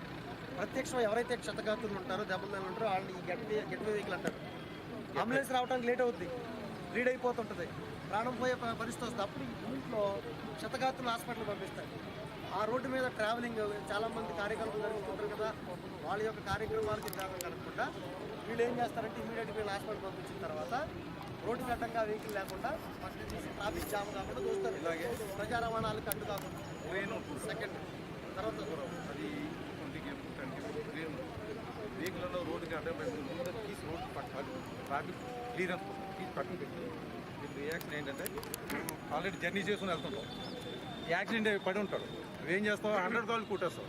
100 కాళ్ళు అంటే హెడ్ క్వార్టర్స్కి వస్తుంది. హెడ్ క్వార్టర్స్కి వచ్చినప్పుడు ఏ ఏరియా చెప్తావు, ఎక్కడ జరిగింది అన్నది చెప్పేసి నువ్వు వెళ్ళిపోతావు. రోడ్ నెంబర్ 7 అని అంటే వీళ్ళకి వస్తుంది మేడం, 7 is 7, 8 అయితే అలాగా అయినా తెలిసిపోతుంది. మ్యాక్సిమం తెలుసు గెట్వే వెహికల్ అంటారు. ఈ వెహికల్ పర్పస్ ఏంటయ్యా అంటే ఇందులో ఎవరికైతే దెబ్బలు తగులుతాయో యాక్సిడెంట్లో వాళ్ళందరినీ ఇమీడియట్గా అంబులెన్స్ రావడానికి లేట్ అవుతుంది కాబట్టి ఈ గెట్వే వెహికల్లో దెబ్బలు తగిన వాళ్ళని హాస్పిటల్కి పంపిస్తారు. ఫస్ట్ వీళ్ళు వెళ్ళిపోతారు. తర్వాత రోడ్డు కట్టంగా యాక్సిడెంట్ అయిన వెహికల్ ఉండిపోతాయి కదా, వాళ్ళు ఉండిపోతే ప్రజా రవాణాలు ప్రజా యొక్క కార్యకలాపాలకు విఘాతం కలుగుతుంది కాబట్టి ఇమీడియట్గా ఆ వెహికల్ ఏం చేస్తారు, రోడ్డు పక్కన నెట్టించి ట్రాఫిక్ జామ్ కాకుండా ట్రాఫిక్ కాకుండా కాపాడతారు ఫస్ట్. తర్వాత హైవేలు ఎటువంటి అసాంఘిక కార్యకలాపాలు జరగకుండా, హైవేలు ఎటువంటి దొంగతనాలు జరగకుండా, హైవేల్లో మీరు సక్రమంగా వెళ్ళిపోవటానికి మీకు మార్గం సుగమనం చేసేవాళ్ళే ఈ రోడ్ సేఫ్టీ వాళ్ళు. అలాగే నైట్ కూడా ఎక్కువ యాక్సిడెంట్ జరుగుతుంటాయి. కొడుకుని నిద్రపోయి డ్రైవ్ చేసే వాళ్ళు ఉంటారు. అలా రోడ్డు పక్కన అన్నెసరీగా వెహికల్ ఆపేస్తుంటారు. రోడ్డు పక్కన అన్నెసరీ వెహికల్ ఆపేస్తే అది వెళ్తుందో ఆగుతుందో వీడు తెలియదు. తోలోడికి వీళ్ళు సరాసరి దాన్ని గుర్తాడు, యాక్సిడెంట్ అయ్యే అవకాశం ఎక్కువ. కాబట్టి అన్నెసరీగా ఆగిన వాళ్ళు కూడా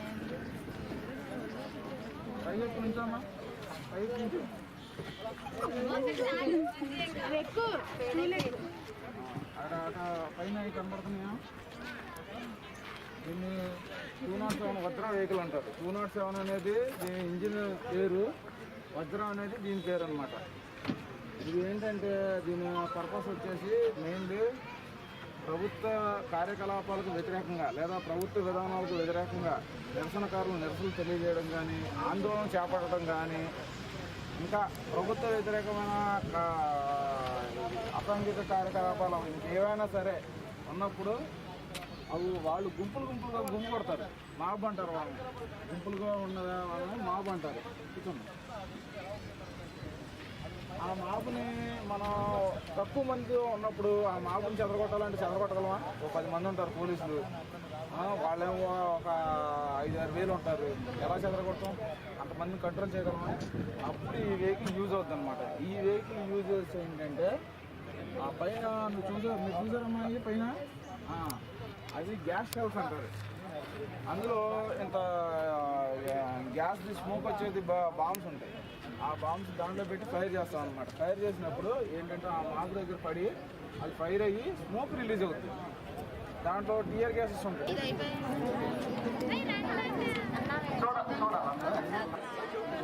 ఒక్కసారి అందరూ మాట్లాడుకుంటా ఉంటే స్టార్ట్ చేద్దాం. సార్ అందరూ చెప్పమ్మా. మనకి డాగ్స్ వాళ్ళలో 2 కేటగిరీలు ఉన్నాయి. ఒకటి ఎక్స్ప్లోజివ్, ఒకటి ట్రాకర్. ఎక్స్ప్లోజివ్ వాళ్ళు వచ్చేసి బాంబులు పట్టుకునేది. ట్రాకర్ వచ్చేసి దొంగలకి మర్డర్ కేసులు వాటిని క్యాచ్ చేయడం కోసం ట్రాకర్ ఇవన్నీ యూజ్ చేస్తాం. మనకి ఎక్కువగా జనసమూహం ఉన్న ప్లేసుల్లో తీవ్రవాదులు ఎక్కువగా బాంబులు పెట్టి బ్లాక్ చేయడం వల్ల జన నష్టం జరుగుతుంది. వాటిని నివారించడానికి ఎక్స్ప్లోజివ్ డాగ్స్ని మన పోలీసు తయారు చేసింది. అవి ఏ విధంగా పనిచేస్తాయన్నది మీకు చూపిస్తాం. ఇప్పుడు బస్ స్టాండ్లో కానీ, రైల్వే స్టేషన్లో కానీ, టెంపుల్స్లో కానీ, ఏదన్నా తీర్థయాత్రల్లో కానీ జనసమూహం ఎక్కువ ఉన్న చోట తీవ్రవాదులు ఏం చేస్తున్నారంటే బ్యాగుల్లో బాంబులు తీసుకొచ్చి జనసమూహం ఎక్కువ ఉన్న చోట పెట్టేసి దూరంగా వెళ్ళి బ్లాక్ చేయడం వల్ల జనాలు చాలా మంది చనిపోవడం జరుగుతుంది. అలాగే ఇక్కడ ఒక 5 బ్యాగులు పెట్టాం. 5 బ్యాగుల్లో ఒక దాంట్లో బాంబు పెట్టాం. ఆ బాంబుని డాగ్ ఎలా పట్టుకుంటుంది అన్నది మీరు చూస్తారు. ఈ డాగ్ రాంబో అండి, ఇది హ్యాండ్లర్ సురేష్ గారని, ఇది చాలా బాగా వర్క్ చేస్తుంది. చూడండి ఒకసారి.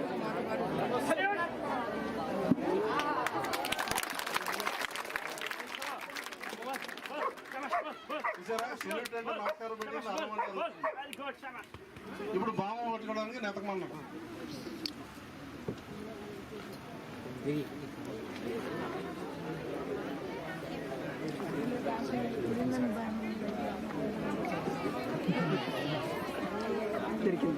చూసారా, అది చివరి దాంట్లో ఉన్నట్టుగా పసిగట్టింది. అది ఎంత తీవ్రంగా వాసన చూస్తుందో చూడండి.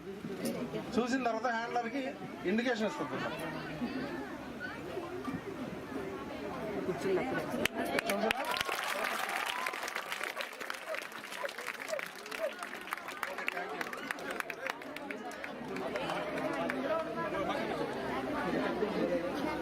చూడండి ఈ బ్యాగ్లో దీంట్లో పెట్టాం బాబు. చూసారా,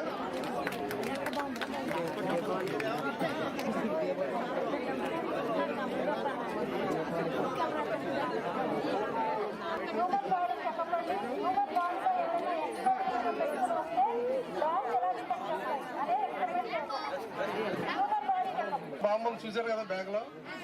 ఇదే బాంబు పిలిపించాము. ఇంకోటి ఎవరన్నా వస్తారండి.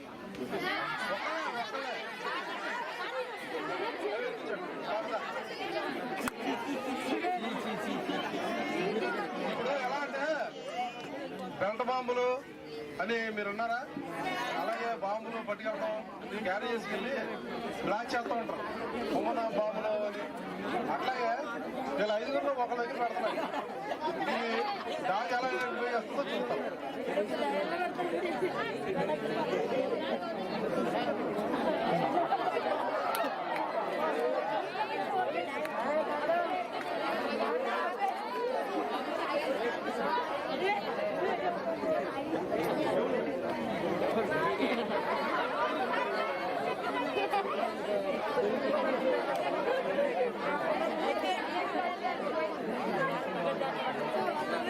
హలో, దయచేసి అందరూ అలర్ట్ చేయొద్దు.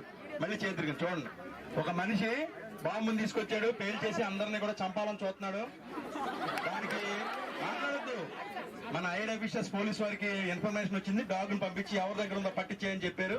మా డాగ్ను వదులుతున్నాం. చూడండి, డిడి ప్రసాద్ గారు ప్లీజ్ డాగ్.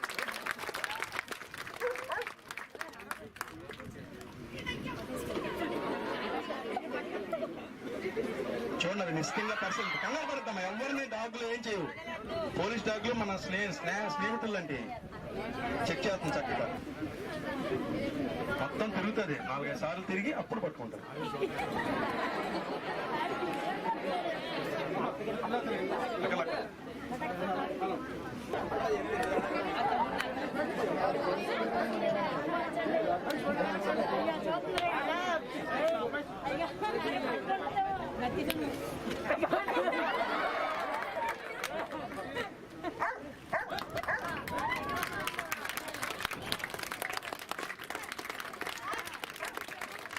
Very good. చూసారా, ఇప్పుడు వెంటనే వెళ్ళిపోయి మనలాగా చెప్తా కుదరదు. అది ఆలోచించుకోవాలి, చూడాలి, వాదన కన్ఫర్మ్ చేసుకుని అప్పుడు మనకు చెప్తుంది. ఓకేనా? ఆ విధంగా మనం పట్టుకుంటాం.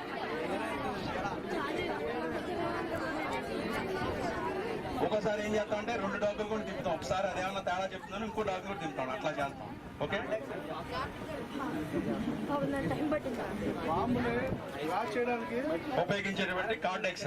కార్డ్ ఎక్స్ అట్లాగే దీంట్లో ఎక్స్ప్లోజర్ ఉంటుంది. దీంతో కనెక్ట్ ఇస్తారు. కనెక్ట్ ఇచ్చి దూరం ఉండి బ్లాస్ట్ చేస్తాం.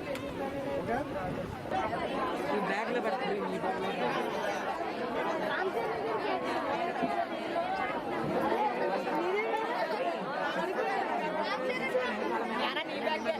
అలాగే మనం ఏదైనా గ్రూప్కి వెళ్ళినప్పుడు ఒక చోట మన లగేజ్ పెట్టుకోవాలి, వేరే చోటకి సందర్శనతో ఇండివిజువల్ వెళ్ళాలనుకున్నప్పుడు అక్కడ క్లాక్ రూమ్స్ లేవు. ఎందుకంటే మన బ్యాగులను దాచుకోవడానికి క్లాక్ రూమ్స్ ఉంటాయి. ఏదో బస్ స్టాండ్లో కానీ, రైల్వే స్టేషన్లో కానీ ఎక్కడైనా. అక్కడ క్లాక్ రూమ్ లేదు. క్లాక్ రూమ్ లేనప్పుడు ఏంటంటే మా పోలీసు వారు మేమేం చేస్తామంటే మా డాగులకే గార్డు చెప్పుకుంటాం. అదే క్లాక్ చేసుకుంటుంది. అదే ఆ బ్యాగ్ అని కాపలా కాస్తుంది. చూడండి ఒకసారి ఎలా కాస్తుందని. ఈయన సపోజ్ ఈయన భయపడవు కదా, ఇతను దొంగ అనుకుందాం. నవ్వదు, తప్పు నవ్వకూడదు. ఇతను బ్యాగ్ ముట్టుకున్నా ఇప్పుడు డాగ్ ఏమైనా అన్నదా, పట్టుకో అటెళ్ళు తీసుకెళ్ళిపోయాడు దొంగ. అలా తీసుకెళ్ళకుండా ఇట్లానండి. ఇప్పుడు ఈ డాగ్కి ఒక ఆర్డర్ చెప్తాడు హ్యాండర్ గారు. దీని పేరు వేరా హ్యాండర్ సుగుండ్రా గారు అని. ఈ డాగ్కి ఒక కాషన్ చెప్తాడు. అప్పుడు ఎవరిని ముట్టుకోరు ఆ బ్యాగ్ ని. చూడండి ఎలా కాస్తుంది, కాపలా కాస్తుంది. దాన్ని తీసుకురా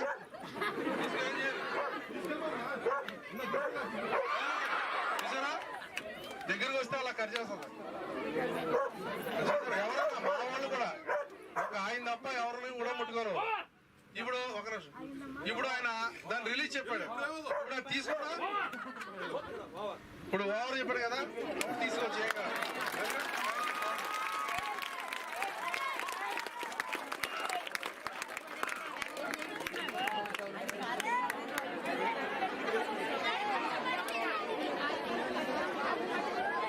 ఓకేనా.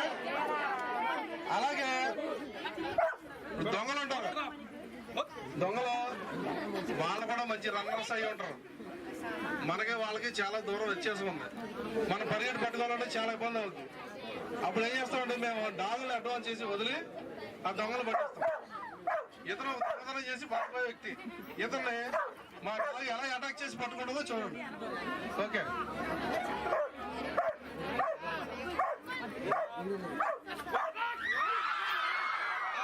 చూసారా ఎలా పట్టుకుందో. మళ్ళీ ఈ నెల చెప్పాలి వదలదు, ఈ నెల దాన్ని వదలమనే వరకు వదలదు.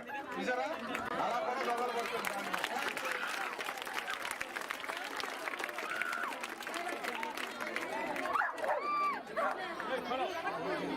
ఇప్పుడు యాక్చువల్ గా మా డాగ్ వదిలిన తర్వాత నేను చెప్పేదాకా కూడా వదలదు, పట్టుకునే ఉంటుంది అనమాట.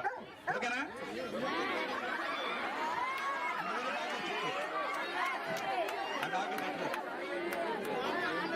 ఇప్పుడు ఇతను దొంగ, ఇతను మనం కొడతానంటే డాగ్ ఉపయోగిస్తాం. ఎలా ఉండడం చూసారా, మళ్ళీ ఈయన దాన్ని ఓవర్ చెప్పే వరకు వదలనమాట. చూసారా చూసారా, అదనమాట.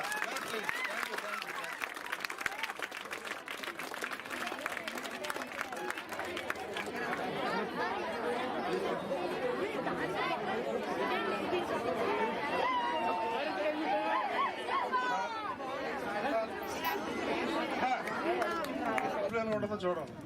ఒక 4-5 పిల్లలు వచ్చి దీన్ని తన్నుకుంటూ దాటేలా అది అలాగే ఉంటుంది.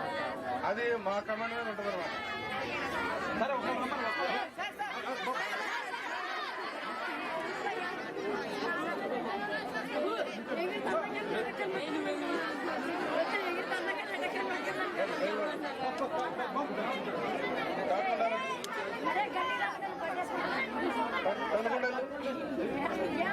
తనుకుంటుంది అది కదిలిందా, చూసారా చూసారా. మళ్ళీరా మళ్ళీరా లేచిందా. మళ్ళీ నేను చెప్తానా లేస్తా చూడండి. లిజీ ఉట్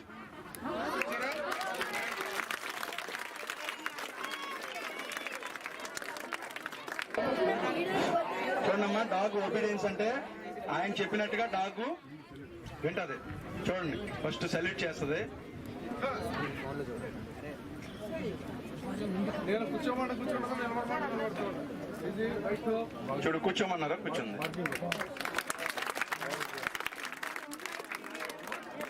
లేకమన్నా సమతలంగా ఉండాలి, తల కింద పెట్టి కదలకుండా పక్కకు పడుకోవాలి. తిరగాలి, రౌండ్ లెగాలి, పైకి కూర్చోవాలి.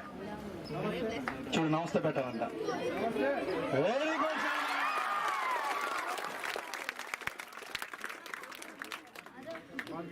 ఒకసారి చూడండి, ఎన్నిసార్లు చెప్తా అన్నిసార్లు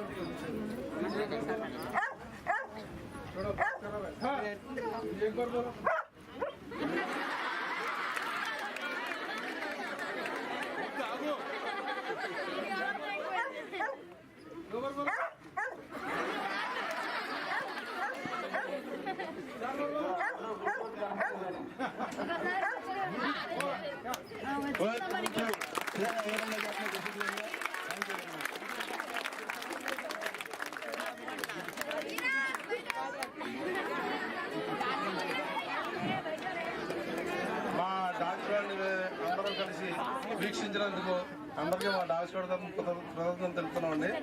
అలాగే మీరు కూడా మంచిగా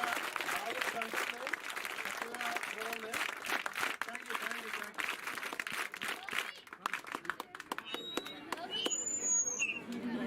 మేమందరం మా ఇన్ఛార్జ్ మా డిఎస్పీ సార్ ఉంటారు ఇక్కడ, వారి ఆధ్వర్యంలో వర్క్ చేస్తుంటాం.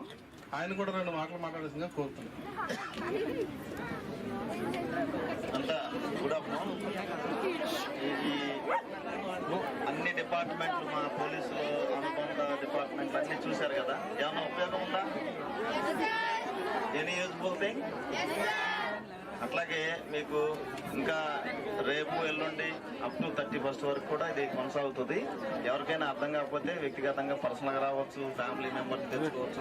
అందరూ కూడా what is going on in police department, వాళ్ళ కష్టకాలు ఏంటి, ఆ ఎక్విప్మెంట్ ఏంటి, ఇంకో యానిమల్స్ ఉన్నాయి, డాగ్స్ ఉన్నాయి, అవన్నీ కూడా చేసుకోండి. తర్వాత ఒక చిన్న మాటనండి, మనకి చిన్నప్పుడు అందరూ ఒక్కసారేనండి, మనం చాలా స్ట్రీట్ డాగ్స్ ఉంటాయి, వాటికి ఎవరు ఏమీ పెట్టరు.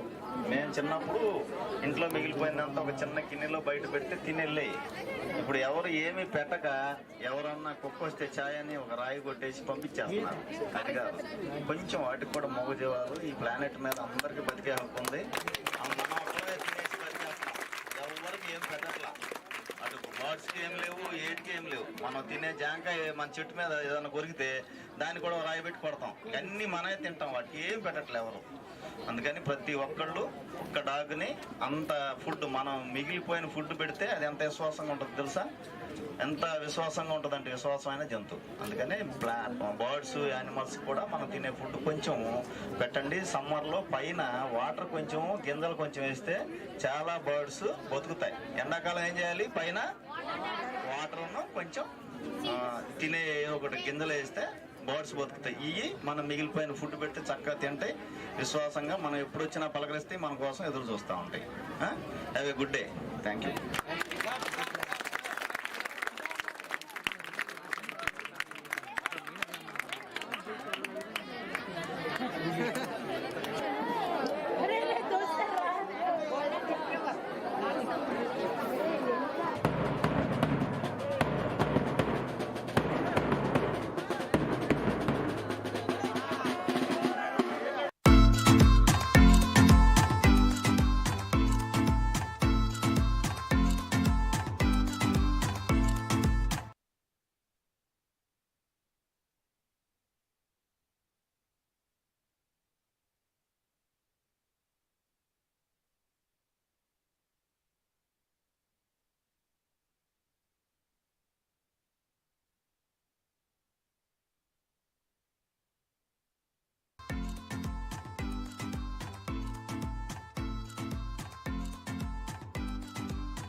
స్క్వాడ్ జరగబోతుంది.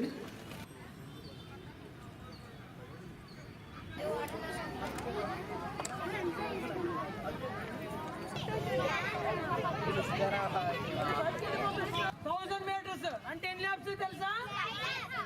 అక్కడ స్టార్ట్ అయింది 6, 5, 4, 3, 2 బెల్ తర్వాత 1 ల్యాబ్ ఉంటుంది. అర్థమైందా? 6.5 ల్యాబ్స్ అందరికి. వినబడిందా? హీట్స్ పడతాయి. ఫస్ట్ ఇద్దరినే తీస్తాం. ఫస్ట్ ఇద్దరు 2 హీట్లు, ఫస్ట్ ఇద్దరు ఫైనల్కి తీస్తాం. అర్థమైందా? స్ట్రెచ్ చేసుకోండి, కాళ్ళు సైడ్కి జరుపుకోండి. 7 to 9 ఏజ్ గ్రూప్ ఎవరు? అక్కడ 3 to go బోర్డు చూపెడతారు. తర్వాత 2 to go తర్వాత బెల్ కొడతారు. బెల్ కొట్టిన తర్వాత 1 ల్యాబ్ ఉంటుంది. కాస్ట్ వచ్చేసి పొజిషన్ విజిల్. ఓకేనా? అర్థమైందా? మళ్ళీ చెప్పాలా? అర్థమైందా? Timers ready? Position first of all respect and నువ్వు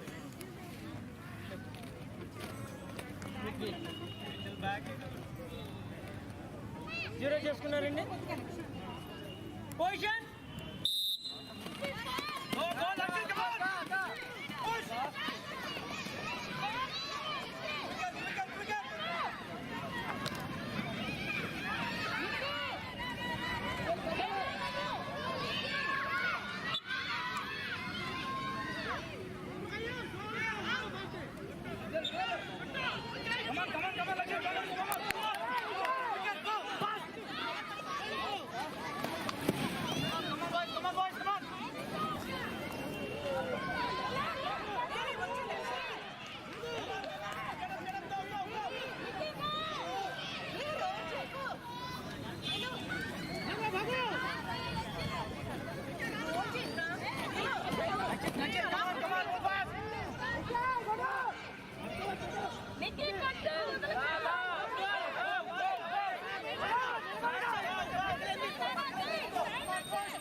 అయ్యాన్ లెగు, ఆయుష్ వెంపాటి లెగు, దుర్గాశ్రీ కళ్యాణ్ లెగు, రోహన్ శ్రీ రోహన్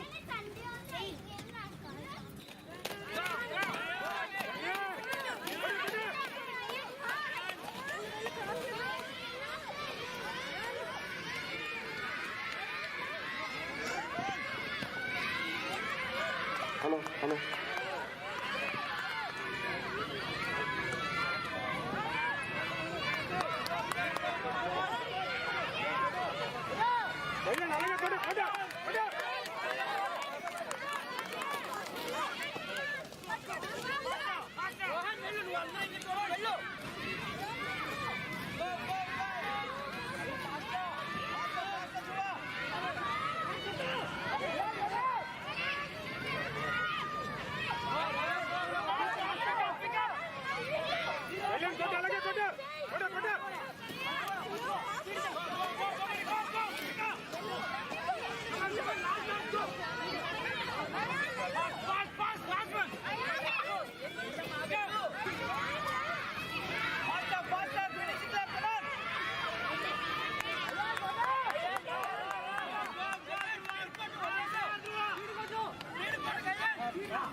శ్రీధన్షిక, మిత్ర సహస్ర, హర్షిత 3 to go తర్వాత 2 to go చూపెడతారు. తర్వాత గంట కొడతారు. గంట కొట్టిన తర్వాత 1 ల్యాబ్ ఉంటుంది. మీ ముగ్గురులో ఇద్దరే సాక్షి అవుతారు ఫైనల్స్ కి. అర్థమైందా? ముగ్గురులో ఇద్దరే సాక్షి అవుతారు ఫైనల్స్ కి. Heat timers ready? లాస్ట్ అయితే పొజిషన్ అని విసిరేస్తారు. అర్థమైందా? లైన్ టచ్ చేయకుండా నుంచోండి. Timers ready? పొజిషన్ సెకండ్ ఫోల్ ఇద్దరు. పొజిషన్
చేసుకొని చక్కగా చేసుకోండి, కంగారు పడదు. ఎదురు పడిపోతే పక్క నుంచి వెళ్ళడానికి గ్యాప్ ఉంది కదా, పక్క నుంచి వెళ్ళిపోయింది పడిపోయింది కానీ మీరు పడిపోవడం కాదు. అర్థమైందా?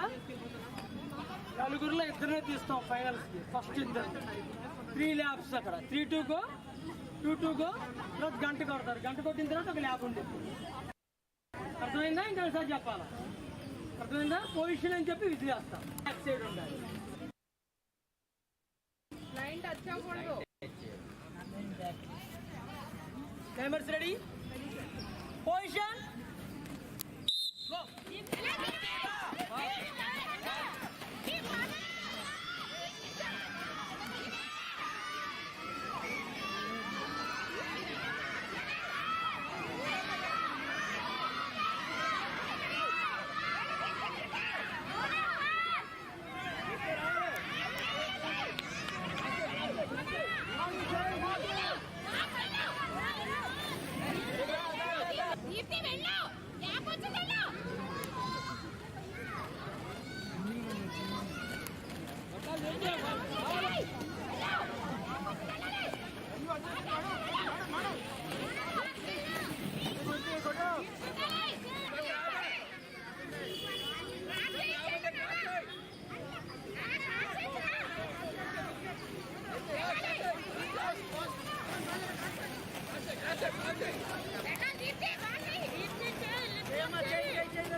Nine to 11 age group.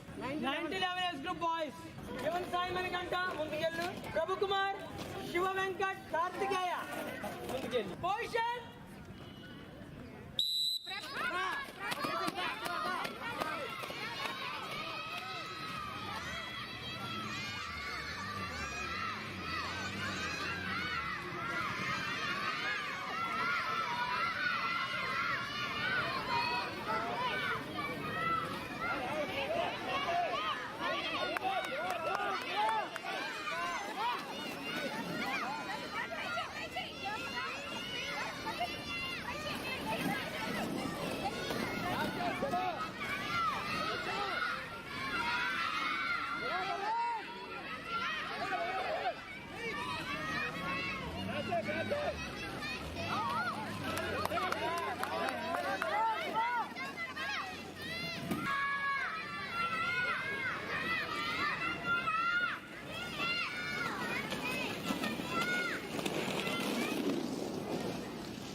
Encourage చేయాలండి, ఎంకరేజ్ చేయాలి అందరూ కూడా క్లాప్స్ కొట్టి.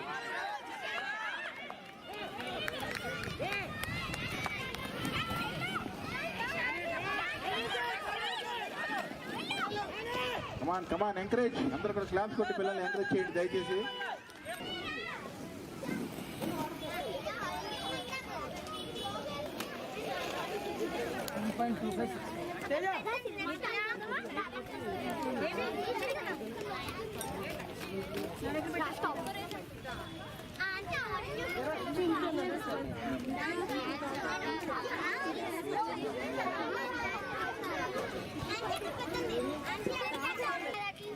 కూర్చోండి, రిలాక్స్. అలా ఉండాలి. చాలా డల్ ఉన్నారు వీళ్ళందరూ కూడా.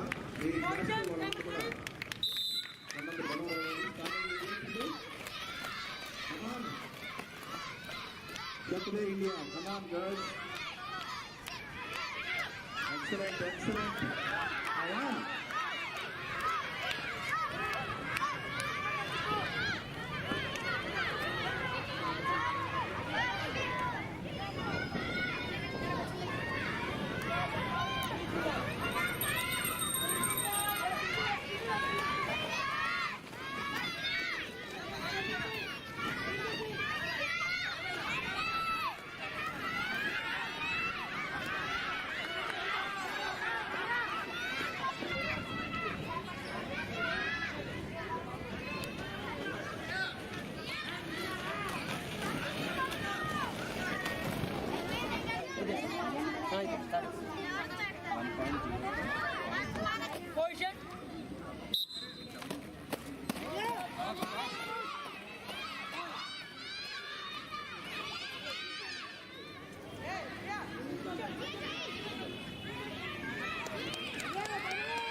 పేరేంటి అమ్మాయి పేరేంటి?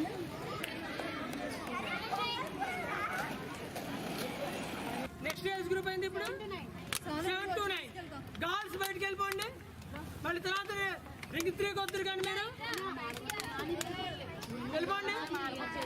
త్వరగా మళ్ళీ పిలుస్తాను, నేను మళ్ళీ పిలుస్తాను.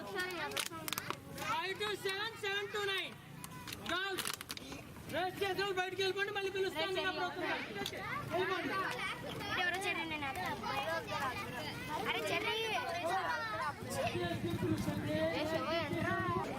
Hello 11 to 14 years finals.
First పేరు భువన్ ఇదిగోండి రాసుకోండి. First place 104.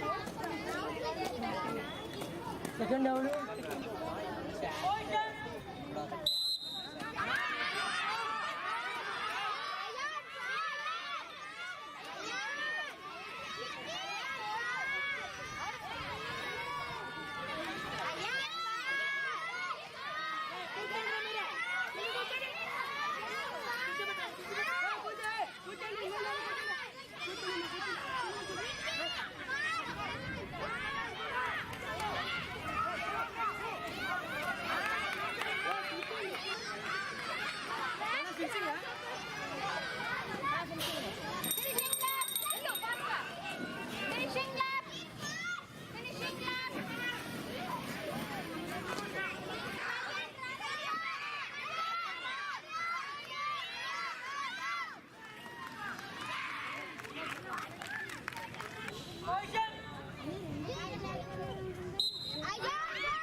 స్కేటింగ్ పిల్లర్స్ అది కూడా దాన్ని క్వాడే అంటారు. దాన్ని కూడా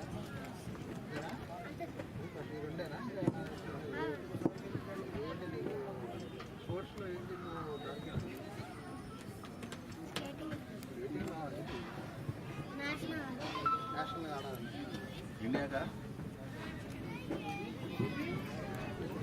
అలానే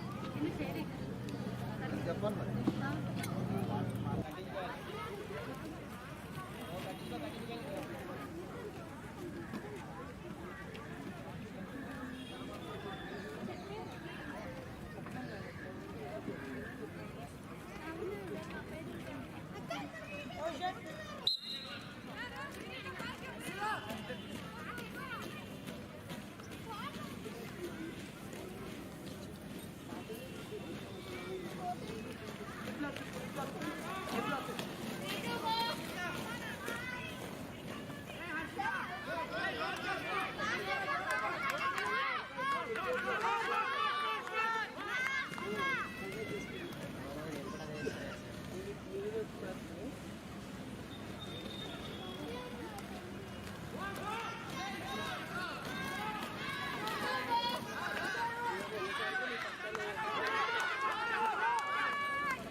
దయచేసి అందరూ క్లాస్ కొట్టండి, ఎంకరేజ్ చేయండి పిల్లల్ని. చాలా కష్టపడతారు పిల్లలు గ్రౌండ్లో. కమల హాస్పిటల్, కమల హాస్పిటల్కి ఈ నెంబర్ కాల్ చేస్తే వస్తుంది కదా. ఓకే ఓకే, నేను కాల్ చేస్తాను, నేను వెంటనే కాల్ చేస్తాను. Okay, thank you. నేను అక్కడ ఇండోర్ స్టేడియంలో ఉన్నాను, అందుకని.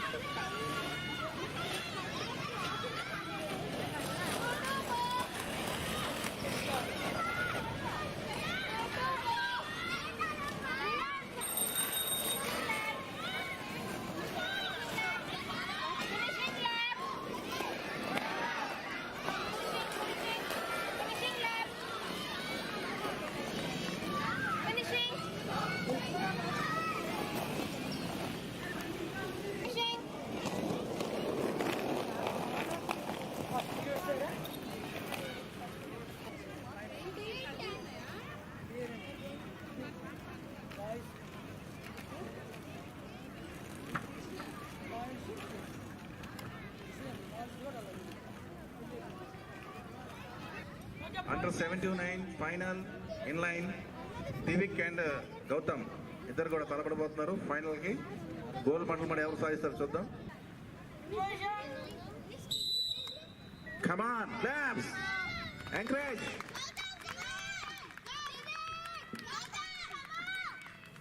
ఎంకరేజ్ చేయండి దయచేసి పిల్లల్ని. చాలా కష్టపడి మీరు అందరూ కూడా పిల్లల్ని ఇక్కడ తీసుకొస్తున్నారు. అసలైన మోటివేషన్ ఇక్కడే కావాలి పిల్లలకి. మీ క్లాప్సే వారికి కొట్టంత ధైర్యం ఇస్తుంది. Come on Gautam, excellent excellent position, super.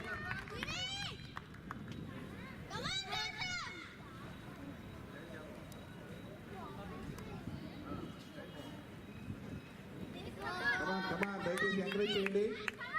Only gold medal race ఇది. మరి గోల్డ్ మెడల్ ఎవరికి వర్తిస్తుందో చూద్దాం. గోల్డ్ మెడల్ మరి ఎవరికి వరిస్తుందో మరి వేచి చూడాలి. Come on Gautam and Divik, come on Divik, Divik Varma.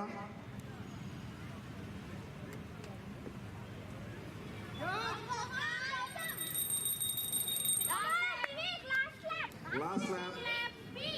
Come on Gautam, Divik, come on రావాలి. ఎంకరేజ్ చేయండి దయచేసి. చూసే వాళ్ళందరూ కూడా దయచేసి ఎంకరేజ్ చేయండి పిల్లల్ని. గోల్డ్ మెడల్ దగ్గరగా ఉన్నాడు Gautam, excellent. Congratulations Gautam, congratulations. అందరూ కూడా క్లాస్ కొట్టండి. 9 to 11 years ఫైనల్ ఈవెంట్. పటాబ్ గారు జస్ట్ సార్ నేను అకామిడేట్ చేయవలసిన కోరుతున్నాం. అందరూ కూడా క్లాప్స్ కొట్టండి. యూత్ సర్వీసెస్ మేనేజర్ గారు అయినటువంటి శ్రీ శ్రీనివాసరావు గారు మన యూత్ సర్వీసెస్ సెంట్రల్ డిపార్ట్మెంట్లో మేనేజర్గా మరి వర్క్ చేస్తున్నారు. Native of Kakinada. స్పోర్ట్స్ని బాగా ఎంకరేజ్ చేస్తారు సార్. మరి ఈ కార్యక్రమానికి వచ్చినందుకు మా క్రీడాకారుల తరఫున డిఎస్ గారికి మా అభినందనలు తెలియజేసుకుంటున్నాం సార్. అకంపెనీ చేసిన వారు టూరిజం మేనేజర్ గారు పట్టాభిరామన్న గారు, వారి ఇద్దరు కొడుకులను కూడా ఒకళ్ళు వెయిట్ లిఫ్టింగ్లోను ఒకళ్ళు షటిల్లో training ఇప్పిస్తున్నారు.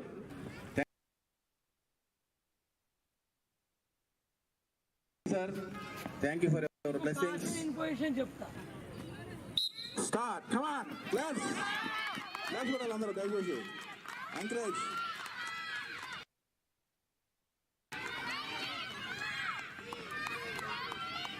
Come on excellent race 9 to 11 years boys చాలా చక్కగా మరి రేస్ చేస్తున్నారు.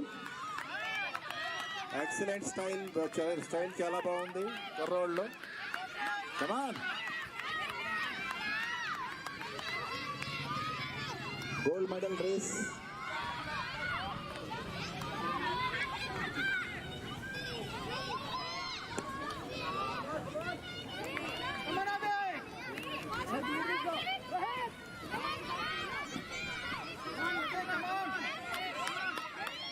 రెడ్ క్యాప్ ఆరెంజ్ 1 2 3 లో ఉన్నారు. Yellow cap is now leading.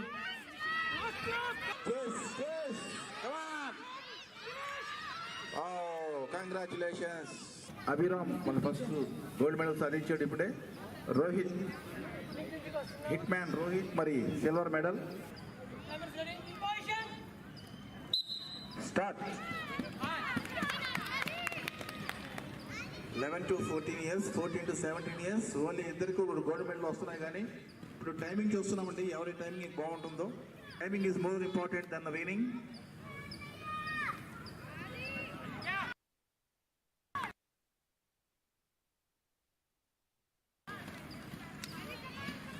కమాన్ రావాలి మంచి టైమింగ్ రావాలమ్మా. Timing is important.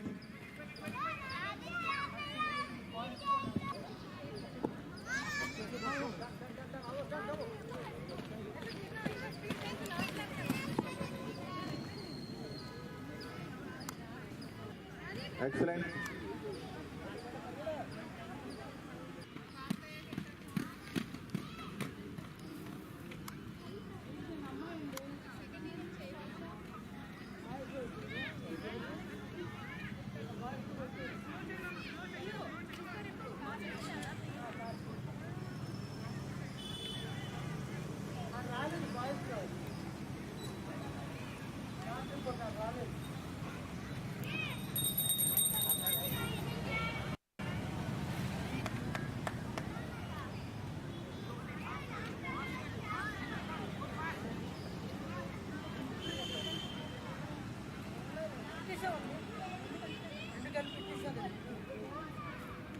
ఈ అమ్మాయి భీమవరం రాలేదు, రూమ్లో సంయుక్త రాలేదు.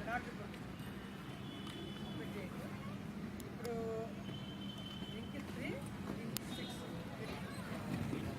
అందరూ కూడా కొద్దిగా క్లాప్స్ కొట్టండి. మన పసుపులేటి ప్రసాద్ గారు ఈ టోర్నమెంట్ జరగడానికి చాలా విధాలుగా కష్టపడ్డారు. పిల్లల్ని ఇప్పుడు పరిచయం చేసుకుంటున్నారు. Introduction is going on. Mister Pasupuleti accompanied by Ganta Shekhar table tennis coach. అందరూ కూడా దయచేసి క్లాప్స్ కొట్టి పిల్లల్ని బాగా ఎంకరేజ్ చేయవలసిందిగా నేను కోరుకుంటున్నానండి. దయచేసి పేరెంట్స్ అందరూ కూడా. ఈరోజు వాతావరణం చాలా చక్కగా ఉంది, వర్షం రావాల్సింది. అదృష్టం కొద్ది మన గురించి ఇంకా వర్షం పడలేదు. ఈ ఈవెంట్స్ అవగించిన సాయంత్రం ఈరోజు తప్పకుండా వర్షం పడుతుంది, చల్లబడతాం మనందరూ కూడా. అప్పటి వరకు మన పిల్లల్ని మనం ఎంకరేజ్ చేయాలి. థ్యాంక్ యూ ప్రసాద్ గారు. పొజిషన్ అని విజిల్ వేస్తా. Timers ready. పొజిషన్ ఏం చెప్పాను? ఫౌల్ విజిల్ వేస్తానన్నా. Timers ready. Position come on India.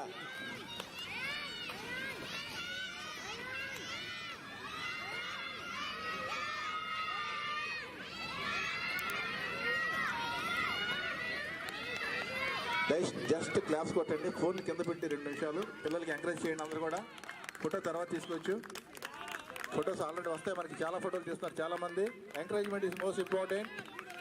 మన పిల్లలు ఎండలో చూడండి బాగా కష్టపడుతున్నారు.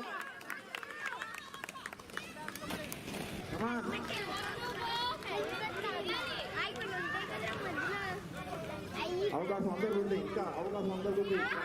ఇంకా కమా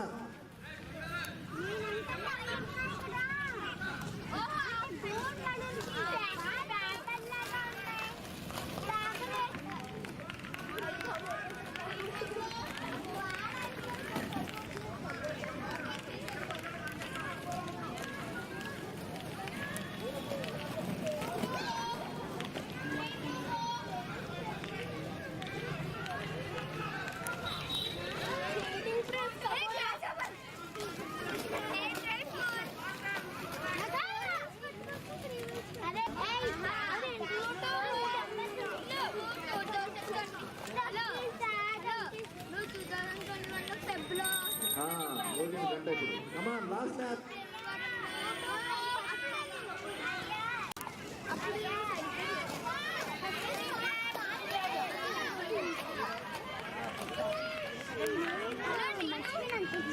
Hello, నేను మొన్నే జాయిన్ అయ్యా. 6 months గ్యాప్. 6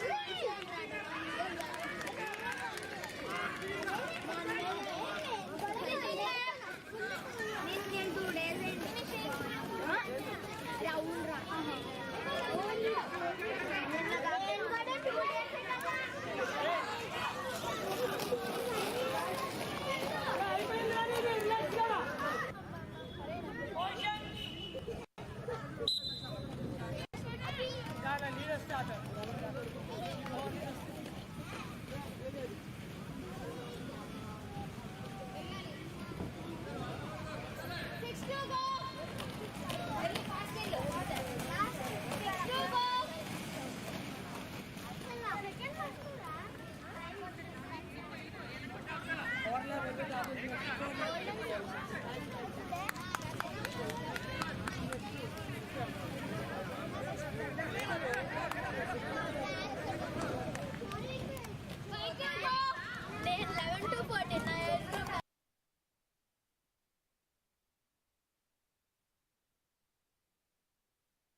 అబ్దుల్ ఫైనల్ కొట్టు, ఫైనల్ ఇంకో లేకపోతే లాస్ట్ అప్ కొట్టాలి. లాస్ట్ అప్ కొట్టు.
లంచ్ ఏర్పాటు చేయడం జరిగింది.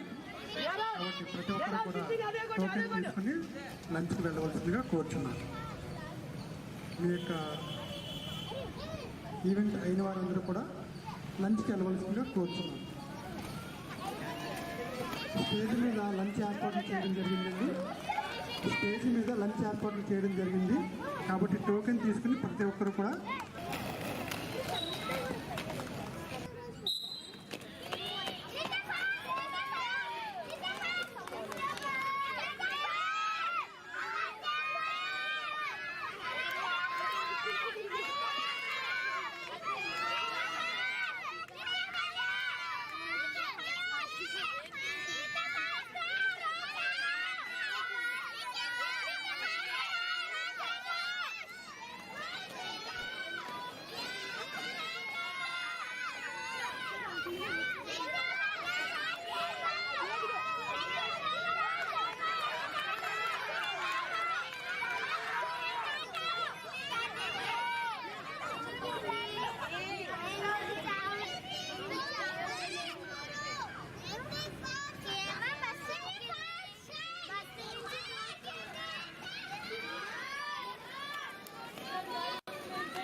నెక్స్ట్ సీట్లో రండి రండి. ముగ్గురే కదండి నెక్స్ట్ సీట్లో ఉంది. ముగ్గురే కదా నెక్స్ట్ సీట్లో ఉంది.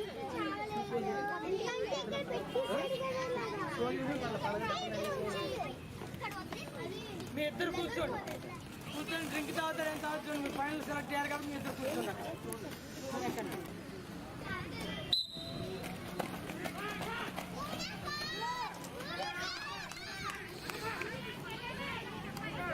వాటర్ బాటిల్ కూడా వచ్చినాయి.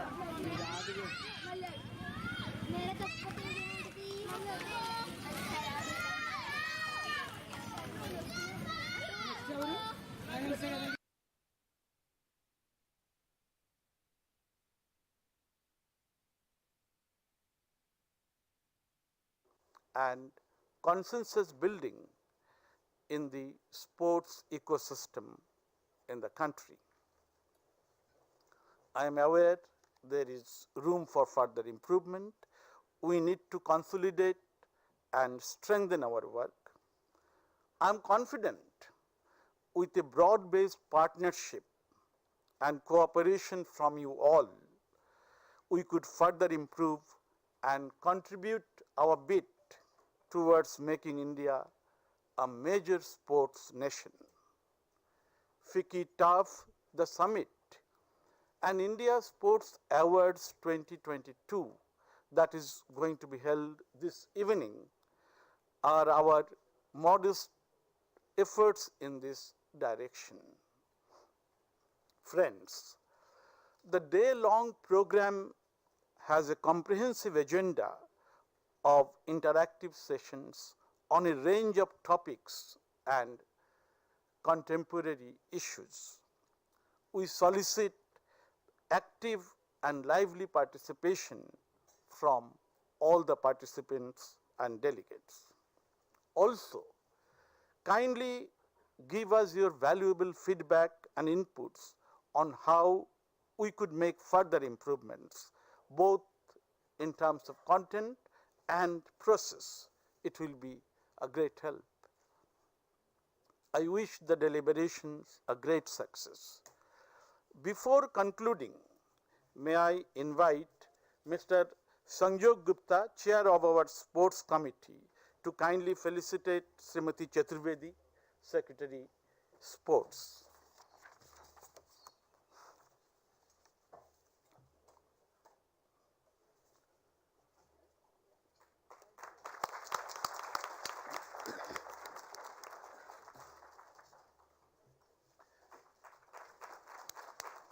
Next, I invite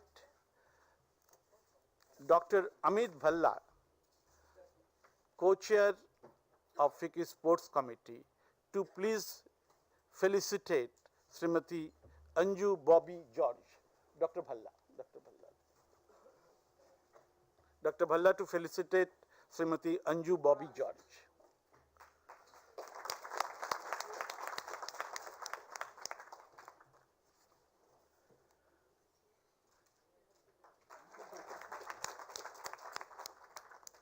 And then I'd like to request Ms. Neha Mathur Rastogi, co-chair of FICCI Sports Committee, to please felicitate Ms. Manika Batra.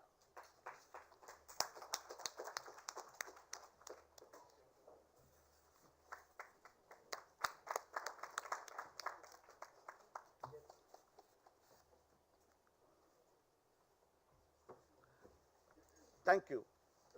Thank you, the office bearers of FICCI Sports Committee, for doing the honors. Now, I would like to invite Ms. Neha Mathur Rastogi for her theme address, and also request her for kindly taking the proceedings forward from here on. Ladies and gentlemen, thank you for your kind attention. Namaskar. Jai Hind.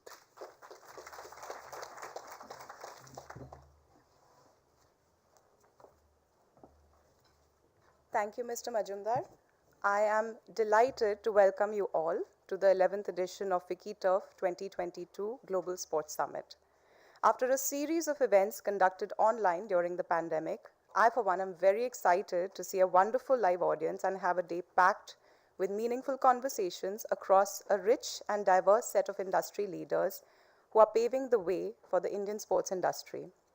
FICCI Turf has a rich legacy of bringing together the entire sports industry of India. The objective that we have set out for ourselves is to provide an effective platform to bring together a balanced set of stakeholders, including policymakers, athletes, and business entities. We all usually tend to work in our immediate areas of impact, and this event allows everyone to come together in meaningful dialogue to discuss the priorities we want to undertake and help India grow as a sporting nation. There is a lot of power in working together and collaborating, and sports as an industry intrinsically is a shining example of that. The theme for this edition of the summit is Vision 2047, Indian sports after 100 years of independence. Sitting here today, what will a gathering of this nature look like 25 years from now is the question we all might want to ask ourselves. And as a famous cat once told a little girl, unless we know where we want to go, there is no purpose of any journey. So here we are today to talk about the journey ahead. What we see is a growing focus already on sports taking to the mainstream. This allows for the formation of a much larger ecosystem of ancillary industries in and around it. Sports is relevant not just across the core competence of our athletes, but also with that, building towards other activities and aspects like infrastructure, health and nutrition, equipment, technology, aligning to sustainable development goals, and a lot more. The 7 sessions that will follow today will reflect this diversity, which we all must embrace in order to make a meaningful and futuristic roadmap for the future of sports in India. These interactive panel sessions with some of the best experts in the industry will touch upon aspects like the importance of league culture, fantasy sport and fan engagement, sports technology, sports for special needs, sports science and nutrition, and the growth of women achievers in the industry. We will end the day with the India Sports Awards honoring some of the best talent and industry members across the Indian sports sector. We promise you a day full of insight and engagement and are very, very grateful to have you all with us today. So now, without further ado, I would like to invite Khel Ratna and Arjuna awardee, our guest of honor, Ms. Manika Batra, to kindly give a special address.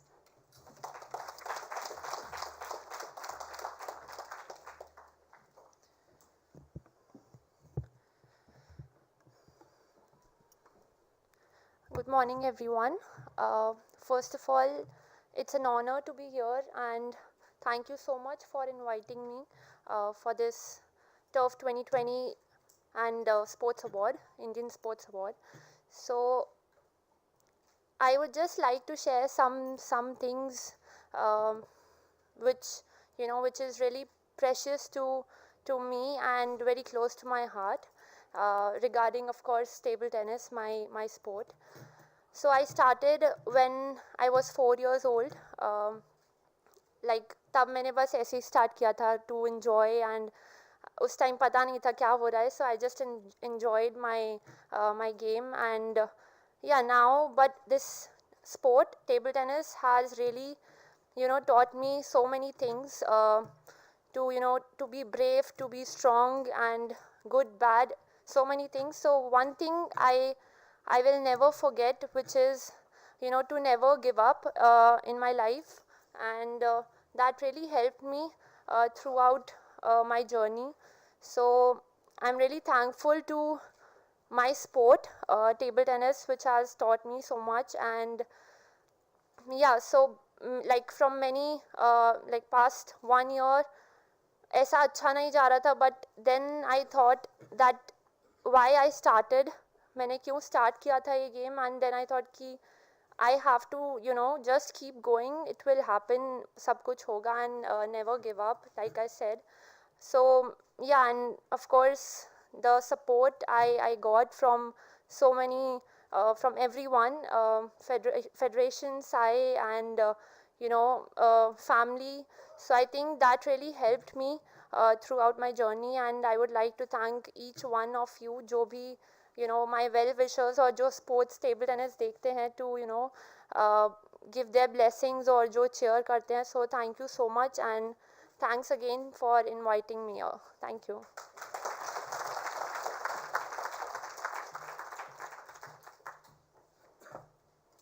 Thank you so much, Manika. It's always inspiring to hear from you. And now, to further this inspiration, we have with us Padma Shri, Khel Ratna, and Arjuna awardee, the legend of athletics, Ms. Anju Bobby George. Ma'am, kindly share a few words with us.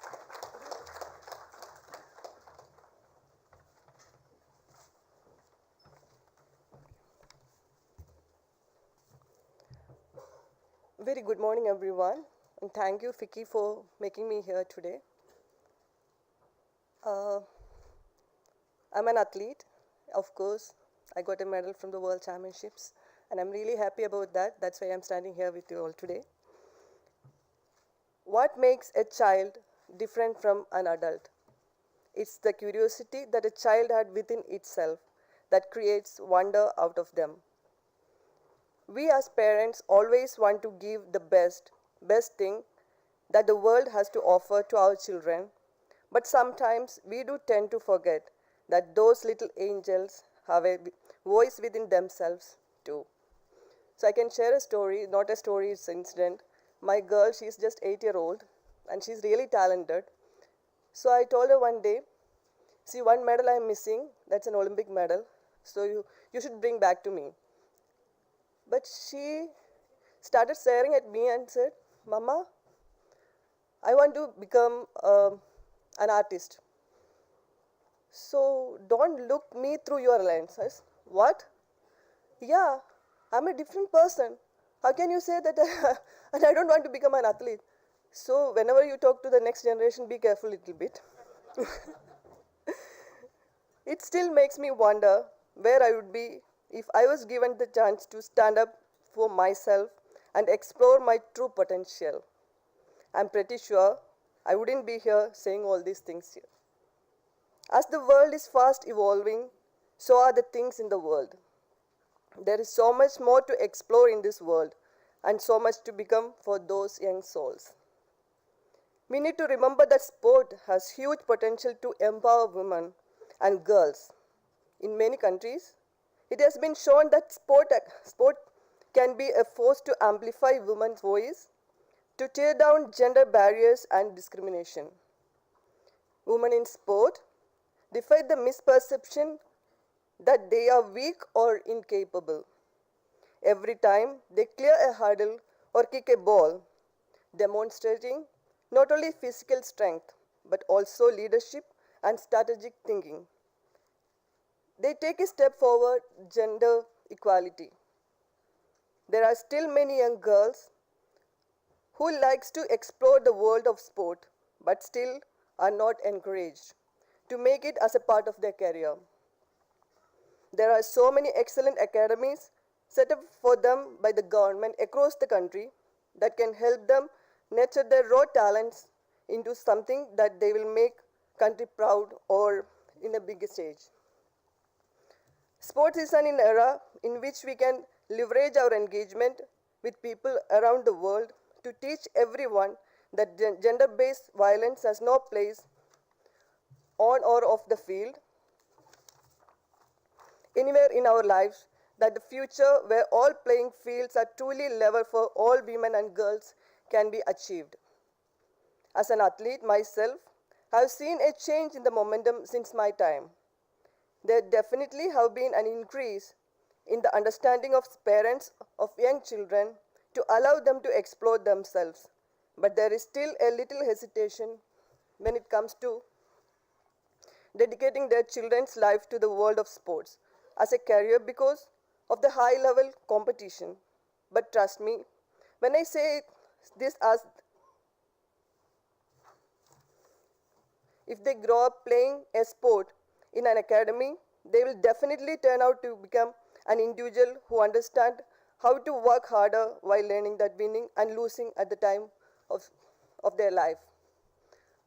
As an athlete or an ex-athlete, I started my academy in Bangalore, and just for young girls, I selected 16 girls from across the country, and now they are, one of my girls, she is world leading at her age, and I think it's my passion and it's my duty to give back to my society and start supporting young girls and watch the girl power conquer the world. Thank you.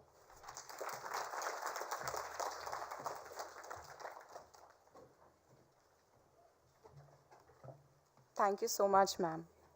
May we now please invite Ms. Joyce Puan, who's the head and program specialist for education at UNESCO New Delhi, to kindly be present for the official launch of the UNESCO knowledge paper on sports development landscape of India titled More Than a Game.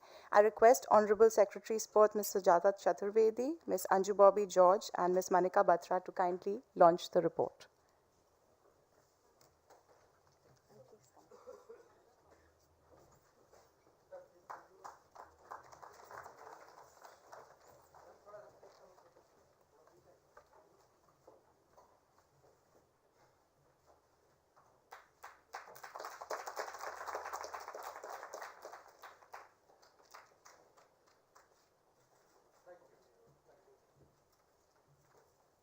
Thank you. I now request Ms. Joyce Puan to kindly share a brief insight on the knowledge paper by UNESCO.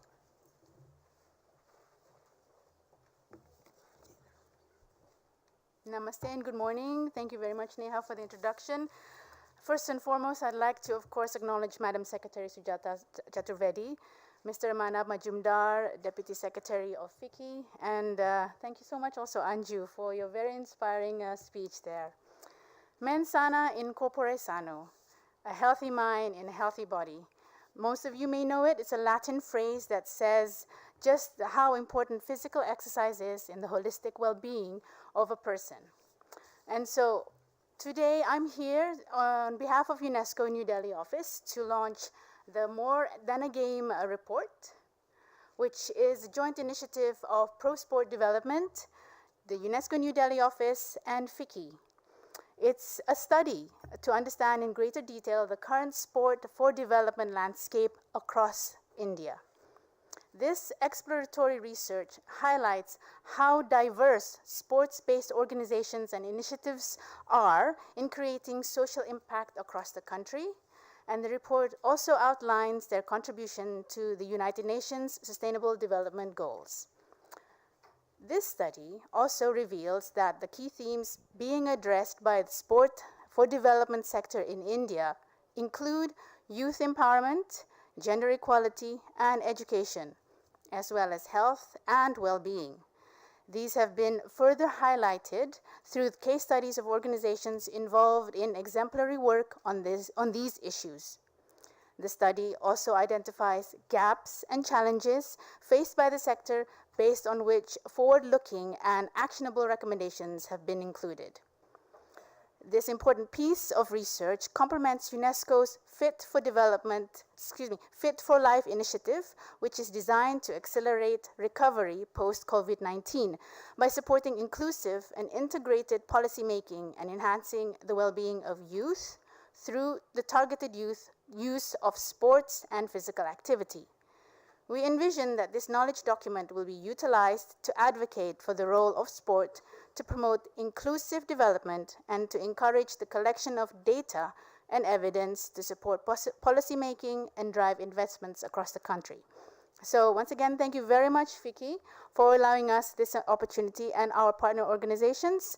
And as the United Nations organizations that champions sport for development, we are very happy to be inclusion partner for TURF 2022. Thank you and namaste.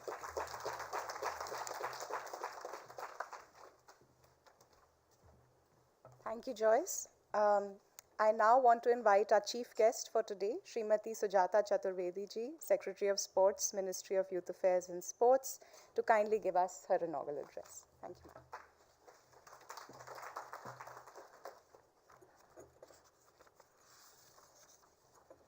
Namaskar, very good morning to all. To begin with, let me wish each and everyone here a very happy Constitution Day. Today we celebrate our great Constitution. At 11 this morning, we all took an oath. I hope some of you did. And we're very proud of our country. We're very proud of where we are today. And it's a very happy occasion to be here. So, Sanjog ji, the two star athletes on the dais who are very dear to our heart, Manika and Anju, the FICCI team, the team from Manav Rachna who are doing good work in sports, my very close colleague and junior Kunal, who is a joint secretary, and all of the sport lovers and enthusiasts sitting here. I am very grateful to you for inviting me here, and I am delighted that the FICCI team has decided to organize this 11th edition of the summit. And it's just a summit, but the contribution of the sports vertical of FICCI is continuous, and it helps the strengthening of the ecosystem and the sports and youth affairs picture in the country. And we have worked together continuously in this field along with FICCI. If it comes to sport, what do I say? As you know, we had a couple of years in pandemic where sports scenario was very badly affected. But around the beginning of this year to 2022 onwards, we've seen a lot of things which are very exciting for sports in India.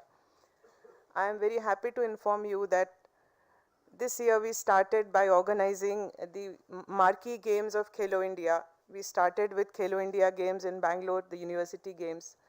Then we went on to celebrate the Khelo India Youth Games in June in Haryana. Then we had the Chess Olympiad in India for the first time. We had the National Games recently. And we are heading to more games and more events as we go along in the next year. In the meanwhile, we did such great work and performance in the Commonwealth Games at Birmingham. Not to mention what we did last year in 2020 Tokyo Olympics. So it's been a happy and continuous, encouragement and jubileous time for all of us. Remember the great historic victory at Thomas Cup, which our men's team achieved. In the last 75 years, we never had the cup. So this has been a great year for sport, and I feel so lucky to be part of this whole effort. And one tries to play one small role. If you look at the efforts of Government of India in terms of what we are trying to do for sport, I think these have been phenomenal. As you know, we are led by our Honorable Prime Minister, Shri Narendra Modi, and we see him meeting athletes like no other head of state does. He has been meeting athletes who leave the shores for international multi-sport events. He talks to each of them personally. When they come back, no matter if they won or lost, he meets them again, and there is a cup of tea and chit-chat. And I've been witness to these moments, and it's something phenomenal. I think the kind of inspiration that the athletes get is unprecedented. Coming to the Khelo India program that we do. Khelo India is an umbrella scheme. Most of you would know about it. Khelo India was packaged and restarted in 2017. It is a huge scheme, and anytime I face an issue about how to handle a particular aspect of sport, I find a solution in Khelo India.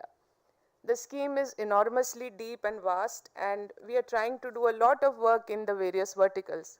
The games that I just mentioned are also part of the Khelo India brand, and Sanjog here is helping us to get that brand out and shining. So more than 2,000 athletes have been inducted into the talent development program of Khelo India, and they receive an out-of-pocket allowance and so many support. 600 rural and small Khelo India centers have so far been opened across the country, and past champions in that area get a chance to work there and nurture the young talent in their area, which is a very innovative scheme. 29 state centers of excellence under Khelo India scheme have been set up in various states, and we collaborate with the state governments to ensure that the top quality athletes in that state get trained and nurtured in those centers. One very interesting thing that we have done in the last 1 year is we've started women's leagues in a big way. We've had archery and football and various other sports coming into these leagues. Though they may not be very prominent right now, though you may not have heard of some of them, but I can assure you it's going to be a very big deal in the coming years, because we support inclusion in sports, we support the participation of the weaker sections in the sport, and that is why we will continue to have more and more leagues, city leagues, and all possible combinations where we follow a model of weekend leagues where all athletes get a chance to participate and compete. As you know, anybody who plays a sport needs to compete, and unless you have competitions at smaller and bigger levels, that athlete is never going to come of age. So all these leagues are going to help to do that. We work on various aspects of sport, as you know. One very big success that we have achieved is India has become part of a select club of countries to have its own anti-doping law. The law was passed by the Parliament in August this year, and now we are heading towards a completely revamped national anti-doping program, which is housed in our National Anti-Doping Agency and our unique laboratory, which very few countries in the world have, the National Dope Testing Laboratory. I would also like to inform you that India so far doesn't have a proper regulator or a testing facility for checking the content of the dietary supplements. You see so many gyms are around, so many, all kinds of gyms, and young people are, you see those very big dabbas of some shake and this and that. So a lot of that is unregulated. A lot of that we don't know what is inside. So it is a mandatory requirement to check the contents of those, dietary supplements which athletes take. It is a tragedy sometimes that the athlete thinks that I'm taking something which will, help me to enhance my performance. And when they land up at that particular international event which they are longing to, win at, and they're found to be, having, taken some prohibited substance. So in order to prevent that, and in order to ensure that we have a facility for dietary supplement testing, we have recently entered into an MOU with the National Forensic Science University at Ahmedabad, and also with the Food Safety Standards Authority of India, that a lab is now coming up which will help the dietary supplement testing. So this is a big step in helping our athletes not to consume things which they should not be consuming, and a lot of them unknowingly do. We are very optimistic about improving that particular scenario. As you know, those of you who are aware of what we do in sport, we also now have a national center for Sports Science and Research, which is housed in the IG Stadium in Delhi. This is again a very big step towards excellence in sports. And we are now setting up a hub and spoke model where the head of the whole apparatus, the main headquarters would be in Delhi, but each of the regional centers of the Sports Authority of India would have a spoke where there would be a smaller center helping athletes in that region to get the best of technology and expertise in all the aspects of sports science.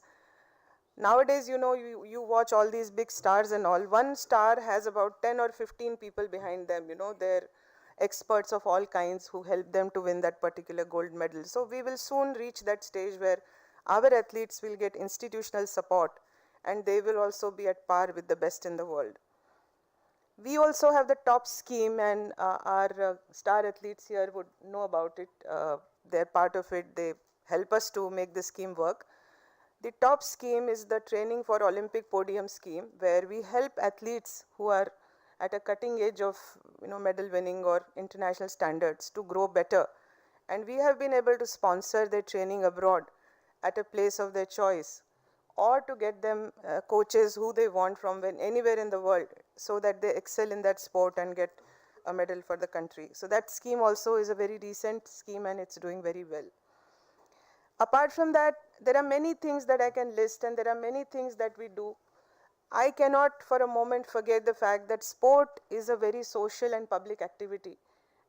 And unless all of us as members of this society contribute to encouragement to sport, growth of sports, government alone or governments alone cannot expect to fulfill the expectations of the nation. So at this very nice and august forum, I would request that each of us who becomes a champion of sport should participate in encouraging young children to come forward and play a sport, to join an excellent program in sports wherever it is available, wherever it is possible, spread awareness about what can be done in sports, and generally help to take away that huge bias that we have in this country, where most parents would expect their child to have academic excellence and not so much of a sports excellence.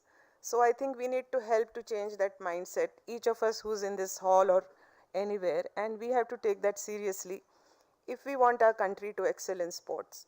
Having said that, I'm very optimistic about what India holds in the future, and I'm sure all of us will see more and more victories at the international fora and within the country, many records broken as we go along.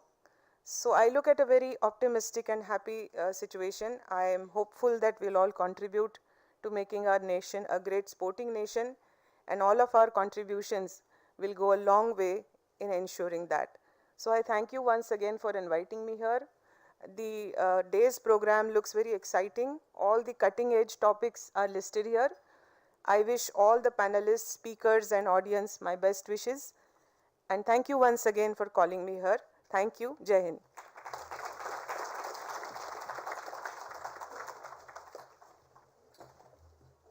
Thank you so much, ma'am, for sharing these incredible initiatives with our audience and your future vision. Your address has given us the right impetus to take this day ahead. I now request our FICCI Sports Committee Chair, Mr. Sanjog Gupta, to kindly take over.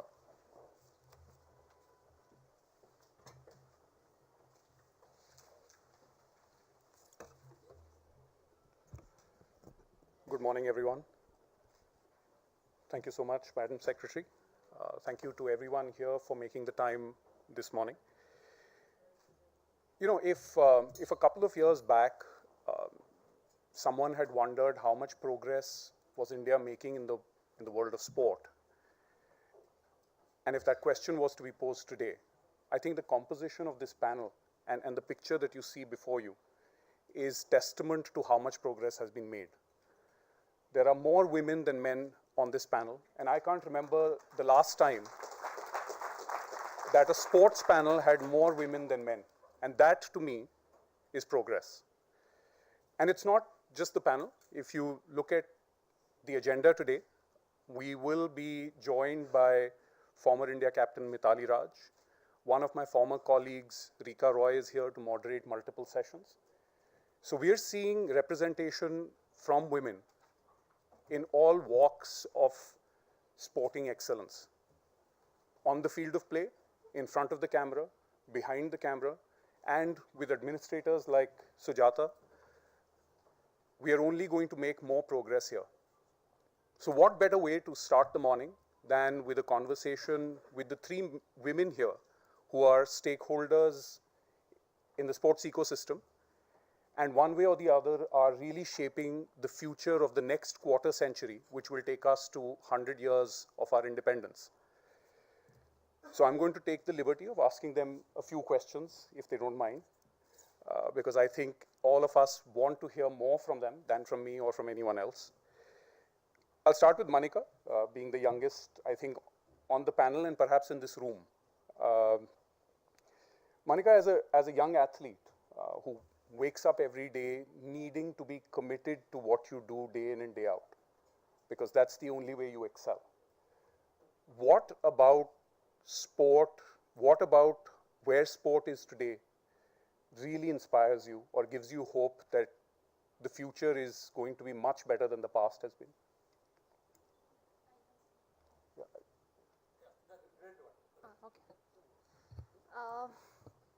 So if you see past ka, like there is so many changes now, whether it's, you know, like ma'am said that in future there will be changes. So I think for an athlete, from my past, I am more confident now that there are people around me who are there for me, you know, to support me, and that मुझे खेलने जाना है बस, ऐसा पीछे का कुछ नहीं सोचना है. तो so this change has helped many athletes now, that they just play and they, you know, they don't think कि लोग होंगे हमें सपोर्ट करने के लिए. पहले ऐसा होता था कि प्लेयर्स सोचते थे कि हमें यू नो स्पोर्ट्स में जाना चाहिए नहीं क्योंकि आई डोंट नो सपोर्ट मिलेगा या करियर है, बट आई थिंक अभी वो बहुत चेंज आ रहा है, and I am really happy with that, and you know that motivates me to you know wake up every day and go for my practice training or for my match. So I'm really happy that change is coming, and like you said कि women अभी ज़्यादा अच्छा कर रही हैं. So yeah, I'm really happy with that also. Yeah. Manika, it's not just you who is being inspired.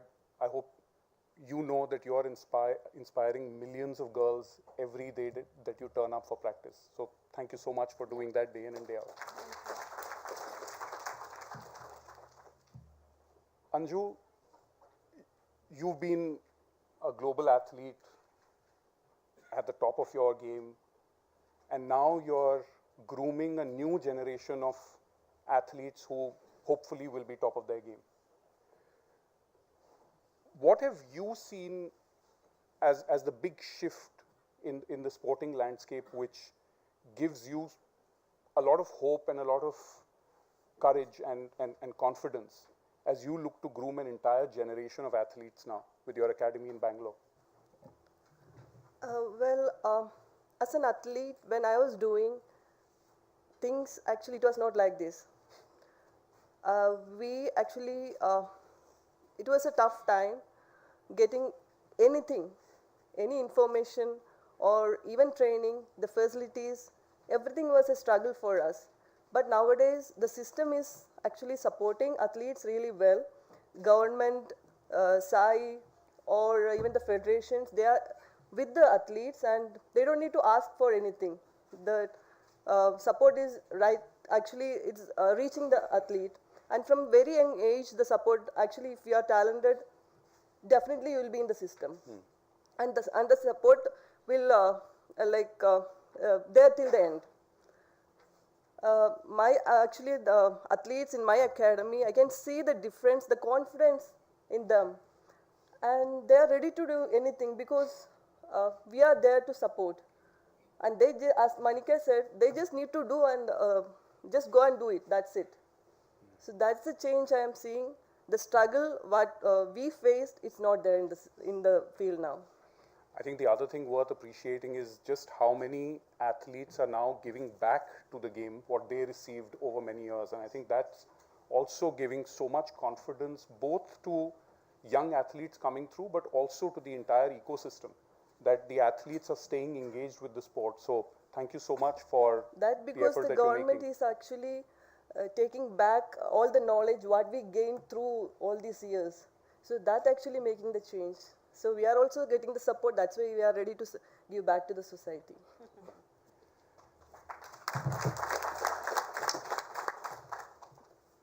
Madam Secretary, I think it's been just over a year since you took charge of sport. You were involved with planning and personnel before this. If I was to ask you to reflect on one thing that struck you when you took charge, the most apparent thing about sport, which you wanted to change,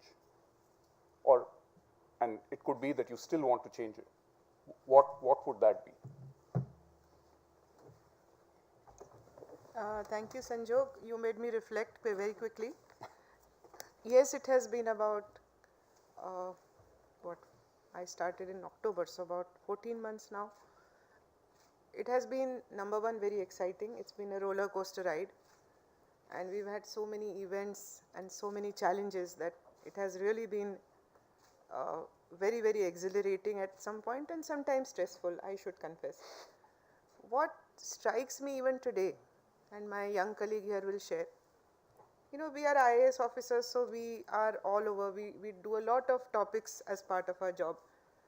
So you know generally about sport if you're not in sport. Like everybody, all of us claim to have some knowledge of sport because that's natural to us. If you talk to anybody, even casually, they'll start giving you gyan on sport. So I was also one of them. Then when I joined this department and I started unraveling the layers of what it is, I realized that it's a very vast and technical subject. And what I realized immediately, as soon as I realized this, is also that there is so much to do. And like I just mentioned in my address that I did a little while ago, each of us needs to do it. It's not about just government. It's not about people like Anju or Manika or a person like you. Each Indian, each person has to contribute to sport. It is that big a deal. And unless we become a nation of people who are interested in making our athletes, self-respecting and full of confidence and self-esteem, we cannot go where the young lady just mentioned, that the athlete just goes and plays. We are trying to take care of things like she mentioned, that they don't have to worry about visas now. They don't have to worry about how they reach the station or how they'll come back or how they'll be received or how all those things will happen. We have now been taking care of a lot of those aspects. So the idea that each of us, each person in this country decides to support the athletes in that way, in whatever way they can, not to discourage them from playing, not to discourage them from falling down, all of that will contribute to making our country a great sporting superpower. I think we are headed that way. So the challenge that I see even now is that everything will help. Every innovative initiative, every action that any of us takes is just contributing to this massive mission that we need, all of us, to undertake. That is my immediate and permanent sense when I do this job. Thank you. If we want more sports champions, we need more champions of sport. Yes. Yeah. Anju, I'll come back to you. The agenda of today's discussion is about looking ahead. It's about the next quarter century, which takes us to 100 years of independence.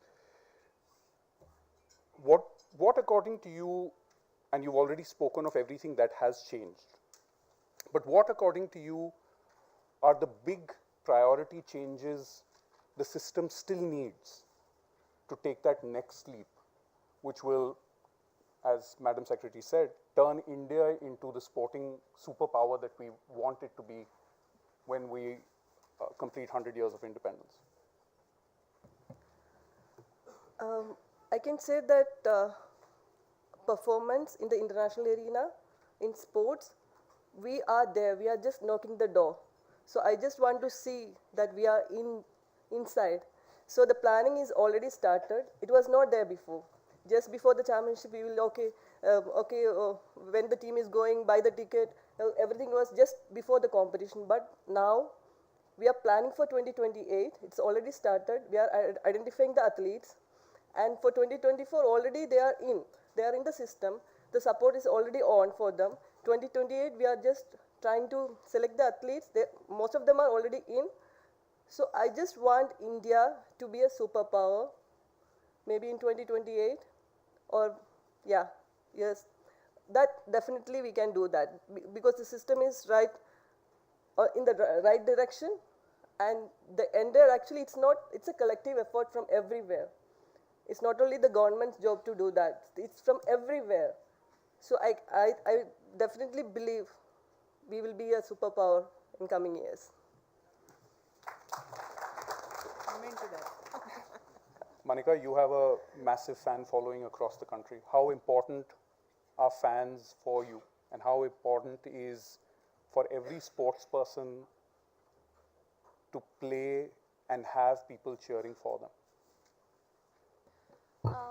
To be honest, of course we need that, especially after 2018 when I won 4 medals for my country.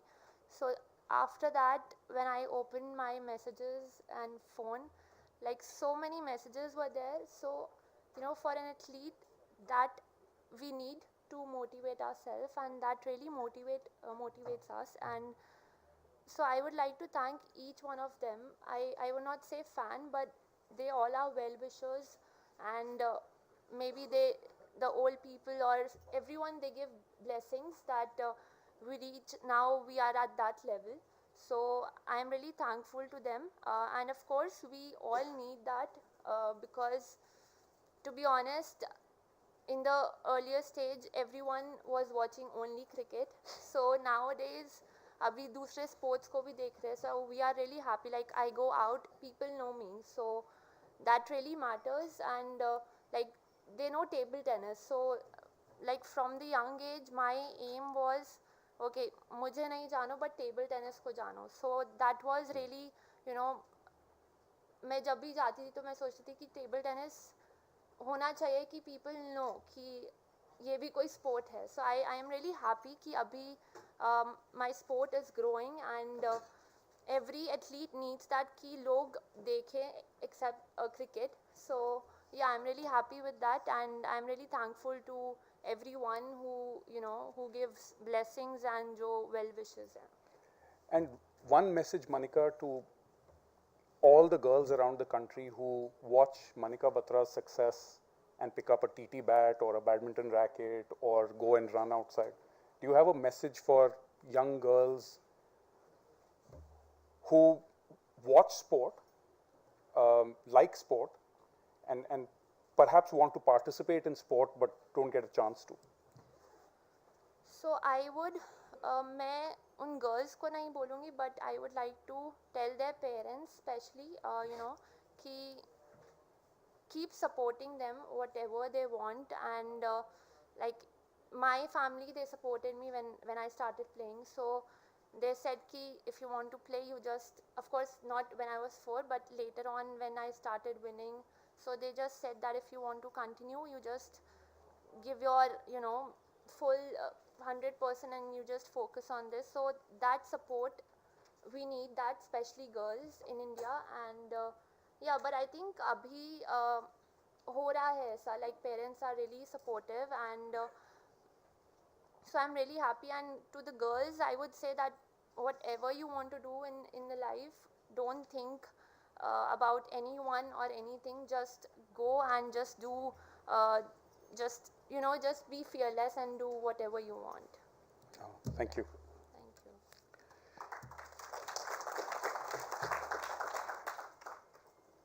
Anju in her address mentioned how sport helps empower women. But we at the FICCI Sports Committee believe women actually empower sport.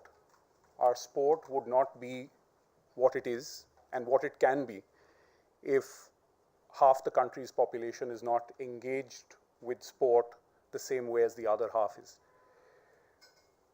It's not just athletes like Monica and Anju, and as Monica said, but also mothers who can be agents of change in their families. Teachers who understand the importance of academics and sport standing alongside. And as the other half of the population, whether it is as fans, participants, athletes, which for the longest time, for one reason or the other, was on the periphery of the sporting landscape in India. We hope that the next quarter century sees all of them get involved, all of them get the chance to get involved, and all of them power what can potentially be India's sporting movement. Sport has been on the move for a while, but we need India's girls, women, as well as boys and men to equally participate for this sport that has been on the move to truly become a movement.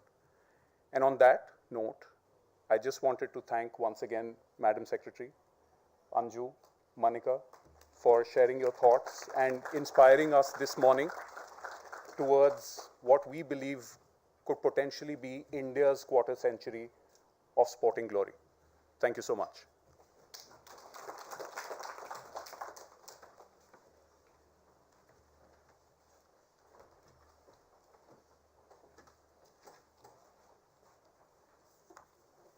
Thank you so much, Sanjog. With that, we end the inaugural session. Thank you everyone for being here today. Thank you.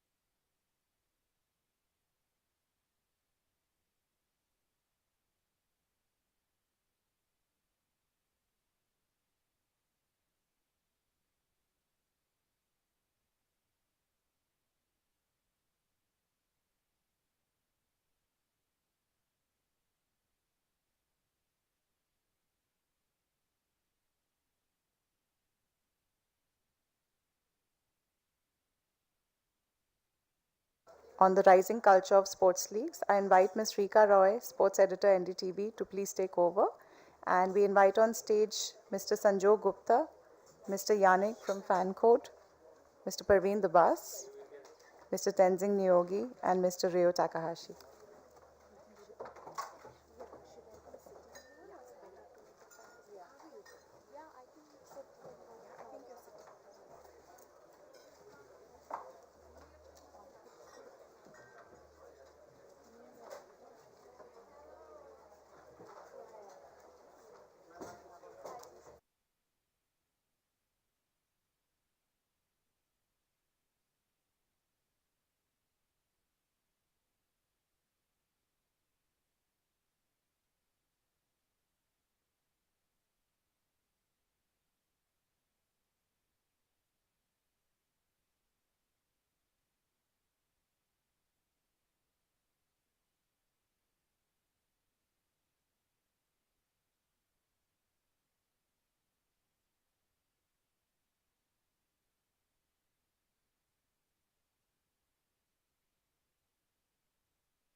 Thank you very much, and I'm grateful to be invited here this morning. And I think Sanjog has already given an introduction of me. I'm Rika Roy. I work for NDTV as the sports editor, and Madam Secretary has given me a perfect segue into our conversation on the leagues by saying that in the future, maybe in India, we can see Sunday leagues, more and more of them, where not just sports fans like you and me, but families will go.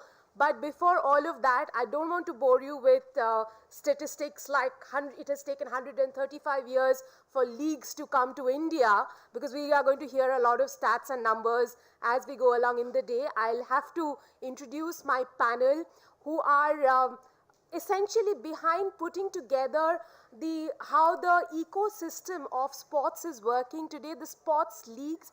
And Sanjog Gupta, we all know him as the chair of FICCI, but he's also the head of sports at Star and Disney India.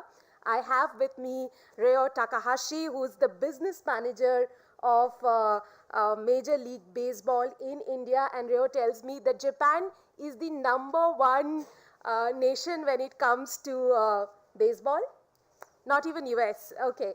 Next to him is Yannick Colasso. We have seen him during his NBA days as the managing director of NBA, someone who has got NBA to India, and now he is the co-founder of Fan Code. Parvinder Bas, I don't think there are too many people in this room who has not seen Monsoon Wedding.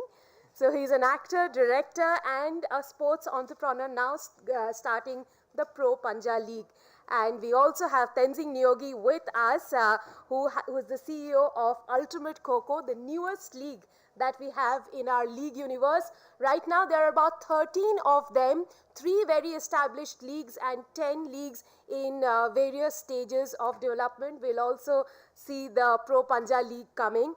I'll have to start with Sanket. Sanket, broadcasting basically is the backbone of all these leagues, and what I understand your legacy is in regionalizing sports, making people watch sports in the language they like to watch in, and customizing sports for all of us. Tell us a little bit about how you've done it and the future of it.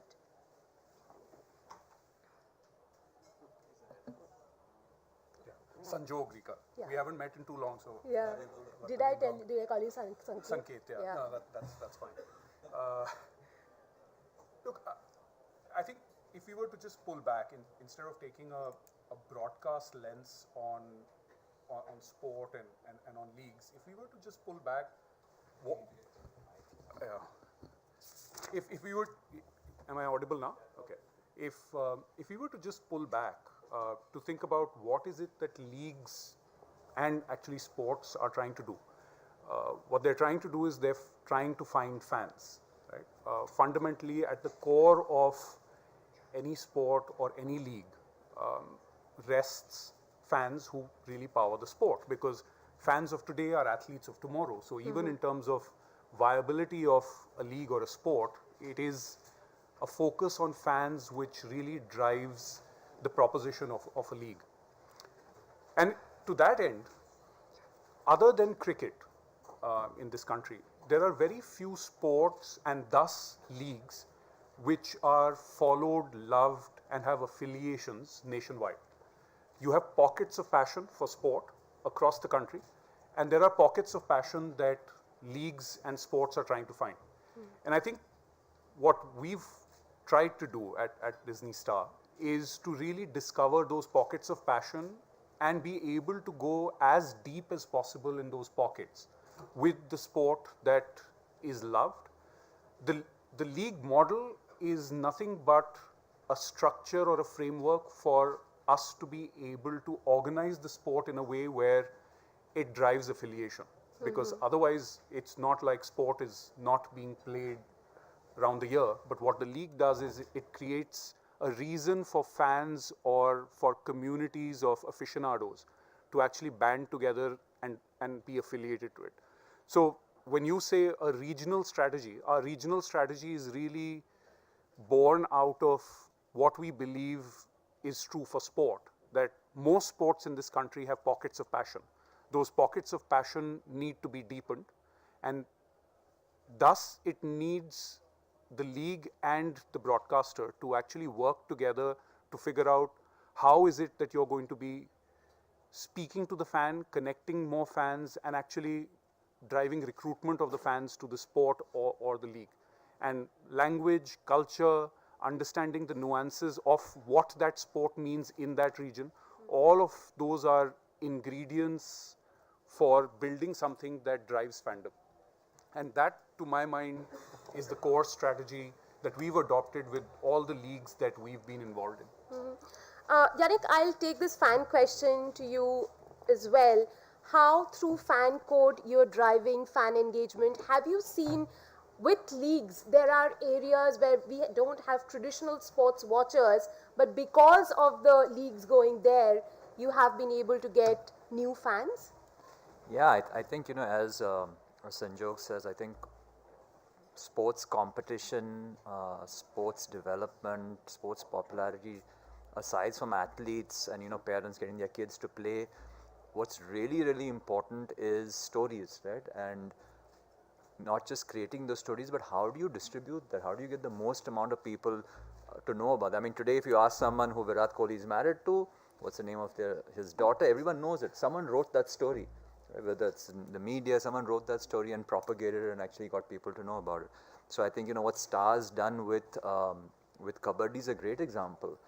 It's not like Kabaddi's popularity suddenly exploded overnight. It was there, it was already there, it was dominant. The stories were now being told to a larger audience. So I think even the role that we play is to try and do that, because the sports ecosystem, whatever you may say, people talk about, new players coming into, it's still not enough. There are 4 or 5 people in distribution and who are actually trying to distribute sports in this country. It's not enough. There need to be more.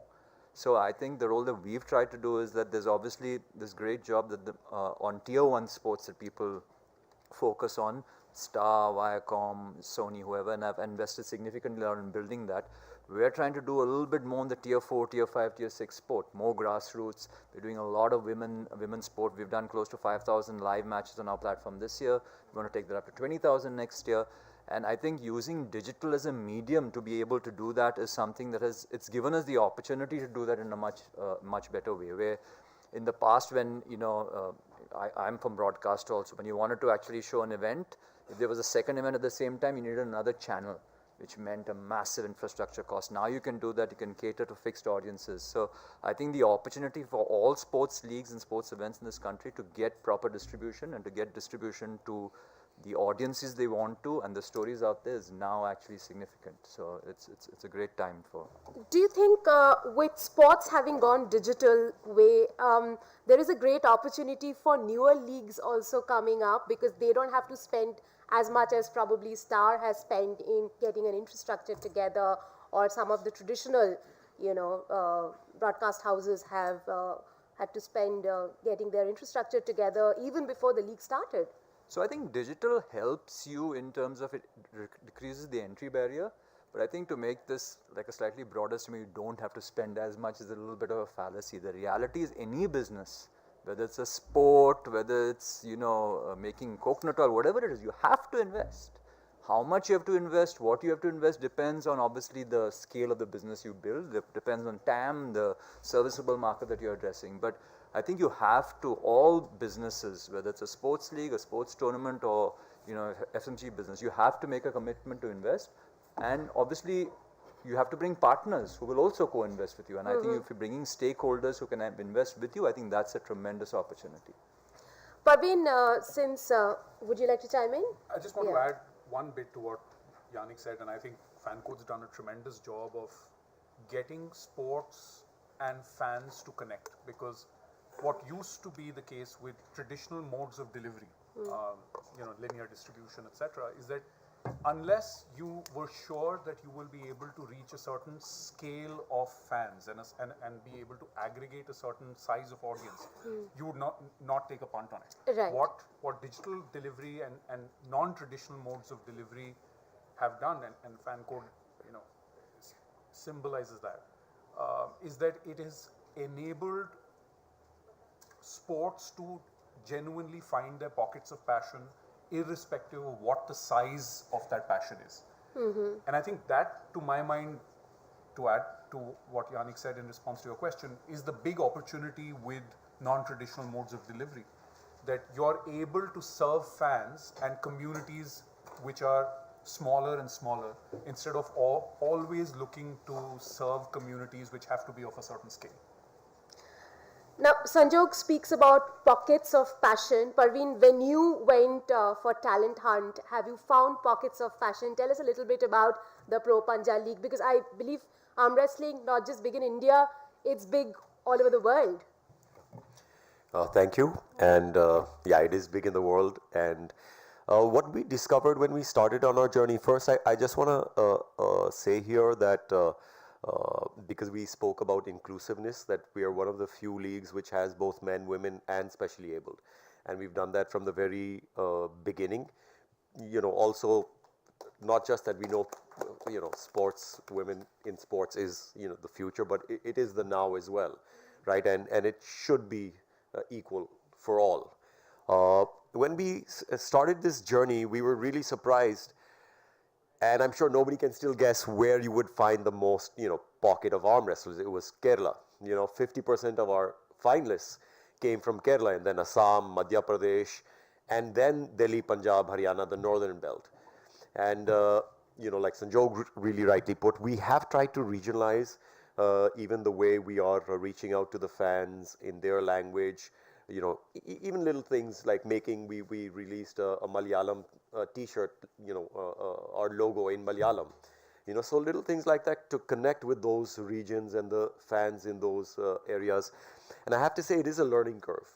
Well, the reason we started not straight off the bat with a league, but with various tournaments was apart from proof of concept, but also learning for us of how should we come to market with this league and this sport. You know, how are the, you know, learning about the athletes, where they come from. They're all sons and daughters of the soil. They come from small towns.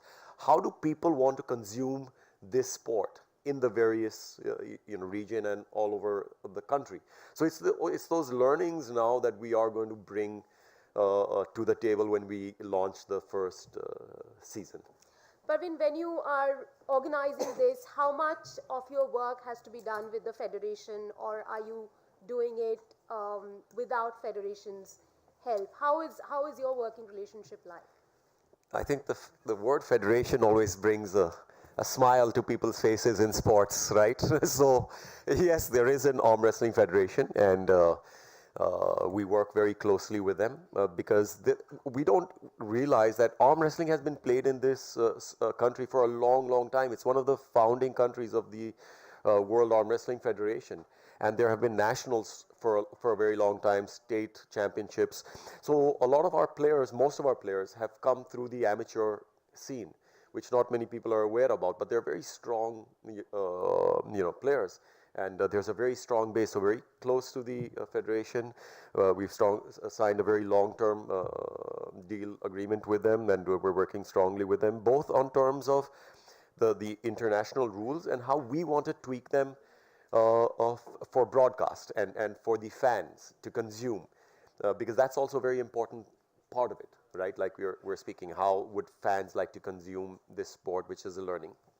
Also, I think people here would like to know a little bit about your story. What got you into wrestling, an actor, director, and now a sports entrepreneur?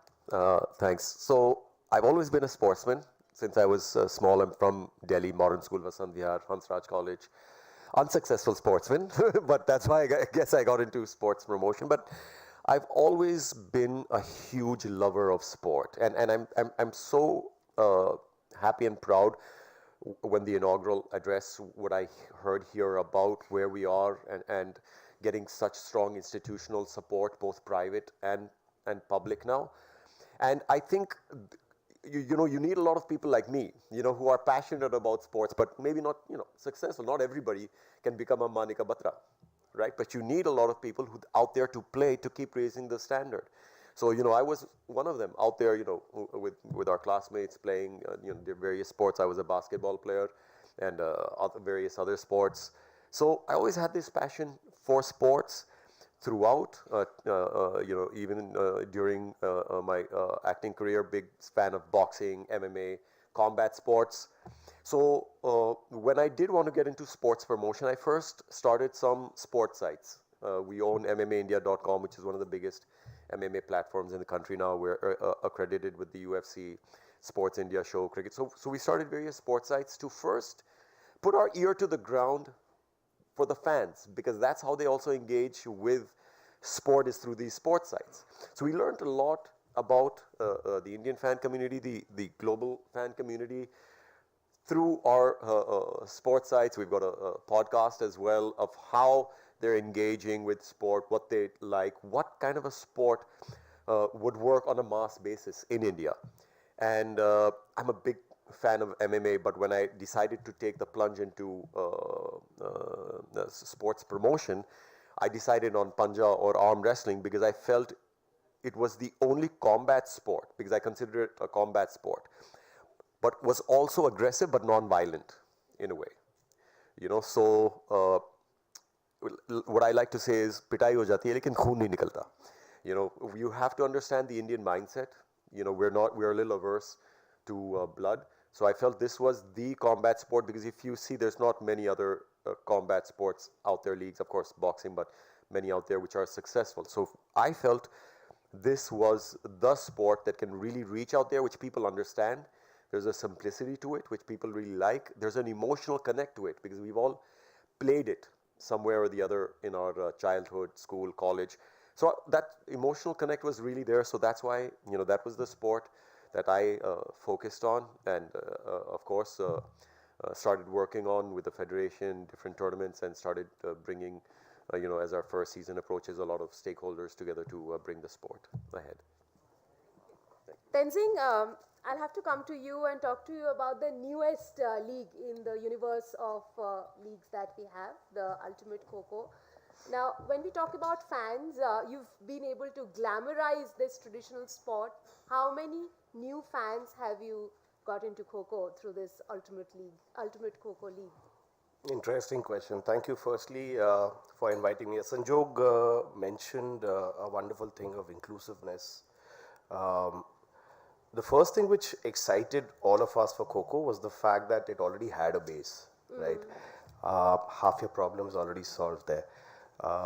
So when you look at Kho-Kho, what it needed was a structure at the apex of the pyramid, because the bottom of the pyramid was really strong, number one. Number two, I believe that for us, when we started this journey with Kho-Kho, we realized that to create a sports league, largely it has to be a television product. And in order to it being a television product, it has to have the spectacle, the hero element, which India has never seen. The only thing which India had ever seen, and also still in love with, is pretty much, I'm sure everybody would second this thought, is John T. Rhodes' skydive in 1992 World Cup, right? That happens every 90 seconds in Kho-Kho, right? So we understood the spectacle, the spectrum, which were these key highlight points for us to sort of produce it. We focused on the production, which was very important. And that brings me to the topic of inclusiveness, because what we realized was that there was a stagnant audience of close to about 17, 18 lakhs players which are playing in both genders. And I must mention this here, that I believe, and having spent a lot of time in non-cricketing sports in my career, having played cricket professionally, I realized the fact that it is very important to sort of understand the sport, and we are blessed actually to be, you know, associated with Kho-Kho, because not too many sports, come to think of it, are played more by women than men in India. Kho-Kho is one of them. While Ultimate Kho-Kho is a men's league, we've always been very proactive. A fun fact here, way back in 2019, I was actually trying to make Ultimate Kho-Kho world's first mixed gender league. It didn't work out. So we had created someone called the Wazir, who's literally the Trupka Ikka from a chessboard, and that particular person can run either sides. We were actually planning to make Wazir the woman. So single woman amongst all men, who is the game changer. Unfortunately, that idea didn't take off because of multiple security and privacy reasons. But we do plan to come up with a women's league because of the sheer fact that the population is huge. And to answer your question, the 8 to 15-year-olds are the ones who we've actually focused on, because that's a huge, huge segment. Kho-Kho reaches up to tier 4, tier 5 towns. You know, it is just played. A small village in Punjab called Sangrur, a state championship happens, 1,200 schools come in, 20-member squad, both men and women, do the math. Right, that's the power of Kho-Kho, right? It reaches to the hinterland. What we wanted was to, from day one, our focus has been to create super fans going 20 years down the line. So the focus after backtracking was understanding the spectacle, understanding your audience, who after 20 years become decision maker, have disposable income, digital rise happens in India, and then eventually there is a legacy creation which happens amongst the business model which we've done. So I think that's where we are. In terms of numbers, social media numbers and linear broadcast numbers, it's been fabulous. At this point in time, we're looking at being the 4th largest league in India for season 1. It looks good. Season 1, 4th largest league. In terms of numbers, overall reach, we are looking at a very great space. And this is because of the fact that I believe Khelo India has played a humongous role in reaching out to Kho-Kho being a popular part. When it happened in Balewadi, long time back, I think 2017 or 18, the national games, on the Khelo India games. And the Kho-Kho again was one of the most sort of attracted events. So while the women's league didn't happen, but we did definitely gather a lot of eyeballs from that perspective. And I love the fact that what Manika said to Sanjog's question, that parents should be pushed in order to get the next gen on. It is something which I've seen with my own eyes while doing Ultimate Kho-Kho, where parents have come and said that we always had the talent in the family. We've been pushing them for the last 25, 30 years, if not 60, right? As in, of course, but the younger generation has been pushed, they've been supported. Stories are unparalleled in Kho-Kho. Now they're getting to see their kids in the front stage, in OOH platforms, on digital, being interviewed, and they're just, the stories are different. It's just fabulous to see. So yeah, it's been a privileged journey for all of us, but I genuinely believe that it's just the start, and Kho-Kho is going to be paving way for many more fans to come.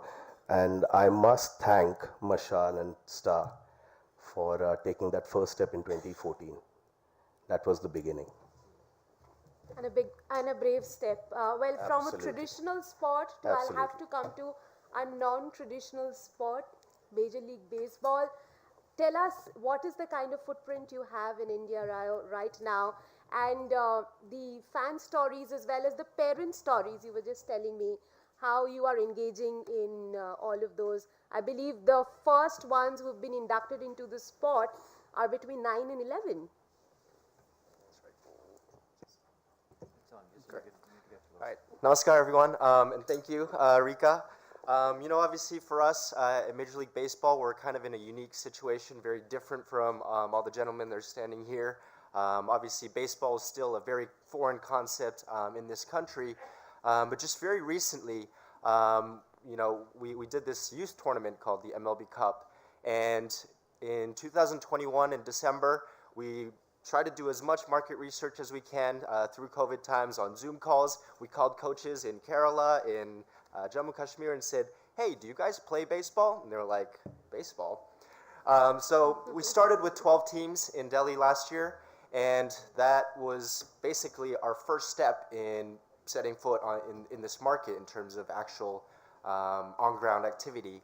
And over the next 6-7 months, we didn't stop getting phone calls from coaches from Jammu Kashmir all the way down to Pondicherry, to Tamil Nadu. People were like, how do I get into this tournament? So that's when we kind of shifted and said, look, if you have 12 kids that are 9 to 11, boy, girl, big, tall, short, doesn't matter. If they want to play baseball, come try it out, because that's kind of what we're here to do. And at the end of that, in October of this year, we had a registered number of 160 teams come. Unfortunately, just because of the timing and the rain weather, we only had 113 teams participate, but the last 2 months we were in Kerala, Hyderabad, Indore, Kolhapur, Ahmednagar, Mumbai, Delhi, Bangalore, just doing regional rounds over, I think, 350 games that we played. And the 16 best teams will be here in Noida, in Delhi NCR, to play the finals. So I think what we can say is it doesn't matter if you haven't played yet. As long as you start at a young age, it gives these kids an opportunity. And as long as we as a league are able to provide a fun and safe environment, parents are all about it. I think I can speak to it a little bit more in depth later, but our goal for now is to build that ecosystem, which I think has been mentioned by almost every speaker that has spoken up here, is that we have to build that ecosystem that's self-sustaining, something that that the Indian market is capable of doing starting today. And it's not something, we don't have to build a big fancy stadium or a pro league to start with, because to be able to create that demand, that ecosystem has to start first, and that's kind of where we are, taking our first steps. Ray, I asked this question to Praveen about what got him interested into sport. Now you are a Japanese gentleman selling us, the Indians, an American product. Tell us about you a little bit. I guess I can say just one thing. My mother's Japanese, my father's Japanese. My mother was a student in, I don't want to age her, but years back. And she came to India on a backpacking trip because she was curious. And she ended up staying for 2.5 months. Didn't want to go home, but her parents finally sent her back home. And ever since, she's been telling me, I want to go to India. I want to go to India. So that was always in my mind. And I grew up playing baseball, loved the game, and had the opportunity to work with Major League Baseball. And the moment they said, we're looking into the Indian market, I raised my hand, called my mom, and said, I want to go to India, and that's it. You know, interesting you mentioned about mom, because I want to ask all of you about the involvement, or rather the engagement that parents need to have in getting their kids to play. And we the Indians, we say that, once the government invests or the private sector invests, we will send our kids to play sport. But that probably shouldn't be the idea. The idea should be for parents to start investing. Sanjay, can I start with you? How important is it, the role of the parents? I think it's the most important role that anyone plays in a child's life. I have an interesting anecdote just to add to what Tenzing just said. We had organized an esports competition a few months back, and it had the participation of most top esports athletes in the country. The most interesting thing that was said over and over again to us was, by virtue of being on Star Sports, now my parents know what I do day in and day out, right? And there is a sense of validity, a sense of respect that I'm now getting at home, because I'm now seen and projected as an athlete and not just someone who's whiling away time on my mobile. And that's really the role of parents, right? You spoke of how the Indian society is, the adage which is, padhoge likhoge to banoge nawab, kheloge koodoge to hoge kharab, right? That needs to be turned on its head.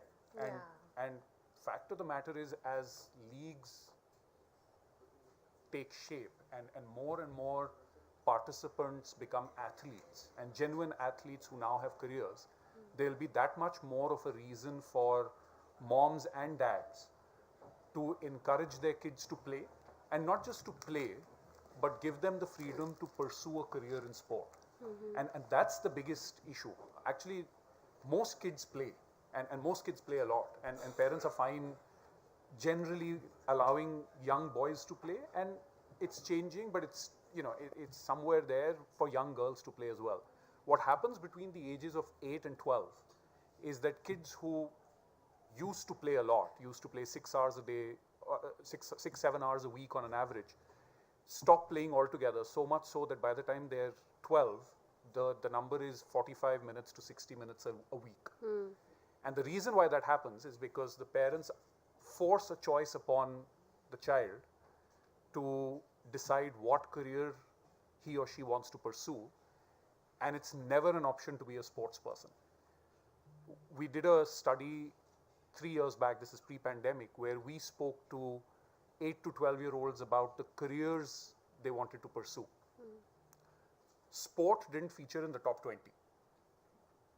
And that's just the reality of our society today. It just didn't feature. Why? Because the child has been conditioned to believe that sport is a pastime. Sport is not a career.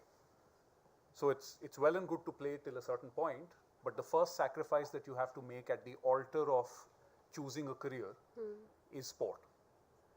And I think that mindset needs to change. And that mindset will change only if parents allow kids to play, parents allow kids to make that choice when the time comes to continue playing and not drop out because there's an academic compulsion that they need to fulfill.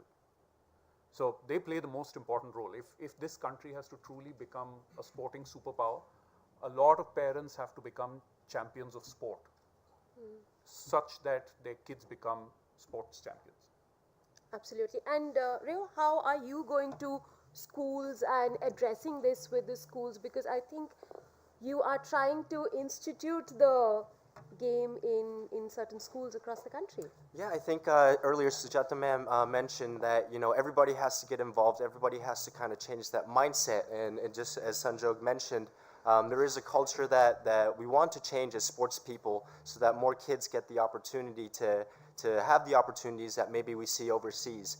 And when we go to every school, the first thing we're usually asked is, if my kid plays baseball, what happens to that kid? What kind of opportunities are out there?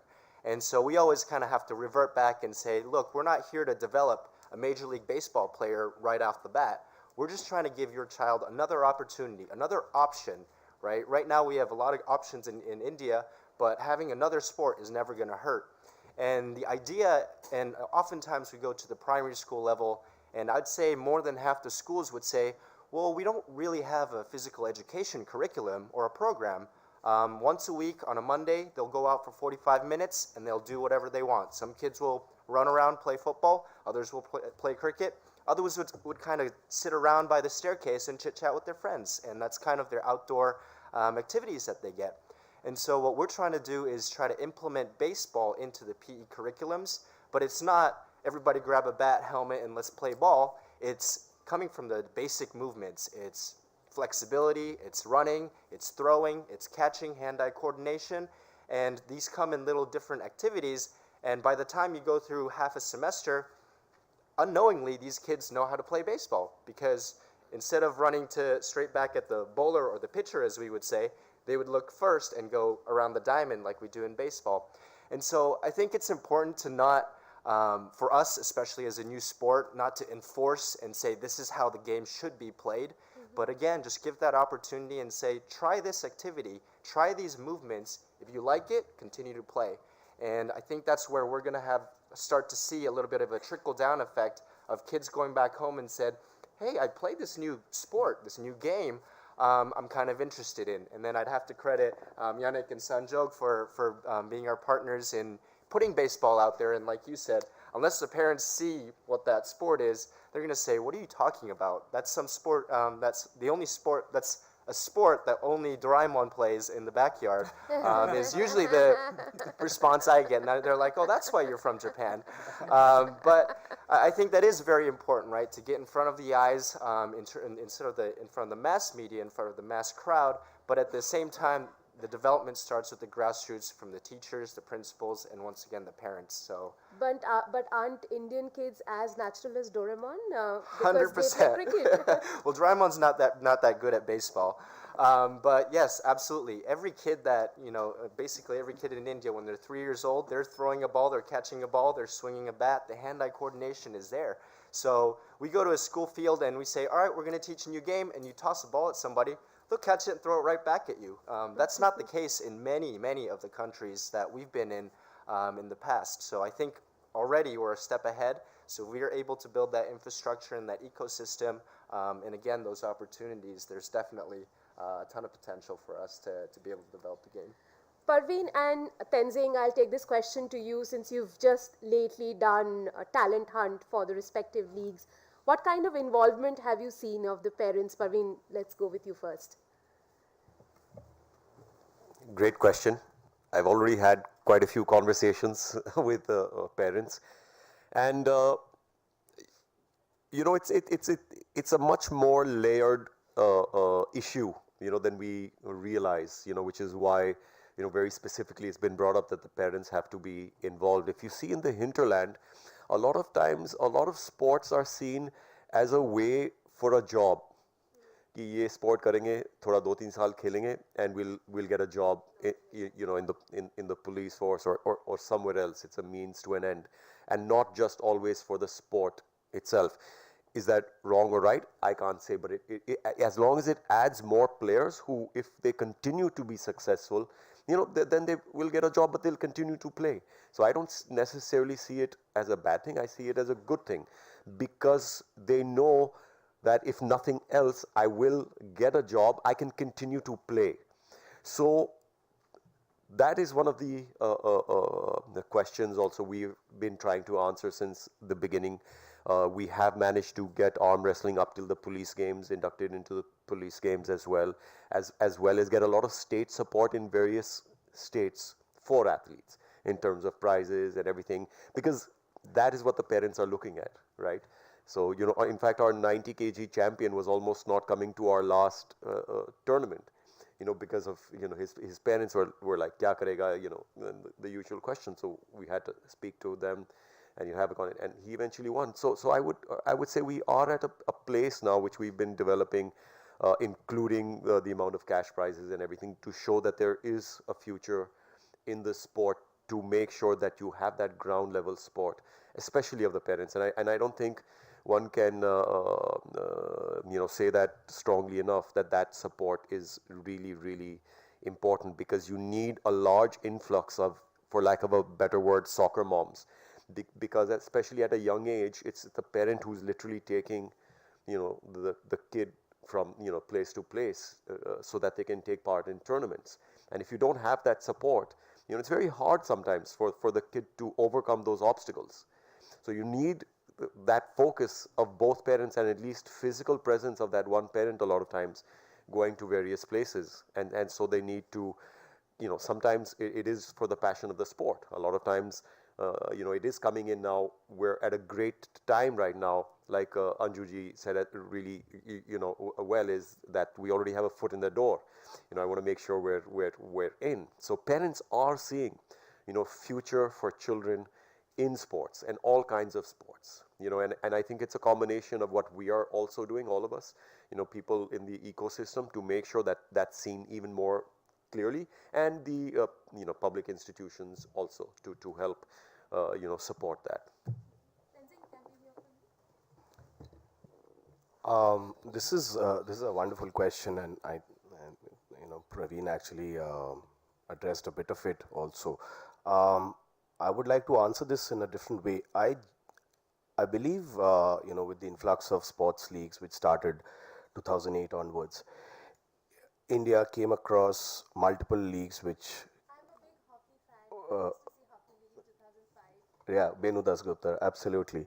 So yeah, that was the, cut through 4 quarters format, and, that was actually the influx, right? It was essentially trying to make it a television product. Absolutely, absolutely.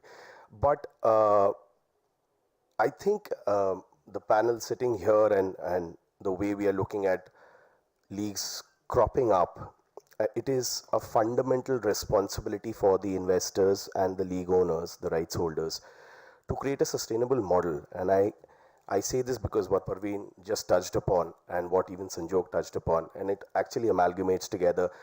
It's the one dream of that kid who has given his childhood.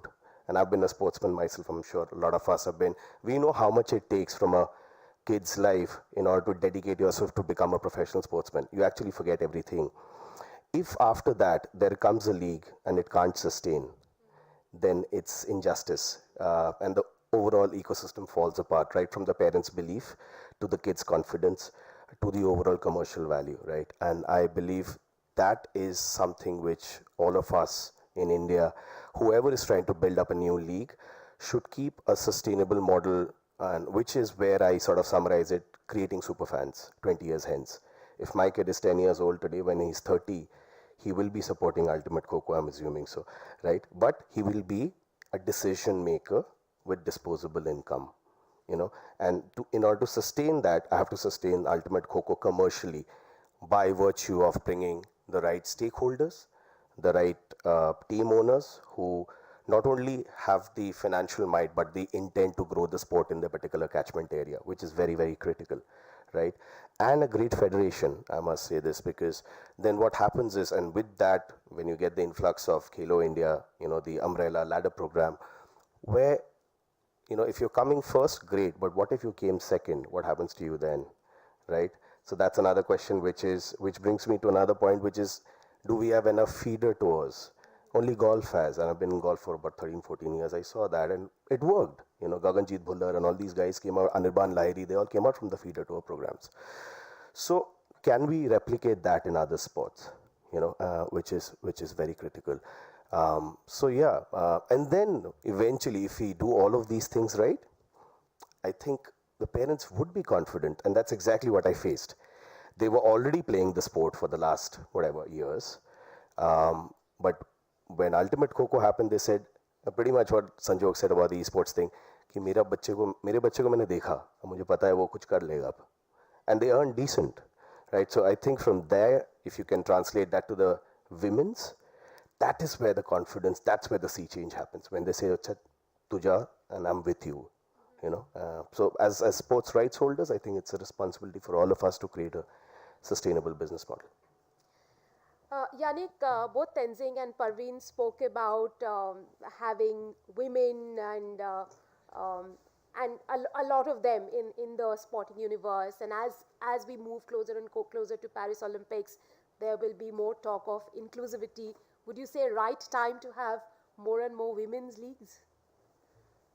Yeah, I think women's, with all of this stuff, and it's something that everyone's been talking about, right? What really drives the younger generation to follow a sport and start playing is essentially heroes that they can recognize or they can affiliate with. They can actually, so whatever people say, yeah, young girls can look at Dhoni and take up cricket. No, they can't. They need other women heroes to be able to. And I actually think that the reason women's sport is so undeveloped as compared, especially in cricket, right, to men's is because young girls, I mean, I have an 8-year-old daughter, young girls don't have heroes to aspire to.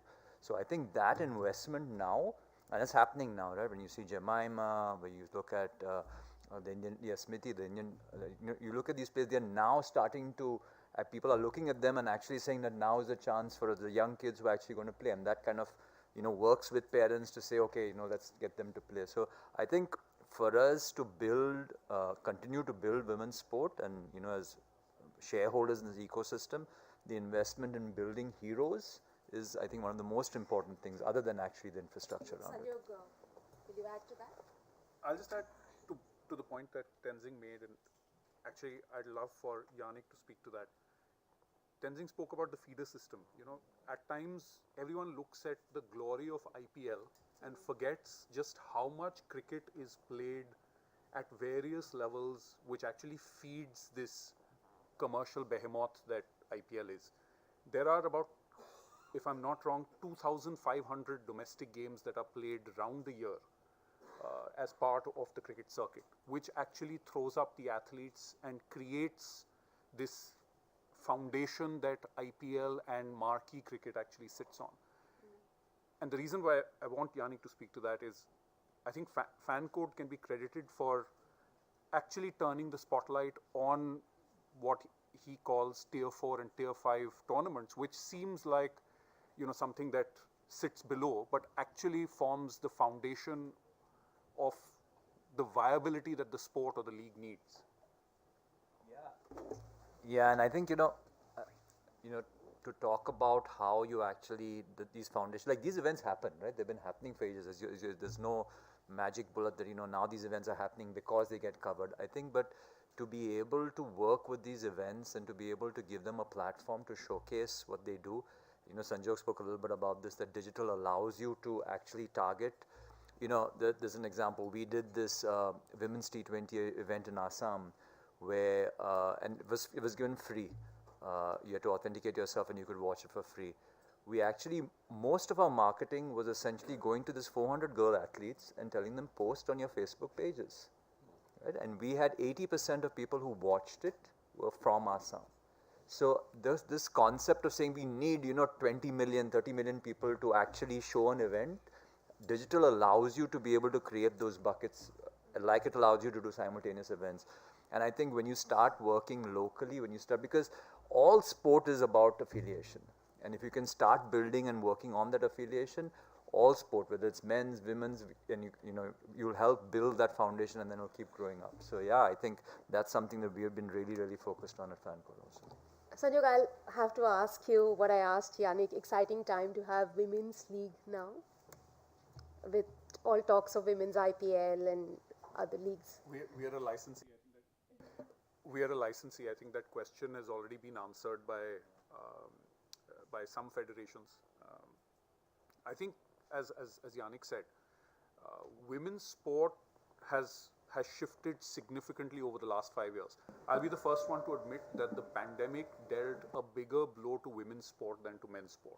Because as all of us remember, men's sport somehow continued through those 2 years and bounced back early, as you're saying. But women's sport took a bit of time. But the time has come. Yes, it needs, as Yannick said, stories to be told and heroes to be built. Because fundamentally, the reason why people watch sport is for the heroes. And the more we build the Mithali Rajas of the world, the Smriti Mandanas of the world, the Manika Batras of the world, the more there will be affiliation, which starts with attention for women's sport. I think we make the mistake of assuming that women's sport in this country is the same as men's sport. It's not. It's a completely different product, right? You could be playing women's cricket and you could be playing men's cricket, or you could be playing women's football and men's football, and the two products are very different, and they're at very different stages of their product life cycles. And I think we need to accept the fact that women's sport will need very different levels and very different modes of investment to be built in a way which is truly unique and not just a copy paste of how men's sport has been built. You can't do that. There is no formula for a league. Yes, Tenzing spoke of a framework and how important it is to get attention and recruit fans, but there is no formula. Every product is unique and needs to be positioned uniquely if it needs to find its fans.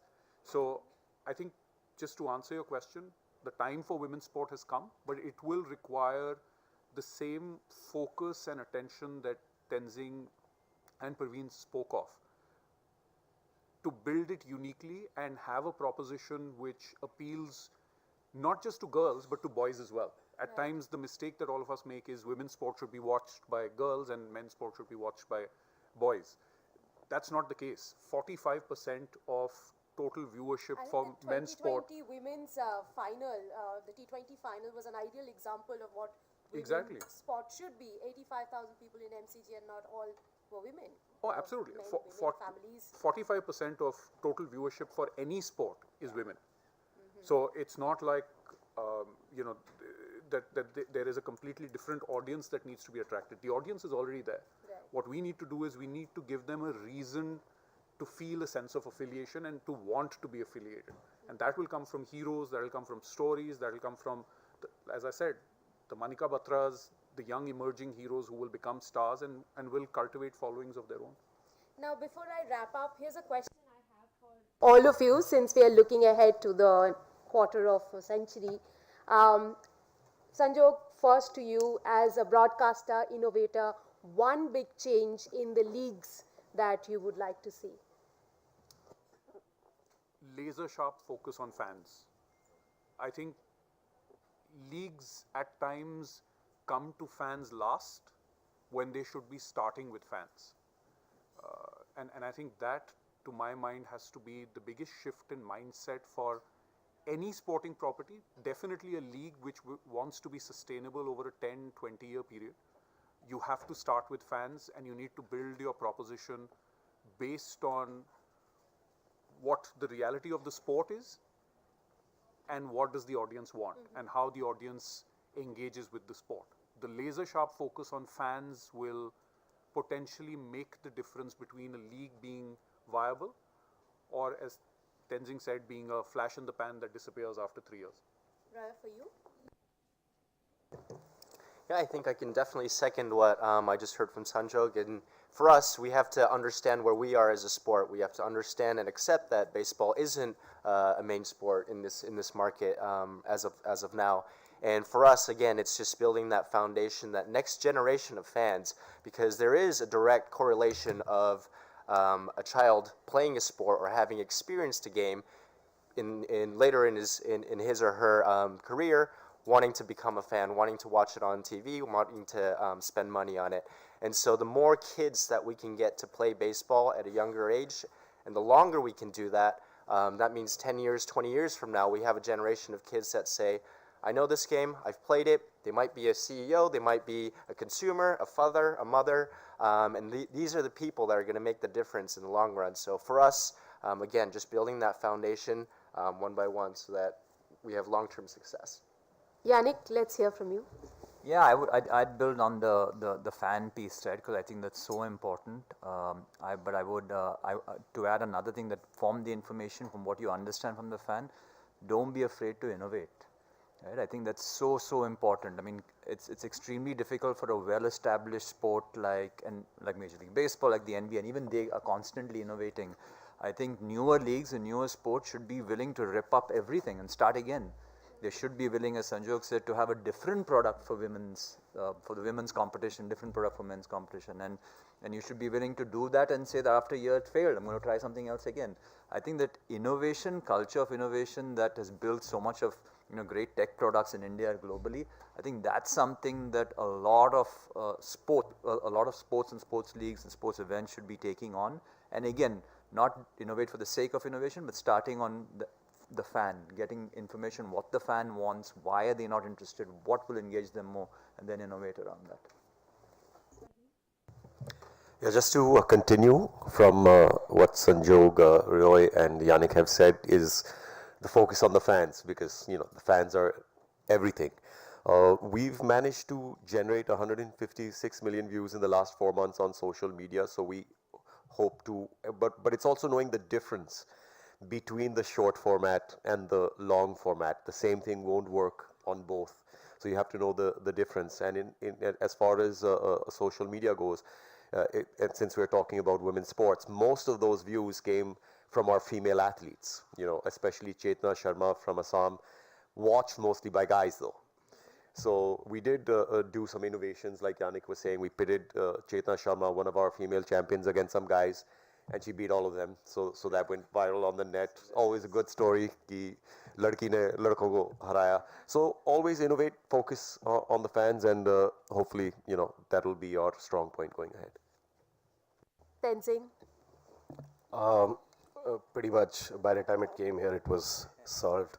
But yeah, I like the way Yannick harped upon innovation. I think we did that, made a 36-minute game to a 28-minute game. Difficult job to do when you have a federation which has been there for 60 years, right? And it is such a wonderful question. It just came around quickly, but it is imperative to understand how innovation can really change the game. As I said, it's about broadcasting. You're catering to 60 minutes, out of which there are certain allocated minutes for FCTs and commercial time. You have to figure out your pre-show, your match inclusiveness, and the spectacle on air without losing the attention span of the consumer. If you're having double headers on each day, then you need to have a quicker turnaround time. It sounds very easy on this panel. When you get to it, it is very difficult, right? Firstly, getting the players to it. So we did about 2-year workshop. It's not like a 24-month workshop, but we just constantly kept harping the boys that you speak your language. If you don't know English, it's fine. Speak your language. Confidence should be at level 1, right? And let your physical and body language be at its utmost best, because Kho-Kho is a very physical sport. It's one of the fastest sports. So we kept that going, and then eventually once you start doing these right things, you would reach a level where hopefully you become a big league, and then you start catering to all the fans, because for us it was reverse psychology. We already had the fans and we're trying to cater to them, which is a wonderful space to be in. However, having said, when you're building up a new product, and we changed a decent amount of formats in between, there are brick and bats which keep coming, and you need to know what to avoid and what not to. So yeah, you have to be very conscious about where are you headed in the next 5 years. And I keep saying this, it is about legacy building for all of us here, right? Whatever all of us are doing here and the panel beyond. We will come, we will go. The sport, the league should remain. And that is the prime objective, nothing else. Well, for me, the biggest takeaway, two things I would say: legacy building, and as leagues continue to grow, razor sharp focus on the audience, on the fans. Thank you very, very much, gentlemen, for joining me on the chat. Thank you.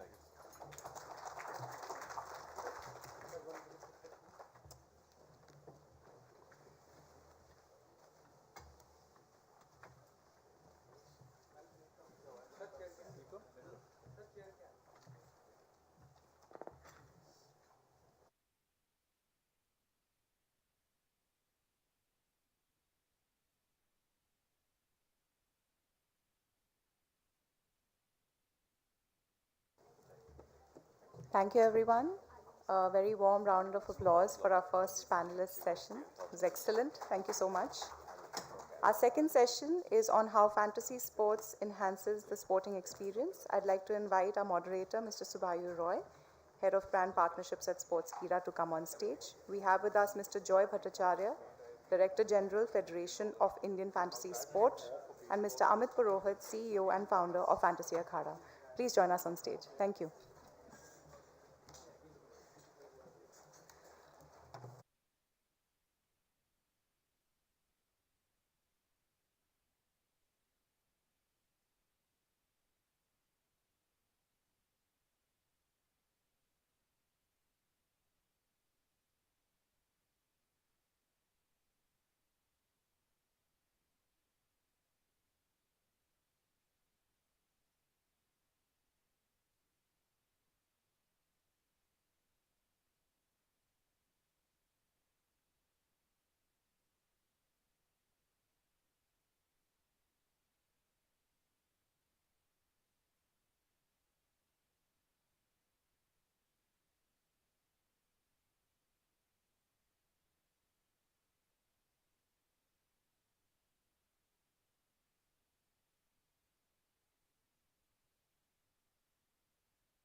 Given that the room has thinned out considerably, has lunch already been announced?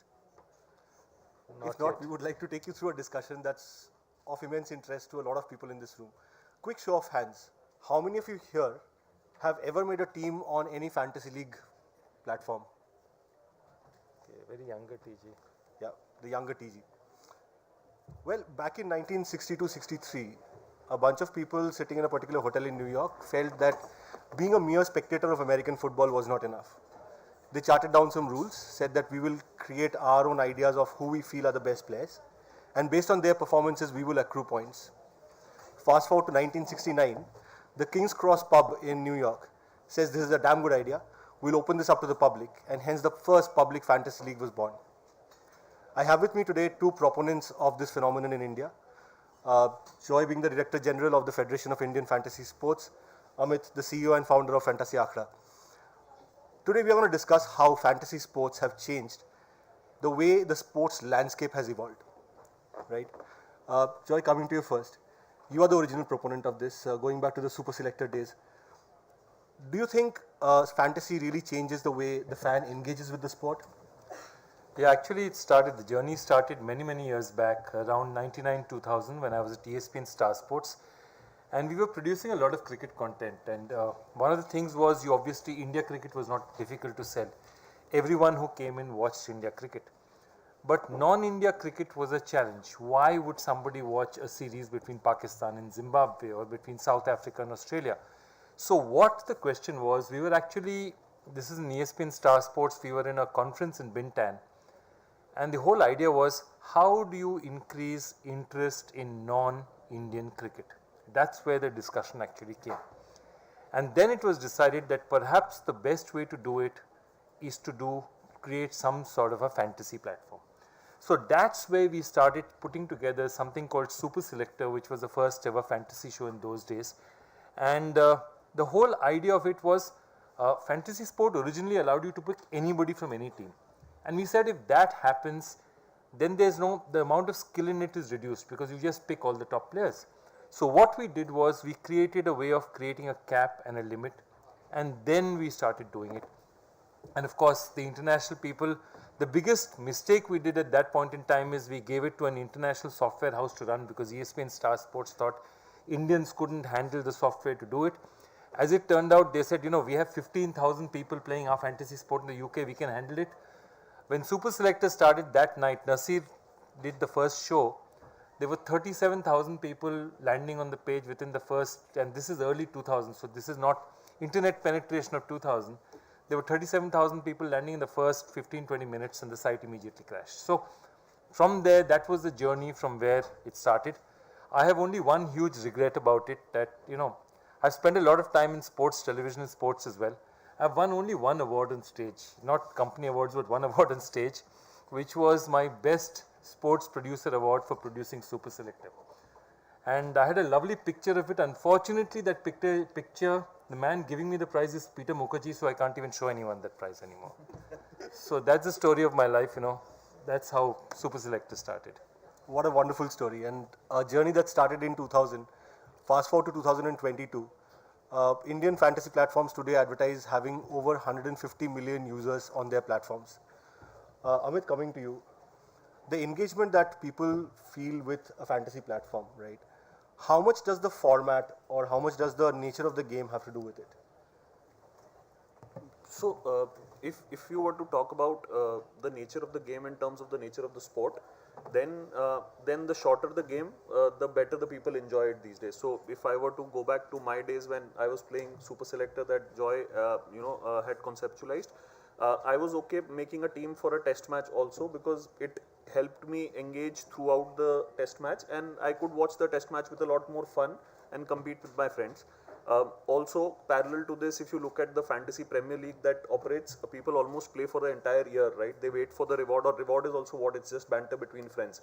So you wait for the reward for the entire year at the end of playing that game. But if you were to talk about the masses today, the shorter the game, the better it is, because instant gratification is what people enjoy, because here they are not even pulling in against their friends and playing for banter.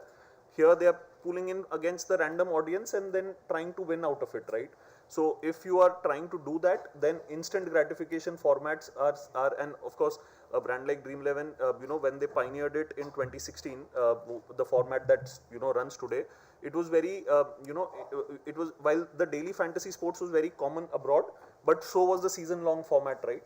So for them to understand and eventually decide that this is the format that will run for the Indian audiences, I think it was very visionary at that time, and honestly today also we see that happening. So you will see a ODI cricket match deriving less interest than a T20 cricket match, and sometimes if the T10 cricket match is of good repute, then that also derives a lot of interest, right? Kabaddi, because it's a 40-minute format, derives a lot of interest. So basketball again, you wouldn't imagine people following, Chinese Super Basketball League in India at, say for example, odd 8:30 a.m. in the morning, and making teams for that, because it's a shorter format, people can follow it and then move out of it. So right now, at least my observation is that shorter the format, the better it is. However, if you go to the gameplay format, which is the fantasy sports format, the more you align yourself with the actual sport, the better it is. So for the sake of innovation, like I think in the previous panel, people were talking about innovation. Sometimes you just don't do innovation for the heck of it, right? And if you start tweaking the format from the real game, then it becomes very, very difficult. So at least all the brands that partner with the FIFS, we try to ensure that we replicate the exact format that's there in the actual sport that is being played, and not try to tweak with it and stick to a 11-player cricket team, a kabaddi team of exact number as how many people are playing on the kabaddi mat. So that's something that you should stick to, and that's what we do. But yes, for the actual game, I think the shorter the format, the better it is. Of course, the scale of the event has to be significant. You can't compare a India cricket T20 match versus a T10 cricket match happening anywhere. But yes, I think quick turnaround and instant gratification helps. Great. So a format that engages, gratification that pulls you in, and if it's instant, if it's short, works better. Amit, because you referred to Kabaddi, you as a brand, you're partnered with a Kabaddi team, you're partnered with a cricket team in the Legends League. Right. Now, leagues have started using Fantasy League as a way to engage fans better. Early days of IPL, it would always have this sticker at the bottom saying, go play fantasyIPLT20.com, right? How well have Indian leagues harness the power of fantasy leagues in terms of fan engagement? So I don't think they do it to that extent right now. I think they do it more because they assume that fantasy sports brands have the money, so they do it more out of sponsorship requirement than out of engagement requirements. I don't still feel that, honestly speaking, if you were to, if hand on my heart, I don't think even BCCI leverages Dream 11 as much as they should as a fantasy partner. So my view is that leagues still don't. So leagues can really leverage, and in fact, I totally agree with Joy's philosophy that a broadcaster and a league, I think they are the two biggest, they should be the two biggest proponents of fantasy sports. Both of them today, I think, like fantasy sports because of the sponsorship money that comes in. So which is the tricky part, but I still feel there's a long way to go in terms of how leagues in India use fantasy sports. I don't think they do it to an extent of fan engagement. They do a lot of it around sponsorships, and which is good, but I feel that fan engagement can really be built out of fantasy sports, which is a lot of the responsibility of which lies a lot on the leagues and the broadcasters, where I feel we do a very, very shoddy job, I feel. All right. Joy, coming to you. I just want to first pick up on his point, because there are two issues out here which I totally agree with, because what are you trying to do? The phenomenon that has actually changed the way we look at fantasy sport is what we call the second screen. So you're watching television on one screen where the live match is happening. On your second screen, you're seeing how your fantasy team is doing, how your players are doing. Somebody's got out on somebody else's team. You're bantering with that other person. You're looking at stats. You're looking at things that. So that second screen is equally important to you. Today, if you go, 90% of people below the age of 30, when they watch television, they always are with their phone as well. So it's always a second screen, and I think that is what fantasy does. Uses the second screen to push the engagement even harder. And I'll give you a great example. And you know, when we did the first season of the Pro Volleyball League, this was before Prime Volleyball League also in 2019, we had a fantasy partner, and we started off that time with 2,000 people playing on the first day. And it was exactly 18 days of gameplay. It was 16 league, 18 days of gameplay. 2,000 people on day 1. On day 17, we had 85,000 people playing the fantasy game. Okay? And this is completely organic because, as he said, we did a very poor job of pushing it beyond, okay, here's the fantasy partner, but we never really actually integrated it into commentary, into many other ways that you can do. Correct. On the final day, we said if we reach 1 lakh, that's a really good number. We reached 185,000 people. And that tells you that engagement, once you give people a product that they can engage with and they get onto it, they get hooked onto it, there's huge opportunity. And you're absolutely right, Amit, leagues do not recognize that enough. Leagues, I think international leagues are now doing a better and better job of doing it, or they're like the Premier League, they're just way too big to bother. Correct. Okay? But the smaller leagues are doing it, started doing it well. We Indian leagues still haven't said that fantasy is your single biggest partner for fan engagement. Correct. That is something that I think leagues are still not wrapping their head around, and I think we can do a much better job of it. Correct. Great. I mean, just the previous panel, we were talking about leagues and how they innovate. This is definitely one box that they need to check. You spoke about stats and how stats are consumed. I worked briefly in sports statistics, and I had a career because this man did CET cricket ratings back in the day. Now, do you really think that fantasy has therefore boxed itself into an area where only that stats savvy fan will engage with it? Or have we actually changed the user behavior to user wanting to be more knowledgeable about the sport?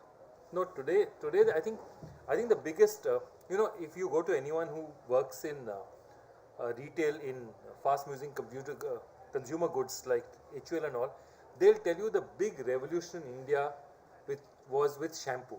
Okay, that 200 rupee bottle was impossible for people to buy. What did they do? They actually started coming out with sachets. That 2 rupee sachet, that 5 rupee sachet, suddenly people were buying it at all levels of income. Correct. Because you can afford a 5 rupee or a 2 rupee investment. You could not think of buying a 200 rupee investment into shampoo. So, jis din nikalna hai, I will buy that 5 rupee sachet, I'll wash my hair and I'll go out jackass. That was the whole Bombay experience. Okay, and I think what really was done well, starting Dream 11 and a lot of the others, is now the sachet experience. For 20 rupees, 25 rupees, you can actually participate and say, I know as much as my CEO. So the CEO is playing a game with his friends at maybe 2,000 rupees. And this guy is playing a game at 25 rupees, but he's playing the same game. And he might have a better team. So I think that one thing has really revolutionized fantasy sport. It is also sometimes unfairly given it a reputation for saying that you are only dealing with the masses. But what it has done is, today the fantasy sporting experience, thanks to the biggest democratization in India, has happened due to the mobile phone. And I think fantasy has taken advantage of that. That democratization has happened in fantasy sport in India. Today you can't say there's an income barrier to playing fantasy sport. That is over. That day is over. Or even knowledge barrier for that matter, because there are various formats that brands run, which you might not be the most intelligent one, but you are the most you understand your sport really well to make 25 combinations and then put it in a league. One of them, if it works, you get your reward the way you've envisaged. So you might not be good enough to make one team and beat an opponent at a head-to-head contest, but you might be good enough to make various combinations, and one of which might work, and that's what democracy in terms of fantasy sports is that you can be at various levels of income and knowledge level and still participate. So in fact most fantasy sports brands also have like they have practice contests, right? So people can keep coming and enhancing their skill till the time they are confident of putting in money or playing with a ticket size. So I feel that that's independent of your income levels, age levels, understanding of sport levels. It's just very democratic these days. Then tell me this, in abroad where fantasy league started, right, data was a big part of it. Correct. New York Times used to have the whole back page full of baseball stats at one point in time. Yes.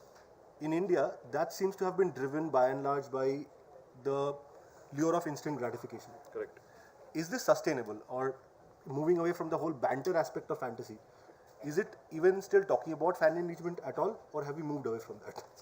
Yeah, so that's what I meant, that, and actually honestly speaking, banter contributes to very less of the number of people who are playing fantasy sports today in India.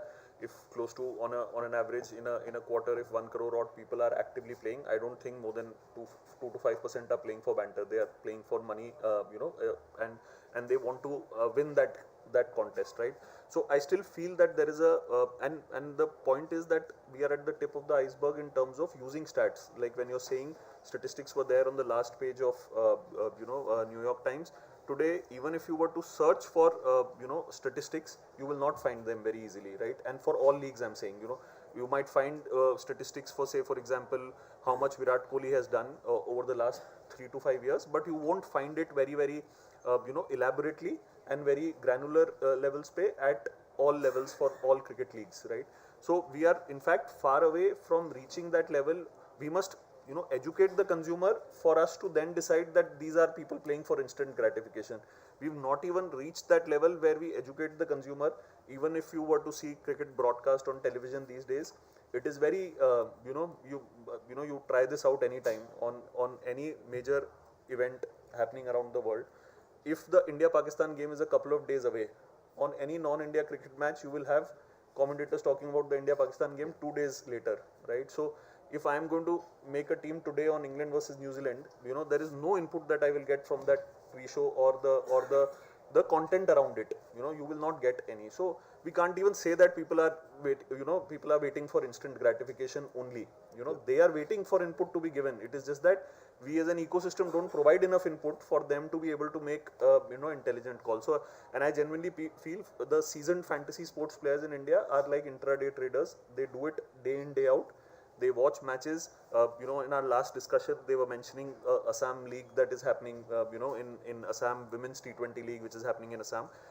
They said that 80% of the people watched it from Assam. But I can very well also guarantee that at least more than 50% of the people who watched that league would have watched it because they would have made a team somewhere, right? So people are craving for statistics. We are yet to give it to them. So till we don't give it to them, we can't really conclude that they are here only for money or instant gratification. They are wanting to increase their skill. We are not able to do enough to increase their skill. Perhaps time to relaunch your cricket ratings. But what is clear is fantasy is huge business. It's become a sub-industry in the sports industry in and of itself. Now, as a large industry within the sports ecosystem, how can fantasy contribute to development of, let's say, non-cricket sports? So it's already doing a huge job of that, because the amount of people, you ask Amit that while cricket would be one of his main sustenances, the amount of interest that he has in football, that he has in the NBA, that he has in Kabaddi, these are all very, very big factors. And so what two things happen? How does fantasy actually help a league? How fantasy could help a league theoretically is what we spoke about, really integrating it and increasing the viewer's experience. But even without that, there are two simple things. One is the amount of sport that fantasy has brought in to the industry is not funny. Okay, you have a serious amount of money which has been get. So sponsorship from fantasy is one of the things that is actually driving a lot of leagues today.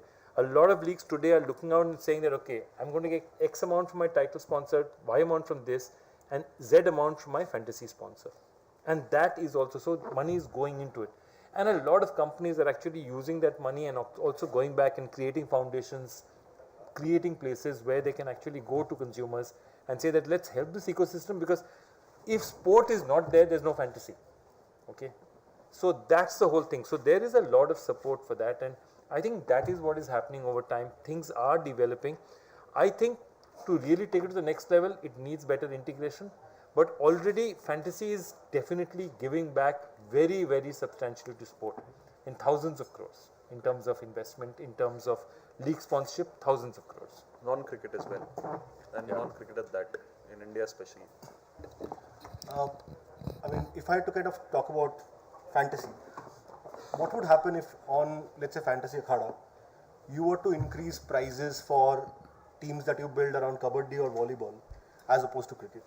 Correct. So we do that, and we already do that a lot, because we understand that for us, people playing on the platform, irrespective of what sport they are playing, is same, right? Why would I have a problem with a person playing kabaddi on my platform versus cricket? In fact, it only helps that there is traction on a brand on a sport like kabaddi. So we do it.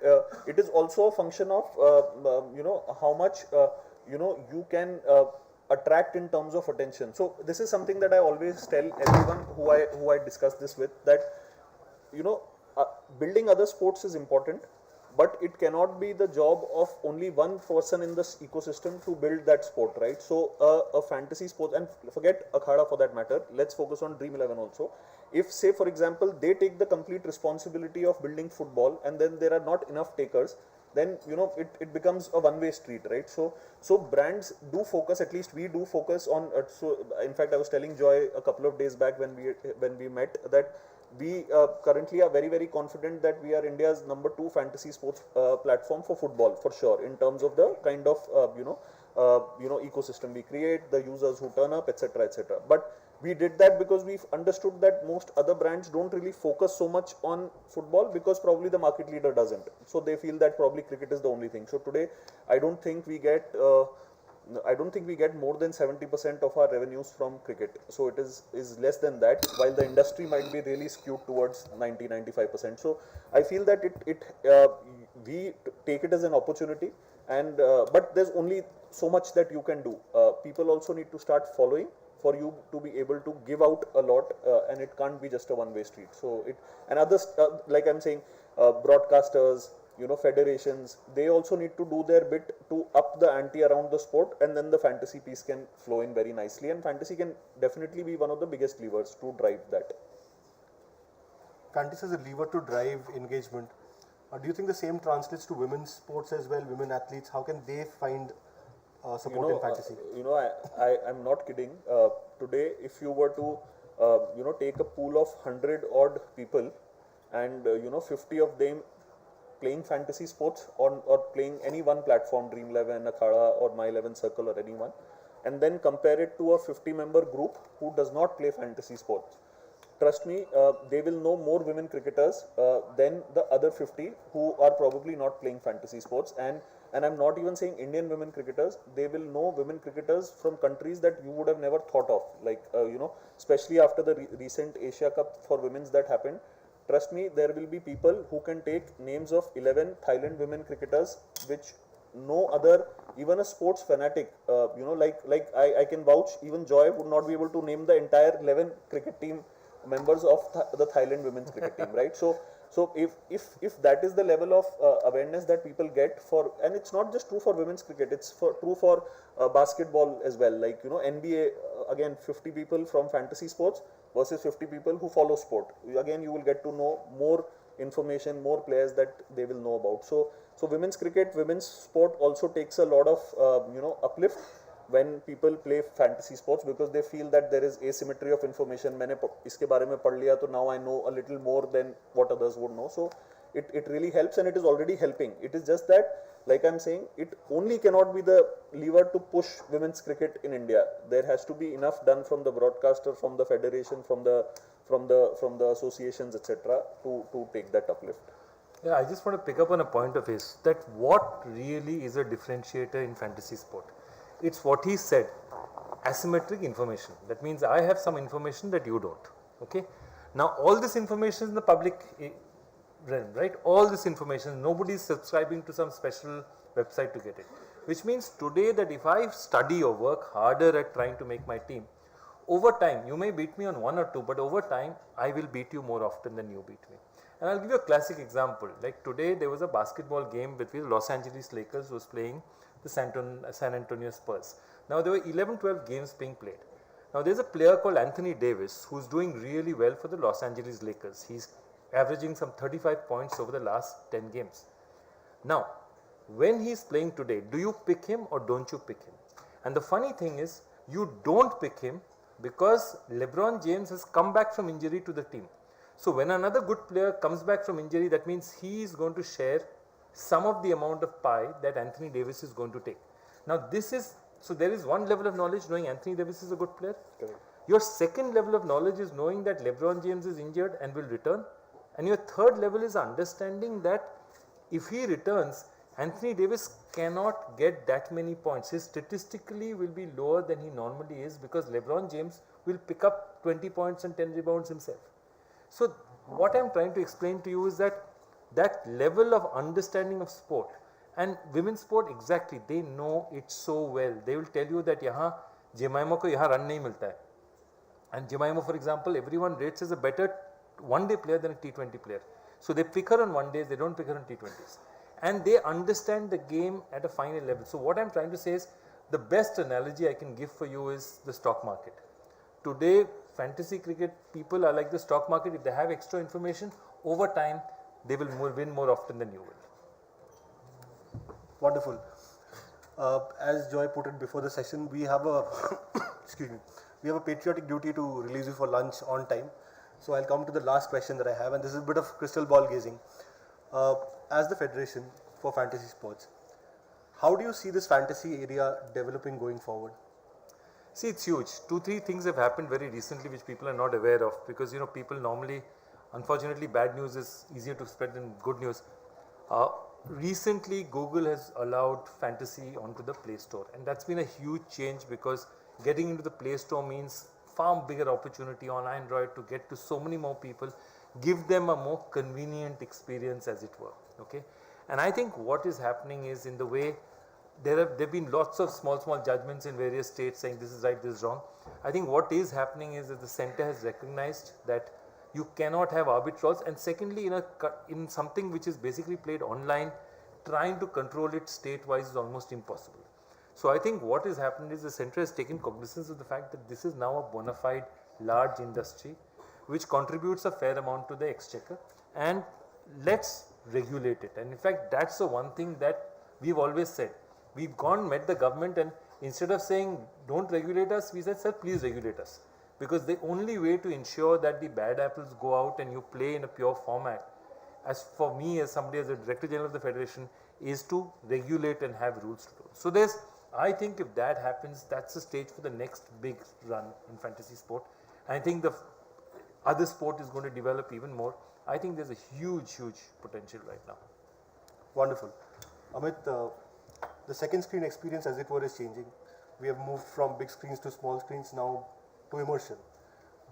Where do you think the technology for fantasy goes from here? So the technology also depends on how much the regulations how do they shape up, because it is a lot to do with what innovations are allowed and what is not allowed, because it's not like any other conventional industry where you can innovate for the heck of it, because you have to be here very cognizant of what is allowed and what is not allowed, and what is also it's sometimes not even about what is allowed or not allowed. It is about what fits in the definition. So if the definition is that a game of skill is a game of skill, when more often than not a highly skilled player wins more than the lowly skilled player, then sometimes it's subjective also, right? So you can't really innovate so I'm not really sure how the tech will innovate as far as this is concerned. It will do a lot with what the regulations shape up.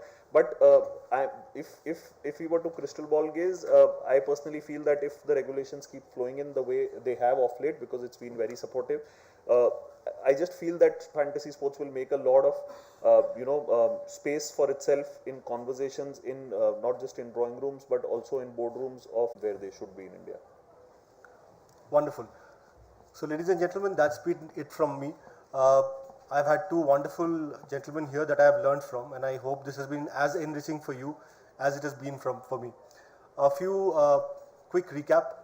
One, fantasy, we know, is a massively engaging format that has taken over this industry, taken over the fans in a very, very big way. Second, the leagues, the federations, the broadcasters should be doing a whole lot more in terms of integrating fantasy into how they engage the fans. Third, the fan who's playing fantasy is hungry for information, hungry to know more about the sport, to get better at their game, that they're not getting right now. So there's this information gap right now that perhaps some company might want to come in and fulfill. And the fourth, there are some very, very positive movements in terms of regulation, in terms of the governance of the fantasy league space. So going forward, we hope that only positive things will come out of this. Thank you so much for your time. We've kept you from your lunch long enough. That's all from us. Thank you. Thank you.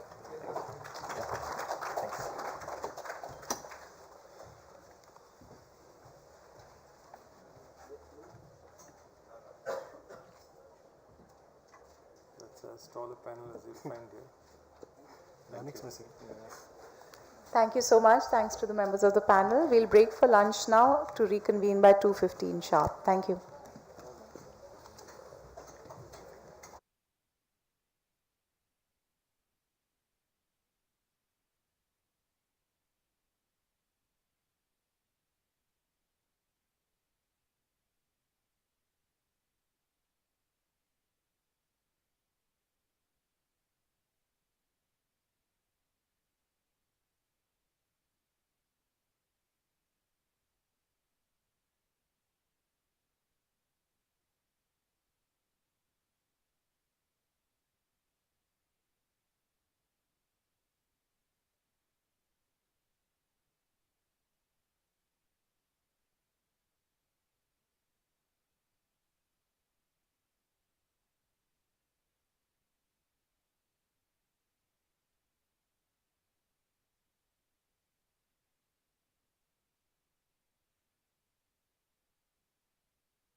Thank you very much. I think all of us here feel satiated after lunch, and we are going to talk about another very, very interesting topic, which is about technology revolutionizing the sports industry. Now, you know, when we talk about Olympics, there are three words that come to our mind: stronger, faster, higher. And since the 2020 Olympic Games, the Tokyo Olympic Games, it's become stronger, faster, higher together. Now, when we talk about stronger, faster, and higher, how do we become stronger, faster, higher? I mean, of course, there is a question of a better gene pool, but the other thing, I think, and the key thing is technology. And that is what changing how sports is played. Players are recruited, the way we watch sports. And to talk about all of that, we have with us at the moment Shubhayu Roy, who's the head brand partnerships of Sports Krida. We also have Dipankar Mukherjee, Chief Innovation Officer of Nxlivetv, that's how you pronounce it? Yeah. Nxlivetv, okay. And Mukul Chaudhary, the CEO of Jamshedpur FC and the Chief of Sports Excellence Centers at Tata Steel. Sir, I have been to your facility at Jamshedpur FC, and I've seen how great you have, how fantastic your infrastructure is. I'll start with you, Mukul. When it comes to technology, how are you using it in first and foremost recruiting the scouts that you get in to the Jamshedpur FC? Thanks, Richa, and good morning, everyone. As we speak right now, we have Tata Football Academy trials going on in Jamshedpur, and one started with having registrations being done online, and we had close to 3,000 odd registrations in the age group of, the number might sound small, but when you say that it's just under 15, so you have 14-year-olds who are registering in that bracket, it's quite a large number, and all of them coming to Jamshedpur. One typically uses a video edit service, which is Huddle, which helps you monitor and tag each of the players. So you record, so it's a video analysis software which one takes care of. One of my roles, apart from looking after the academies and recruitment, is also a sports high performance center, which has various experts right from nutrition and everything. So when this scouting process gets closer, we start eliminations at some stage. When we have last 100 left, one actually gets into a place where you start introducing psychological softwares, trying to see whether they have the right mindset, the right kind of attention span, everything in that nature. You have something called Catapult, which basically will map their work rate and see to it how well they cover the space and stuff like that. So that is being done to the limited last bit who are most potential to get into the academy. And out of this 3,000, finally only 20 will make it to the academy. But these are the kind of softwares which go into... so all of this work is done by software? Right. So it helps, it's aided. So in a way, we lean on it to take support to choose the right and best candidates. And that's probably the reason why, more out of the 252 which have passed out from the Tata Football Academy, 150 plus have actually made it to the national team. So it's a 60% hit rate. Now to have that kind of 60% hit rate to the national team, I don't think any other academy does that, probably because of the kind of involvement that we have, right from technology to the experts or coaches that we have for scouting. Now, Dipankar, since you continue to innovate in this field of sports, now tell us, how does technology then help not just talent scouts, but also coaches to know, say, I'm just taking the name of Surya Kumar Yadav here. Surya Kumar Yadav is one player who can play shots 360 degree, and that's not what, that's not what KL Rahul's forte is. He'll play in a completely different manner. So how does then technology help scouts and coaches to understand players' strengths? Yeah, very good afternoon. Thanks, Rika. It's a good question. See, you need to understand that technology always existed to do this, right? What's the real disruption that's happening over the last decade, and even more so over the last 5 years, and even more so post-COVID, is the democratization, right? Using artificial intelligence, using computer vision, using SaaS-based ready platforms available online. Now people, be it an athlete, be it an amateur athlete today can actually gain access to a similar amount of technology analysis as a pro athlete can, We were just having a very interesting discussion outside. A lot of interesting work being done by Mr. Bhalla there at his institute. But the interesting thing is you don't need expensive infrastructure anymore.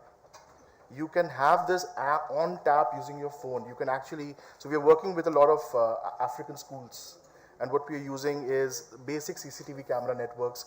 We are using Android mobile phones, which is helping you look at shots, look at running postures, and analyzing it and giving them live feedback.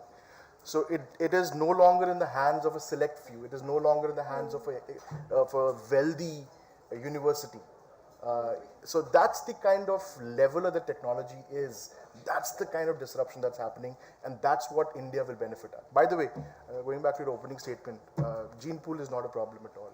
Anywhere in the world, for that matter. Only one person had a problem with gene pool.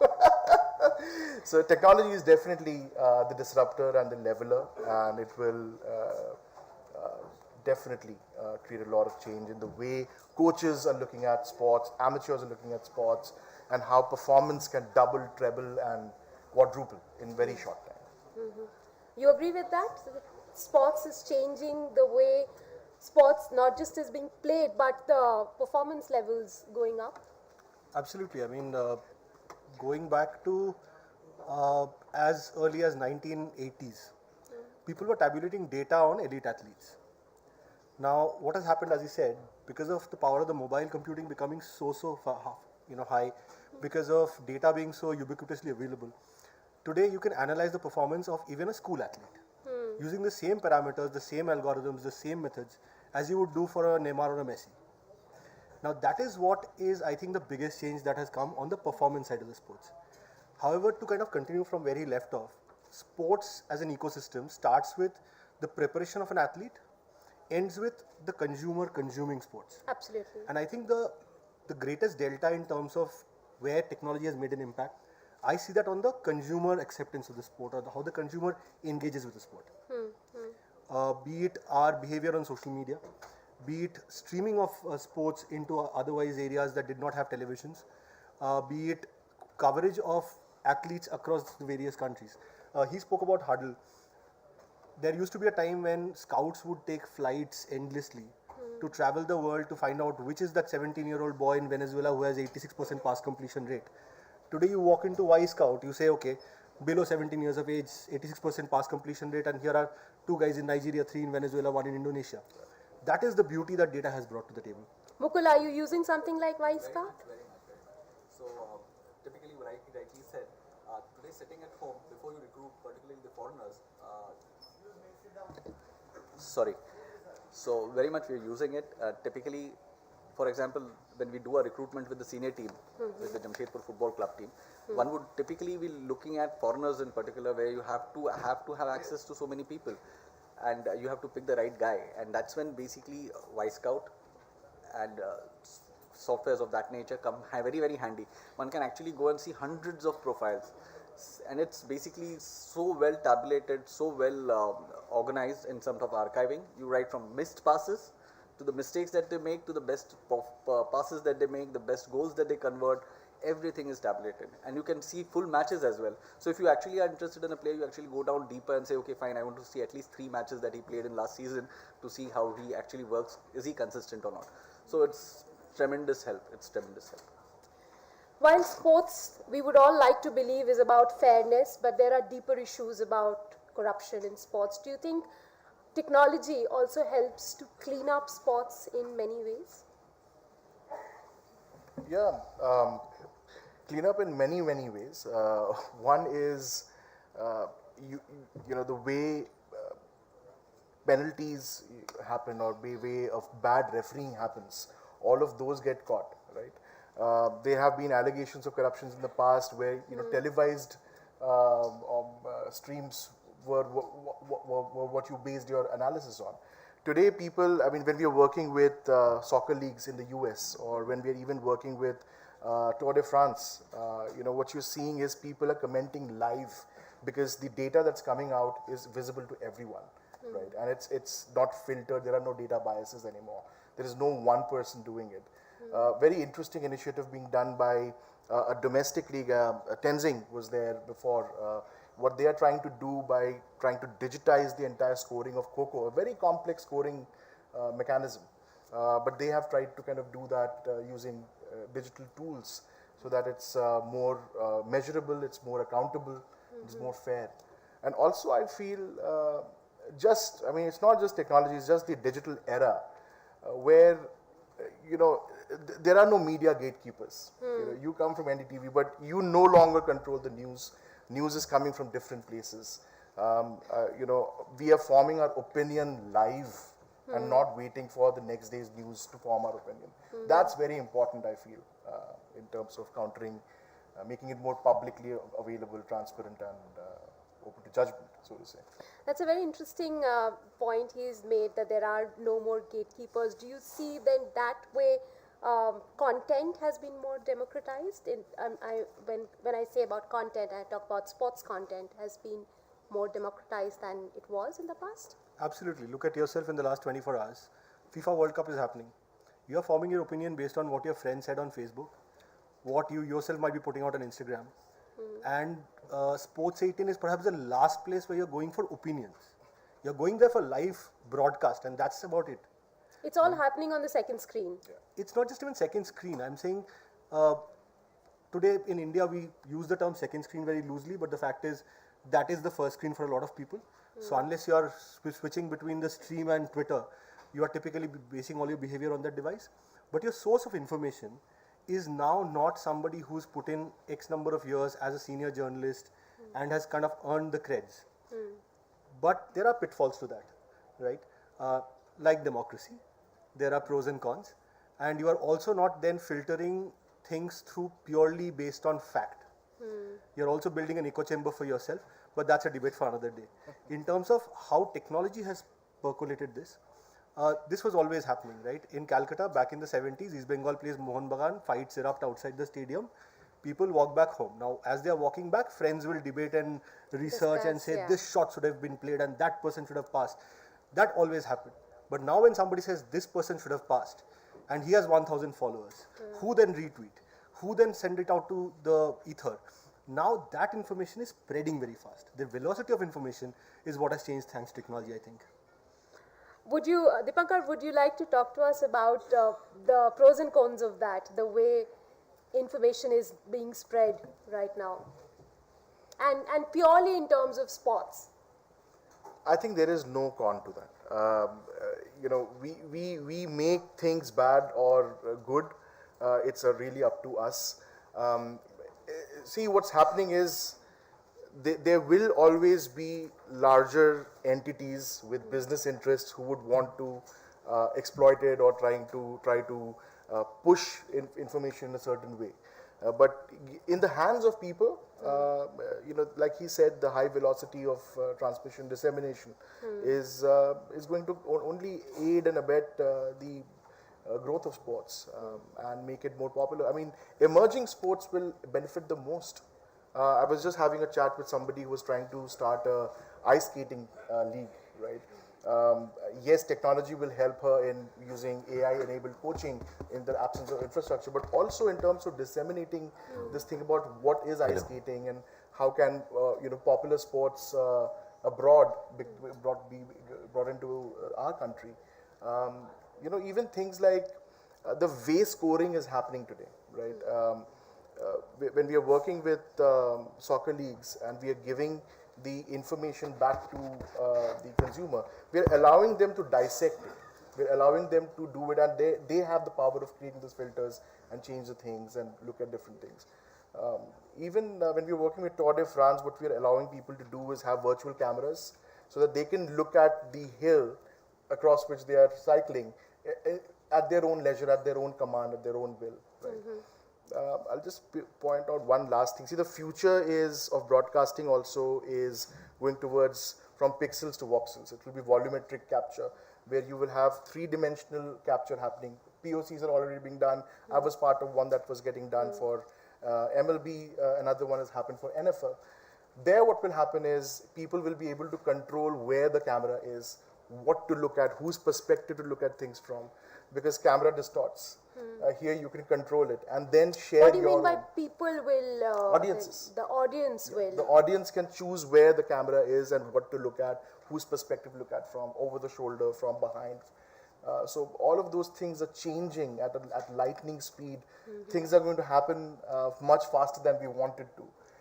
And as it happens, we can no longer debate about whether it's right or wrong, but accept it and then create Work filters around, and yeah, work around. those. Absolutely. Mukul, let me go back to you about scouting and how you're using technology in scouting. On one hand, you are using technology. On the other hand, the kids who come in, they are these days. It seems that they are at some level because they are themselves exposed to so much technology.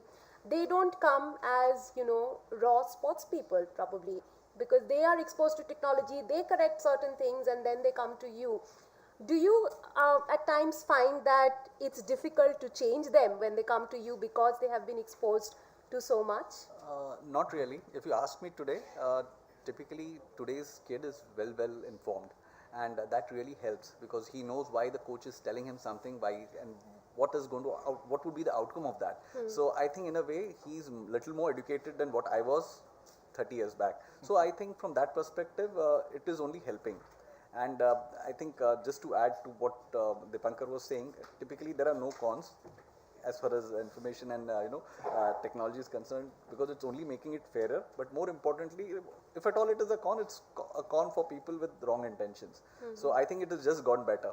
And one more thing, since you touched upon the World Cup bit, I think it was really nice to see, since we are a cricket country, to see VAR being introduced in World Cup. And I was thinking that cricket has been doing this for years, and it was just wonderful to see that. But it was there in 2018 as well.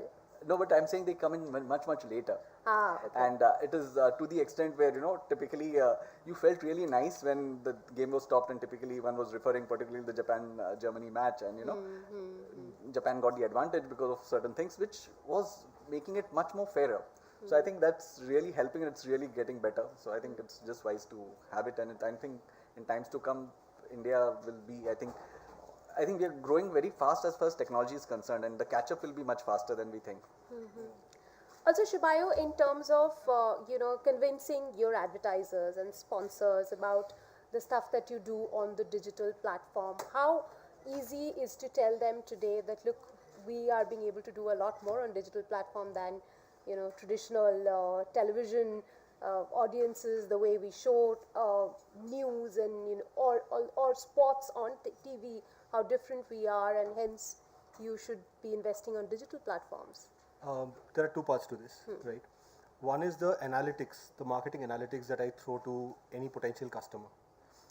Earlier, if a TV channel was pitching, they would be relying on BARC data, which accuracy of which is, let's say, questionable, right? We are talking about n is equal to 1 data. I now know that so-and-so person sitting in so-and-so country or city within so-and-so age bracket with a certain affluence level has an interest in football with an intent of purchasing sneakers sometime in the next 7 days. That's the kind of depth or granularity of information that I can offer to an advertiser, which obviously makes it so much more measurable, and what is measurable becomes manageable, right?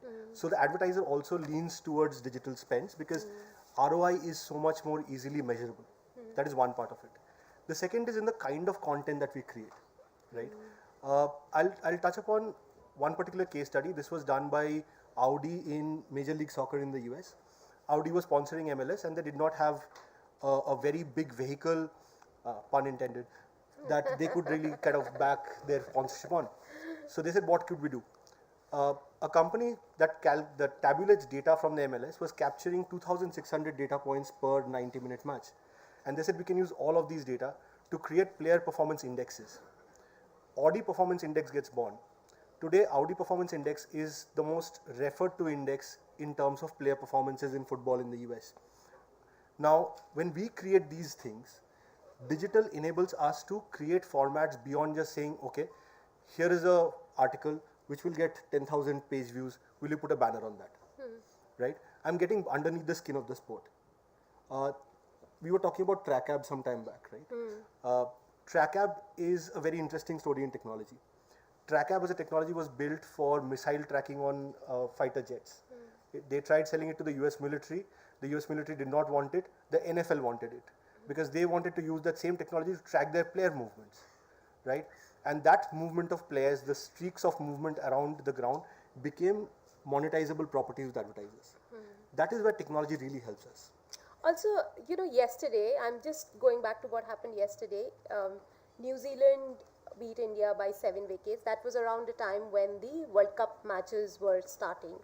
So, in terms of our coverage, we saw that there was a definite higher traction in terms of numbers coming in for football than for cricket.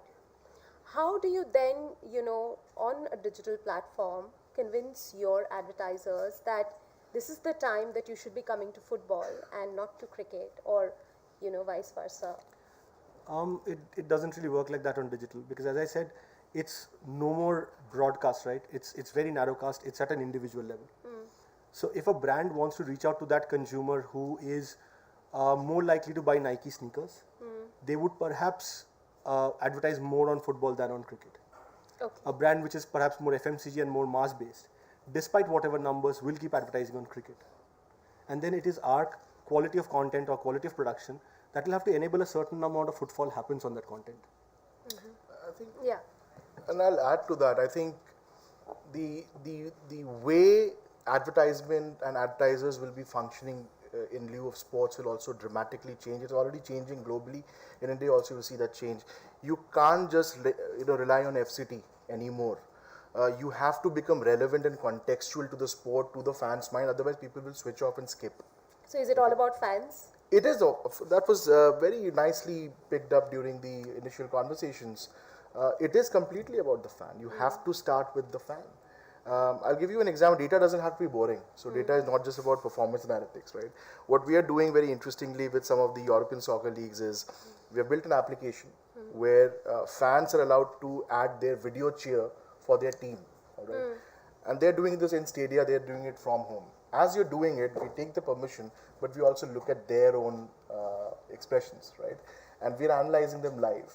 And what's coming back to us is who are they, what's their age, what are they wearing, what beer are they holding, what's their emotion like. We're doing an emotion analysis and giving all of that data. And that creates a richer, more fuller profile of who your audience is. You're giving it to whom? The club? The advertiser, the club. That's how you build more interesting data sets, because the fan really is anonymous. I don't know who is watching my sport in stadia, who is the one who is watching it at home, and who is buying that merchandise, and who is following me on social media. The dots you need a singular view of the fan. Only then can you make impact to the business, right? Okay, since we are talking about marketing of sport, what about, marketing the sport on metaverse? Is it something that the broadcasters and the ones who are on digital platforms should do? Is that the next big thing? I don't want to put my money on the next big thing. I think everyone has a smirk and a laugh on their face, but I wouldn't do, shoo it away, all right? The metaverse is here, not maybe in the form that you're seeing it right now. Most of the things that we call the metaverse are not the metaverse. But yes, the future is moving towards that. Things linked to it. NFTs are very important, right? I'm working with very large sports organizations at the moment who are struggling with the fact that they can't have an NFT strategy because the video footage is owned by the broadcaster, the player's likeness is owned by the player. What do they tokenize, right? So we are creating very interesting token strategies for them to help them build that as a vertical. Could you give us an example? Not at liberty to share that, but but I can give you a broad example like in soccer. If you have a home soccer field, you can create content around something that happened with the grass turf, or something that happened around the trophy, or something that happened with the stadium itself, and turn that into a historical moment. So it's really about getting into popular culture, creating events of interest, and then tokenizing it. So that's the kind of journey we take. Mukul, what is the most interesting technology that you've used in your club? So as of now, listening to these two gentlemen, I think we are very much primitive, and there's a lot to come to our club. But it only goes to say that there are many things that will only make it more interesting and more consuming, or rather more immersive technology which is going to come in times to come.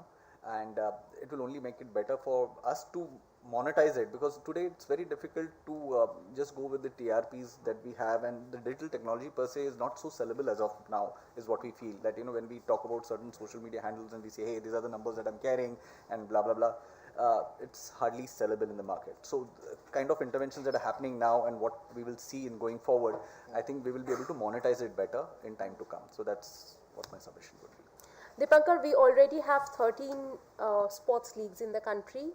One is in the offing. What are the top 3 things about innovation and technology that you think we will see in these leagues in the coming few days? So I'll tell you my experience with Indian sporting industry without naming names. It's the skepticism, or it's the expectation of a quid pro quo of investing in technology or innovation. All right, that may or may not happen. Right, I think businesses will get impacted by technology, or they will get value from technology only if they value technology. Right. Very good example is we had Ultimate Coco. Right at the beginning, they have valued technology and they have made it a part of their DNA, whether it is from the scouting or from the scoring or the way the production is happening or the way they are planning the future roadmap as well. So those are interesting things. Use of computer vision at a very primitive stage, at nascent stage, is something that is commendable. That's what is required, I think, to embrace technology, embrace data, and doesn't have to be super expensive. You can use readily available solutions. Everything doesn't need to be custom built, right? But more important than anything else is to deliver a seamless fan experience. Whatever you do, you create your fan base by delivering a seamless, from discovery of your content to the in-stadia experience, to the ticketing, to merchandise, to everything has to be seamless, and you need to then value the data that's coming out of that. Most organizations in the world are not doing it. Very few have got it right. Right. So definitely we are on the right path, especially with the emerging leagues.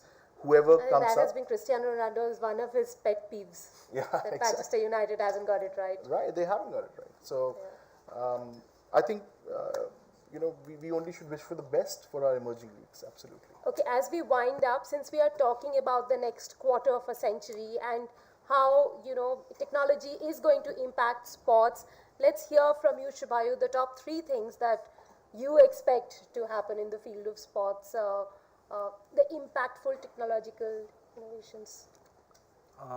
By Moore's law, technology doubles itself every 1.8 years. So even trying to venture a guess into where this would be in a quarter of a century is going to be foolhardy. But I'll tell you what will change. It will change the way leagues, broadcasters, rights owners look at the fan. The fan is not in the stands anymore. The fan could be standing behind the player as he takes a penalty kick. The fan could be sitting next to the batsman as he hits a shot, right? The position of the fan in your entire thought process has changed. As he said, as it gets more immersive, your camera has to be volumetric. You could be anywhere on the field. If my experience as a fan has reached that level of expectation, then anybody getting into the sports with a voice of authority, right? Be it a rights owner, be it a league, be it a broadcaster, will have to kind of put the fan in that place, and the only way to do that is by using technology. What about you, Dipankar? Top 3 things, I can actually venture, I can hazard a guess. I would say computer vision in a very, very big way, completely democratizing the way data is being used. Your virtual reality? Absolutely, I was getting to that. So your entire, I would say, the gamut of XR, augmented reality in a very big way, right from training to the way mixed reality, HoloLens is going to be used in training. We're just having a conversation about that, in fact. That will be very, very big. And then the third piece definitely is the use of the metaverse. The metaverse is here to stay in one form or the other, and you will have esports blending in seamlessly with physical sports. I'll give you a very interesting example.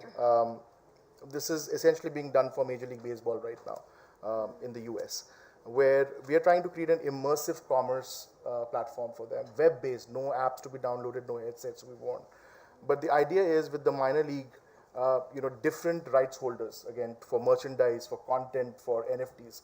We are creating a front end where somebody can walk in, a fan can walk into that store on a browser, on a phone or a headset, walk around, consume content, buy merchandise and buy NFTs at the same place.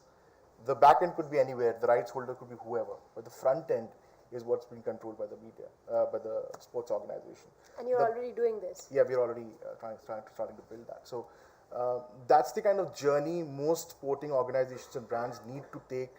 I'll just sum it up with one word. If you want technology to bring value to your business, you need to start valuing technology and innovation. Yeah. Mukul, let's hear from you. Yeah, so I belong to the television era, and now I feel that there's a lot of changes that are happening. Typically, as once upon a time, the fan was either in the stadium or in front of the television. Now, as he mentioned, the game is where the fan is. Okay, and basically vice versa.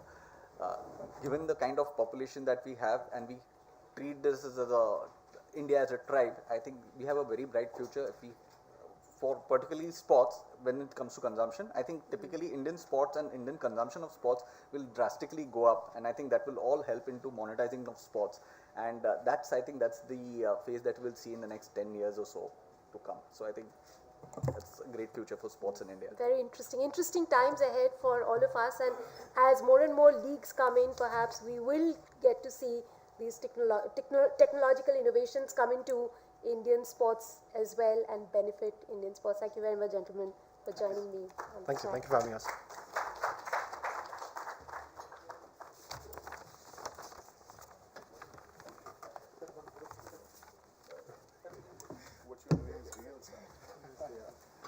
I've been to your facility. It's really nice.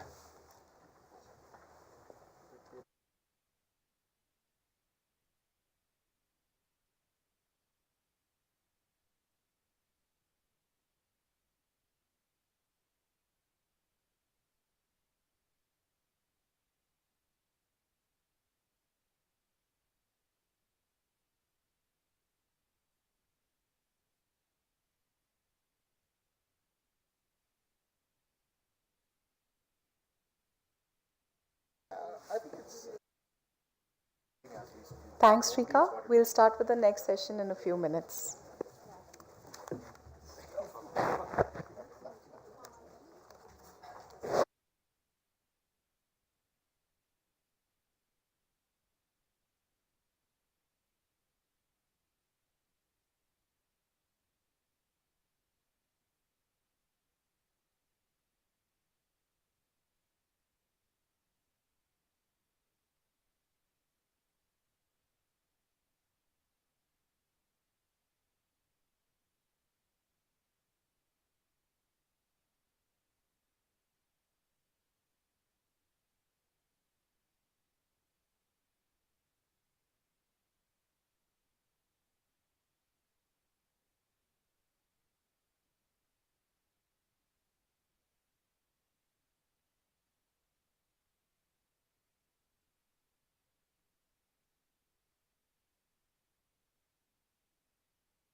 Gautam Gambhir will be here with us in the next 5 to 7 minutes. Please remain seated. We'll shortly, as soon as he comes in, we'll start the chat with him.